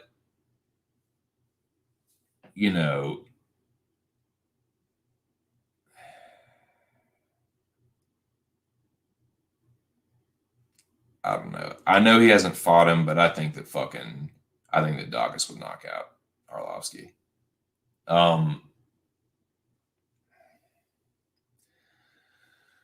So yeah, I feel pretty good about it.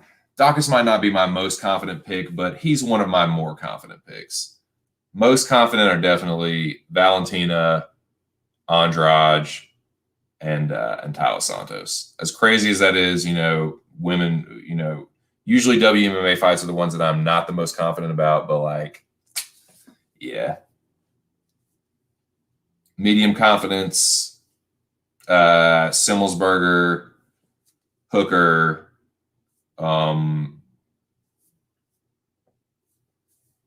Volkanovski,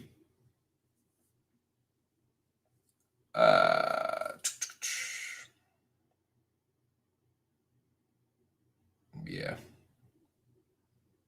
Feel pretty good about Medic. He's not like the most confident, not the least confident either.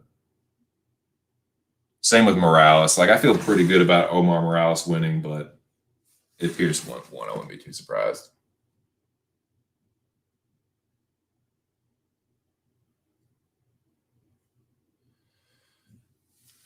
Yeah, that's what I'll be interested to see. If Nick can take the damage early, he'll probably be all right, and Robbie might lose the decision.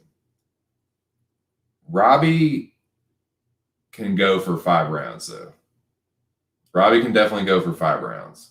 And 5th round Lawler is notorious. Like, I know Robbie isn't the same dude as he used to be, but Robbie definitely turns it up late in fights. And he's shown that he can go 5 rounds. He's done it. Fuck, dude. He's done it in, like, championship fights. Like, he did it twice against Hendricks. He did it fucking. He went into the 5th round with Rory. He went 5 rounds with Condit. He has plenty of experience in going 5 rounds at a clip. Like not just going 5 rounds, going 5 rounds at a fucking clip. Now, like he obviously isn't the same dude, but he's been more active than Nick. But yeah, it's like I just don't know what to. I know what I'm going to get from Robbie more or less. I don't know what I'm going to get from Diaz. That's the thing.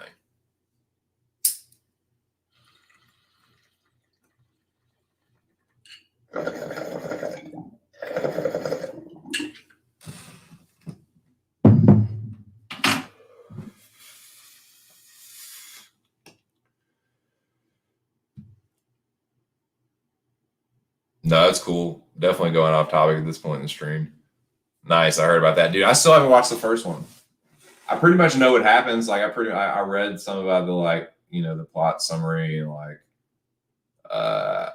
I've seen a bunch of memes and like clips and shit. That's funny though. I may have to actually like watch the whole thing and catch up. I've been watching that show C on Apple TV. Been really into that. I do need to catch back up on What If. The old lady and I have been watching that. It's Friday night, so we're gonna watch SmackDown, but then we'll probably watch some What If at some point. But that's been pretty good. We're on the Doctor Strange episode. That's the next one we're gonna watch. So we're watching that. Been really into C. That's really fucking good. With Momoa and Batista. And I've been, dude, just into some fucking Batman shit recently, dude. Like, we got HBO Max, and there's a fuck ton of Batman stuff on there. I've been, ooh, shit. Excuse me, had a nasty burp. Watched Batman Hush. That was pretty good. Under the Red Hood was really fucking good, dude. I like that a lot. Under the Red Hood was awesome. Started the Batman animated series again. Need to get back into that. But I watched Batman Begins last night, or most of it. I need to finish it, but enjoyed that for sure. Probably going to finish the Nolan Dark Knight trilogy and then go back and watch the Burton films.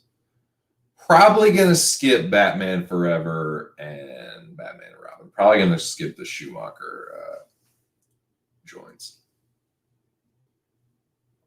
But definitely going to go back and watch the Burton ones after I finish the Nolan trilogy. But yeah, been on a Batman kick, dude. Been on a serious Batman kick. Tried to get into Titans and I couldn't do it, man. It's too much like the fucking like the Flash and Arrow and shit to me. Like it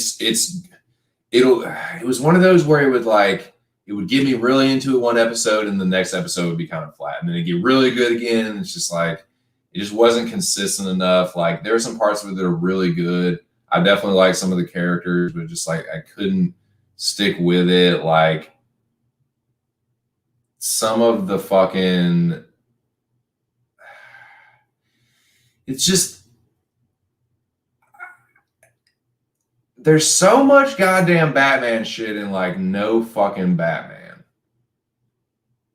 That's just frustrating to me. It's like, and I get it, like it's not about him, it's about fucking the Teen Titans and they're a different group, and it's like it's not really about Batman, but it's like just I don't know, man. Something it wasn't just that, it was just some of the shit was cringy. Like it wasn't bad. I wouldn't say it was a bad show. I'm not recommending it. I just couldn't stick with it. I couldn't stick with it.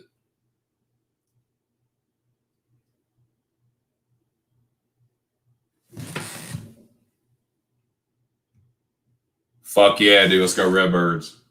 Fuck yes, Cards. Dude, we're making a nice little push, dude. We're making a little nice little fucking push.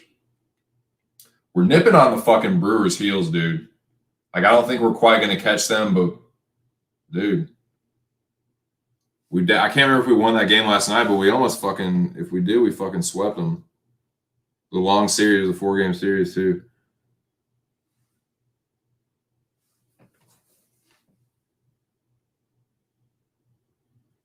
It's another fucking divisional game, too. That's good. Always good beating the fucking Cubbies. Punk ass, bust ass, fucking Jerry Curl ass Cubbies. They fucking suck this year. But yeah, it's still good.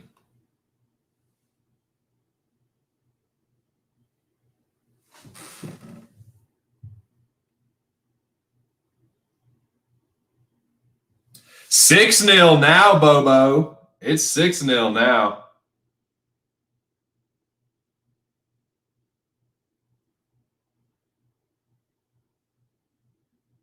Yeah.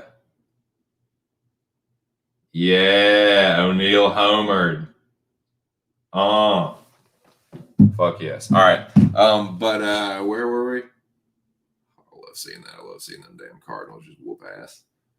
Whoop the fucking Cubbies. I love that shit. Yeah, we were talking title picture.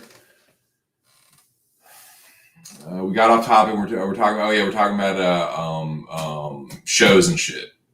Shows. Man, HBO. Like, I know I sound like such a shill, but like, it has such a good selection. Like the overall show selection and the movie selection isn't close. They have the best movie selection of any streaming service. TV is debatable, but like, there's so many good HBO specific shows. It's just like pretty fucking solid there too. Like, yeah, it doesn't have Sunny, it doesn't have Workaholics, it doesn't have Castlevania, it doesn't have a couple other ones, but it has The Wire, it has Game of Thrones, Curb Your Enthusiasm, it has fucking Boardwalk Empire, which I still need to start. With the old lady wants to watch that too, though, so I think we're gonna start Boardwalk Empire together at some point. But There's some other shows, man. Like I still need to finish Sopranos. I'll probably restart it again at this point, but yeah, I want to, watch that one. But yeah, like it's fucking good, dude. It's a fucking good app. The app itself is a piece of shit, though. Like the selection is good, but that fucking app is a buggy piece of shit. I have to restart the motherfucker about 4 times before I can actually start watching anything, and then it'll just cut out even when the fucking Wi-Fi service is good. Like everything else will be working fine, but fucking HBO Max will cut out. It's a piece of shit, but the selection is top notch, top notch.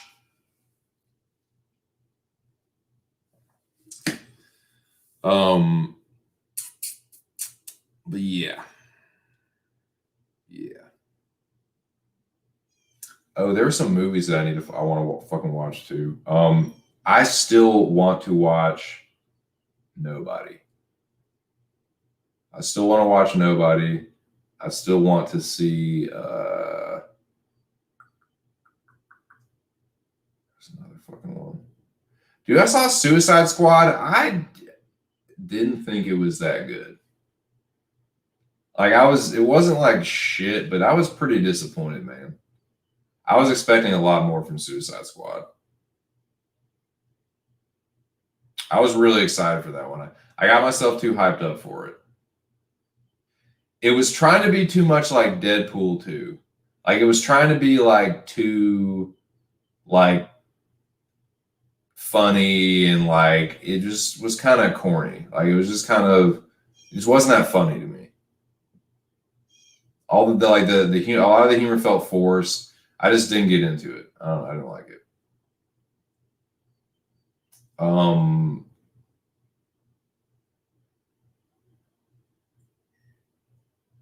Trying to think.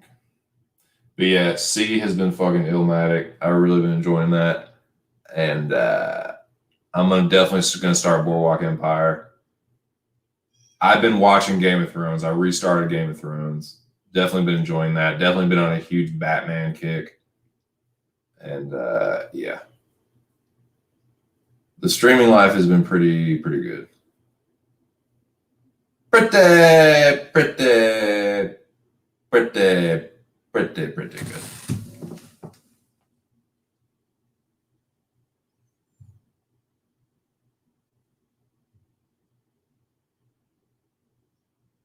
Somebody made a good analogy. In baseball, you could be down by 7 runs in the 9th inning and hit a grand slam. You still need to score 3 more points. While in fighting, you could be losing the whole fight.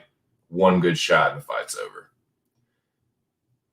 Yeah, like fighting is the most unpredictable because it can end in a matter of seconds. Like boxing is a little bit like that, but you have the 8 count. It's 3-minute rounds. Like in an MMA fight, like it could be over. A head kick will end a fight in a second. A clean elbow will end a fight in a second.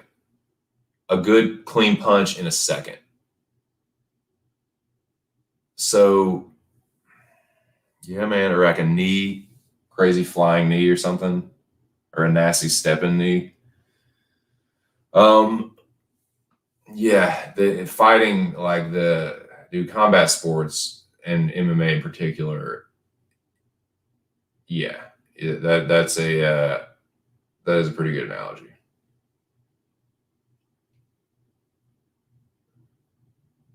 Even when you think you put it away in a game,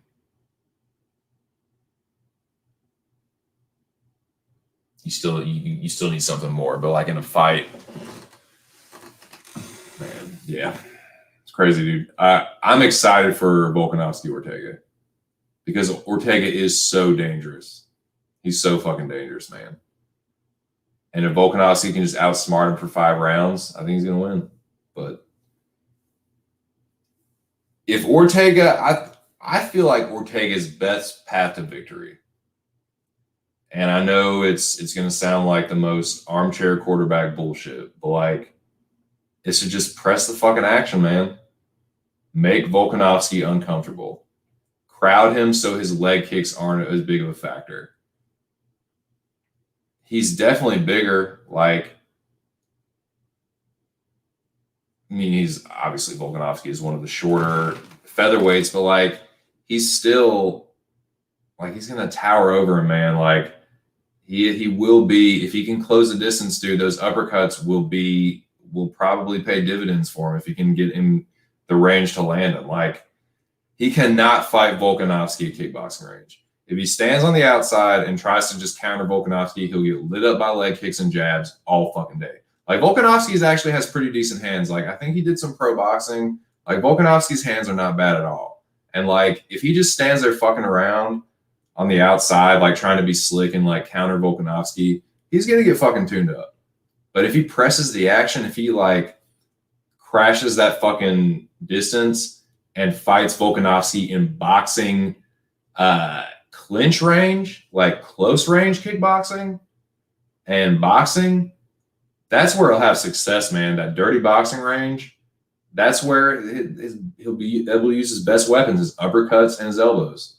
So, excuse me, man. I've been fucking mucusy today. I think it's this fucking tree.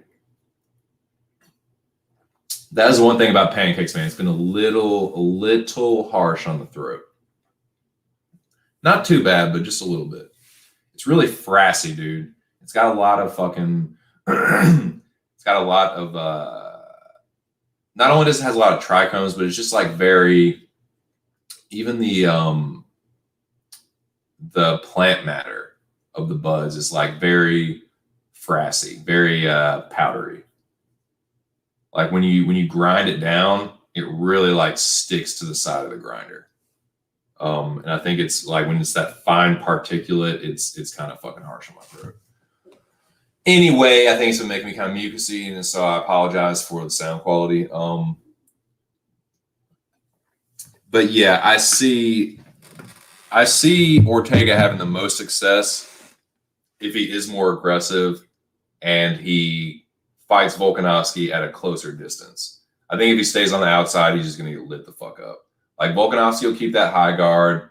He'll fucking throw that fucking low kick and just feint low kick and jab his way to a fucking decision. But I'm interested to see if Ortega will be aggressive because I think it can make the fight really interesting, man. We'll see, though.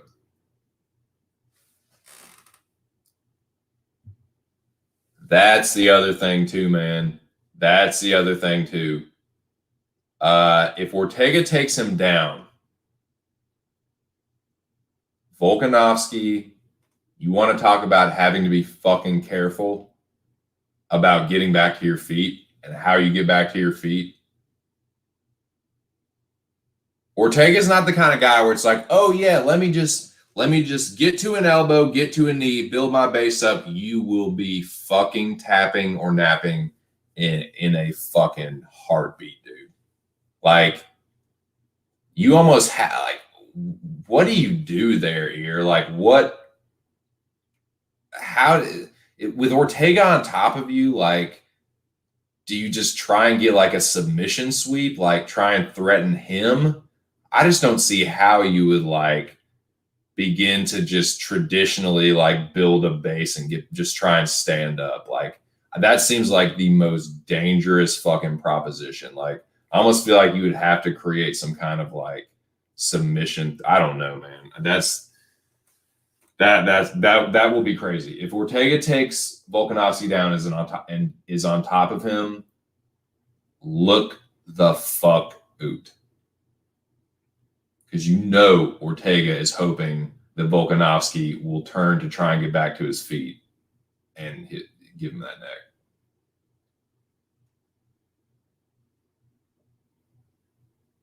Look at my neck, look at his neck. Alpha. You know what I'm saying? But yeah, dude. That's gonna be a good one, man. I'm definitely stoked about that one. I always enjoy it when Lawler's fighting, but I mean, I just don't get as hyped as I used to. But this one, I'm more hyped about this one than I have been other fights because I am, dude. I'm a certified Lawler stan. I hope he gets his fucking revenge, dude. I hope he gets his revenge. You know, Nick won the first one fair and square. I think Lawler was a favorite there. I think a lot of people were counting Nick Diaz out in that fight. But he won the first one fair and square. And yeah, I wasn't a huge Lawler fan at that point. I don't even think I was watching UFC at that point, but I became a Lawler fan later, actually. Like, I think it might have been maybe, let me see, when was it? It might have been the first Hendricks fight or the one before. Yeah, I think it was the first Hendricks fight. I think it was the first Hendricks fight, yeah, because then he fought Ellenberger and Matt Brown. And then he had that other really close fight with Hendricks where he won the belt. Man, that was a nasty little run. Loses the vacant belt to Hendricks, beats Ellenberger, Matt Brown, Hendricks, Rory, and Condit. Boom, boom, boom, boom, boom, boom. And then obviously, you know, he gets slept by Woodley, blah, blah, blah. The rest is history. But yeah, man, I haven't been this pumped for a Lawler fight in a minute. I hope he wins. I think he might win. But the question is Nick Diaz, man. The big question is Nick Diaz. I know what I'm going to get from Lawler. I know what I'm going to get from Robbie Lawler in 2021. What are we going to get from Nick Diaz in 2021? Even saying Nick Diaz and like Nate, I've been saying Nate for a hot minute, since I've been streaming. Nate Diaz fights. I've been picking Nate Diaz fights since I started streaming 3 years ago. You know, haven't once mentioned Nick Diaz in a fight. So it's weird. But yeah, pumped about that one. Definitely pumped about that shit ass fucking Maximov Brundage fight when you normally shouldn't be, but yeah. And some other ones, man. I think it's gonna be a good time, man. Maurice Dawalishvili too. That's gonna be a good fight. And the first round is going to be fucking hairy for Dawalishvili bettors. Hairy. So yeah, I think I'm going to probably wrap it up though, or start wrapping it up.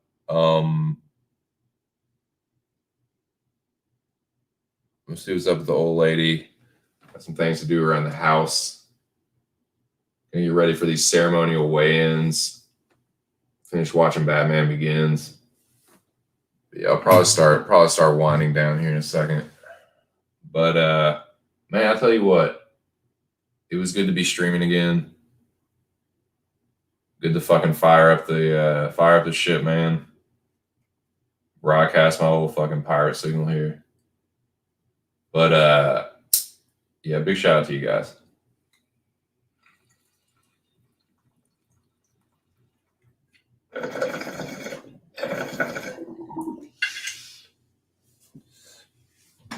Check some real quick. 7-0 here. Top of the 6. 2 outs. Goldie at bat.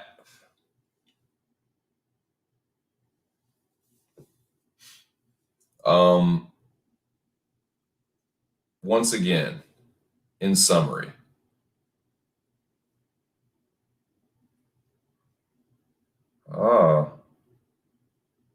Bayern Munich scores another goal. Fantastisch.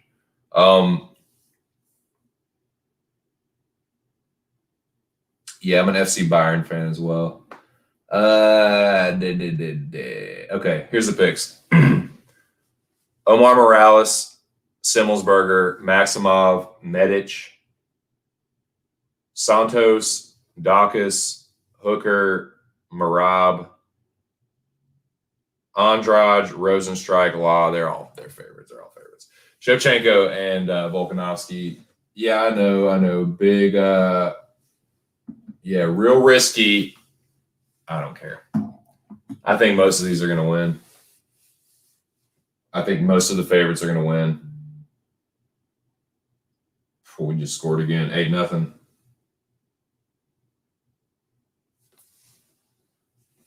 Goldie singled to deep right. Newbot scored. Edmund the third. Boom.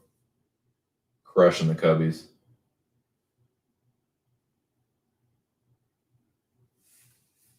Yeah, if I had to, if I was hypothetically making a parlay,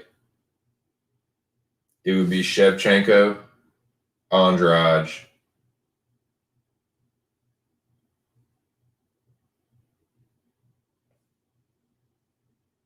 and I would probably put either Hooker or Santos in there. Or it would be like Valentina inside the distance and Andrade. Valentina inside the distance, Andrade inside the distance. I think that's not a bad little two-legger. Can see both of those hitting. See Andrade definitely fucking knocking Calvillo. Look. Cynthia Calvillo's 34. She ain't Andrade is 5 years younger than her. All right. This is who Cynthia Calvillo has been fighting.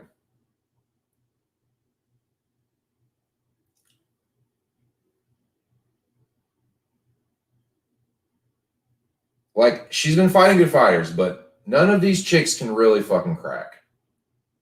Jillian, Montana De La Rosa, Amanda Bobby Cooper, Pearl Gonzalez, like JoJo, Carla, like, they're not bad fighters, but none of them are fucking heavy-handed.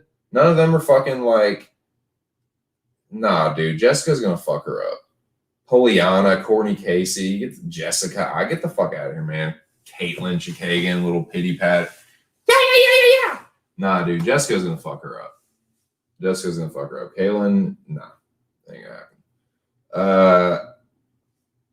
But yeah, I like Jessica and Valentina like pretty heavy. But yeah, man, we'll see. I'm pumped for these fights for sure. Pumped for AJ Usyk too. I think it's gonna be a good fight. Oh, dude, I didn't even mention this earlier. And you know, if you're not a boxing fan, you're not gonna care. But there's a really good fight. Never mind. This is on the. I'm getting myself confused. The fight I'm thinking about is on the Wilder Fury 3 undercard. So forgive me for that one. But on the Wilder Fury 3 undercard, F.A. Ajagbe and Frank Sanchez, that is a fucking good fight, dude. Those are two heavyweights that are undefeated. They're both hot prospects. They're both fucking good. They both punch really fucking hard. And yeah, that's a good fight. But I'm pretty sure it's on Wilder Fury 3 undercard. But yeah, AJ Usyk is going to be awesome. It's other than Wilder Fury, it's the most important heavyweight fight in boxing. And it is for Anthony Joshua's WBA, WBO, and IBF heavyweight championship belts. So there's a lot on the line. I think AJ's probably going to knock him out in about 8 rounds. I'll say definitely less than 10 rounds. But I'll say like round 8th round knockout. But yeah, man. And I got Volkanovski by decision. Valentina Shevchenko will be the first person to stop Lauren Murphy. I'll say in the 3rd round, maybe 2nd round, but probably 3rd round. Yeah, man. Big shout out to everybody that came through. Let me. I remember what I was doing. I remember what I was fucking doing.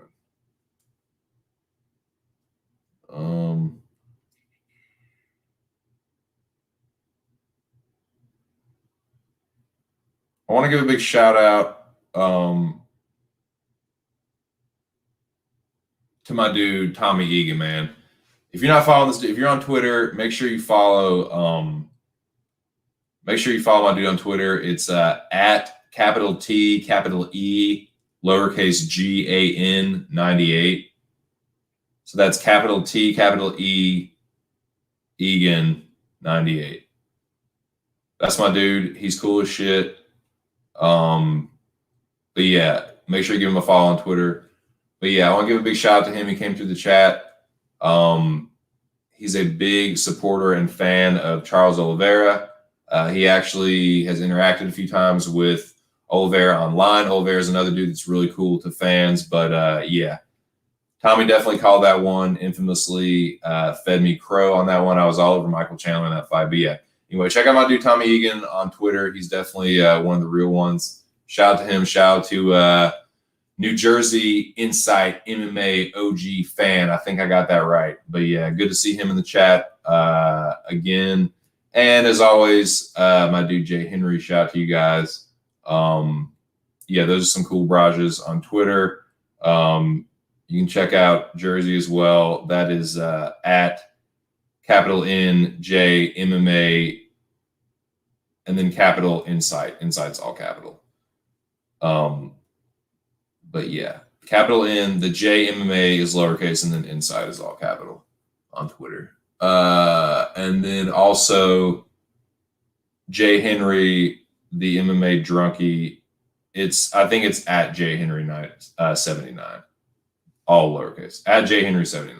But yeah, shout out to those dudes. Great to see them in the chat. And shout out to all the usual suspects, man.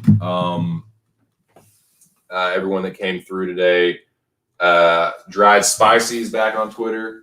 And I want to thanks again, Spicy. I appreciate you getting the word out there. Shit, man, you got out there before I did. Yeah, so shout out to Spicy. Shout out to everyone that liked and retweeted it on Twitter. Appreciate the Twitter fam helping out on that one. And yeah, man, shout out to the usual suspects that came through. You know, I really don't want to miss anybody, but yeah, appreciate it, Ear. Ear is definitely one of the fucking OGs on this channel. Appreciate your Ear. Catch you on the flip side, man. Look forward to these fights tomorrow night, dude. Later, Spicy. Have a good one, dude. Always good to see you in the chat. Best of luck this weekend. All you guys here, everyone that's making picks and plays and shit. Shout out to Jack Attack MMA and Touch at Touch to Escape at Jack Attack MMA on Twitter. Shout out to both of them. They are going head to head in the finals of Mr. Arkansas's Mecca competition. It's the finals of season 4, taking place tomorrow night. One of them will be crowned the winner. Anxiously awaiting that for sure. So yeah, shout out to Mr. Arkansas. I will be checking that out. I assume he's going to be. I don't know if he's going to do he might do a stream tonight or maybe tomorrow. I'm not sure, but he'll definitely be going live for the Mecca finals. As always, shout out to the general. That is one of my A1 day ones. So yeah, shout out to the General Alex Ramirez. Shout out to Anon, man. Good to see Anon in the chat. Shout out to Artem. All the usual suspects, man.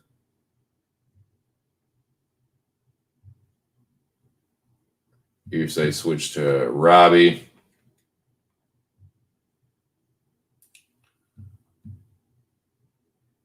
Sorry, I'm scrolling through the chat here. Just doing some shout outs, man. If I missed you, I truly apologize, and I appreciate you coming through and supporting the channel. Brian was in here, who I still contend is Scott Brown, but if he's not, I'm sorry. It's just a joke.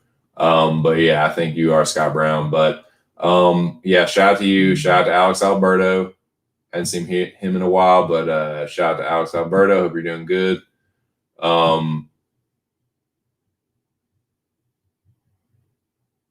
Shout out to fucking Noah. Player in the house, man.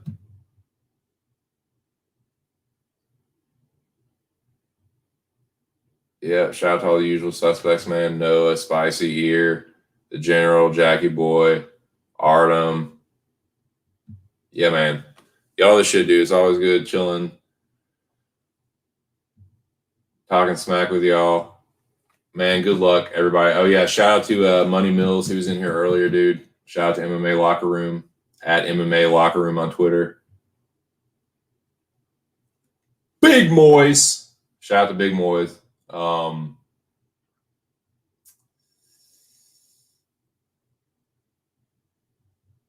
Yes, indeed, man. Good shit, man. I hadn't streamed in a while. It was good to get on here and chop it up with y'all.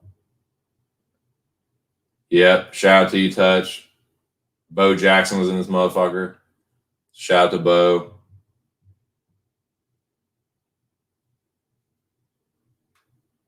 Yeah, man. It should be a good weekend. Got a bunch of fights. Best of luck with all your picks and plays. Best of luck with your with everything this weekend. If you make any boxing bets or anything, good luck with those as well. And shit, man, thanks for coming through the channel.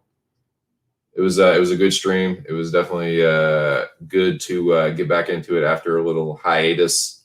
But yeah, Touch, Jackie Boy. Best of luck tomorrow night, gentlemen. Best of luck to everybody. If I missed you on the shout out, I apologize, but thank you to everybody that came through. Had a nice little stream here. And hope you all enjoy the fights tomorrow night. Once again, thank you to everyone on Twitter that liked and retweeted this. I guess I should give a little shout out to y'all as well before I get out of here. Most of the people I already hit, but let's see. Big shout out to King Julian on Twitter. I think he switched it now. It's like he's going by Gene Coolian or something. But shout out to him, man. He's a cool dude. He goes by He Types All Caps, at He Types All Caps. Obviously, each first letter is capitalized, but he's a cool dude, and he put the word out as well. So thank you and everyone else that spread the word. It was a good stream. I will hopefully be back doing these more regularly. I always say that, and then I'm gone for 3 fucking weeks, but I don't know. We'll see. But yeah, it was a good one, man. Hope these fights are good. I will definitely be tuning in very closely to the Mecca. And definitely. Oh yeah, and make sure y'all check out the AJ Usyk fight. It's tomorrow afternoon. If you're not doing shit tomorrow afternoon, you can check that out. I think they're walking at 5 p.m. But anyway. All right, y'all. I'm getting the fuck out of here. Appreciate it once again. And yeah, everybody, good luck this weekend. And I hope it's a good one for you. This has been just my 2 cents, and I hope to catch y'all on the next one. Peace.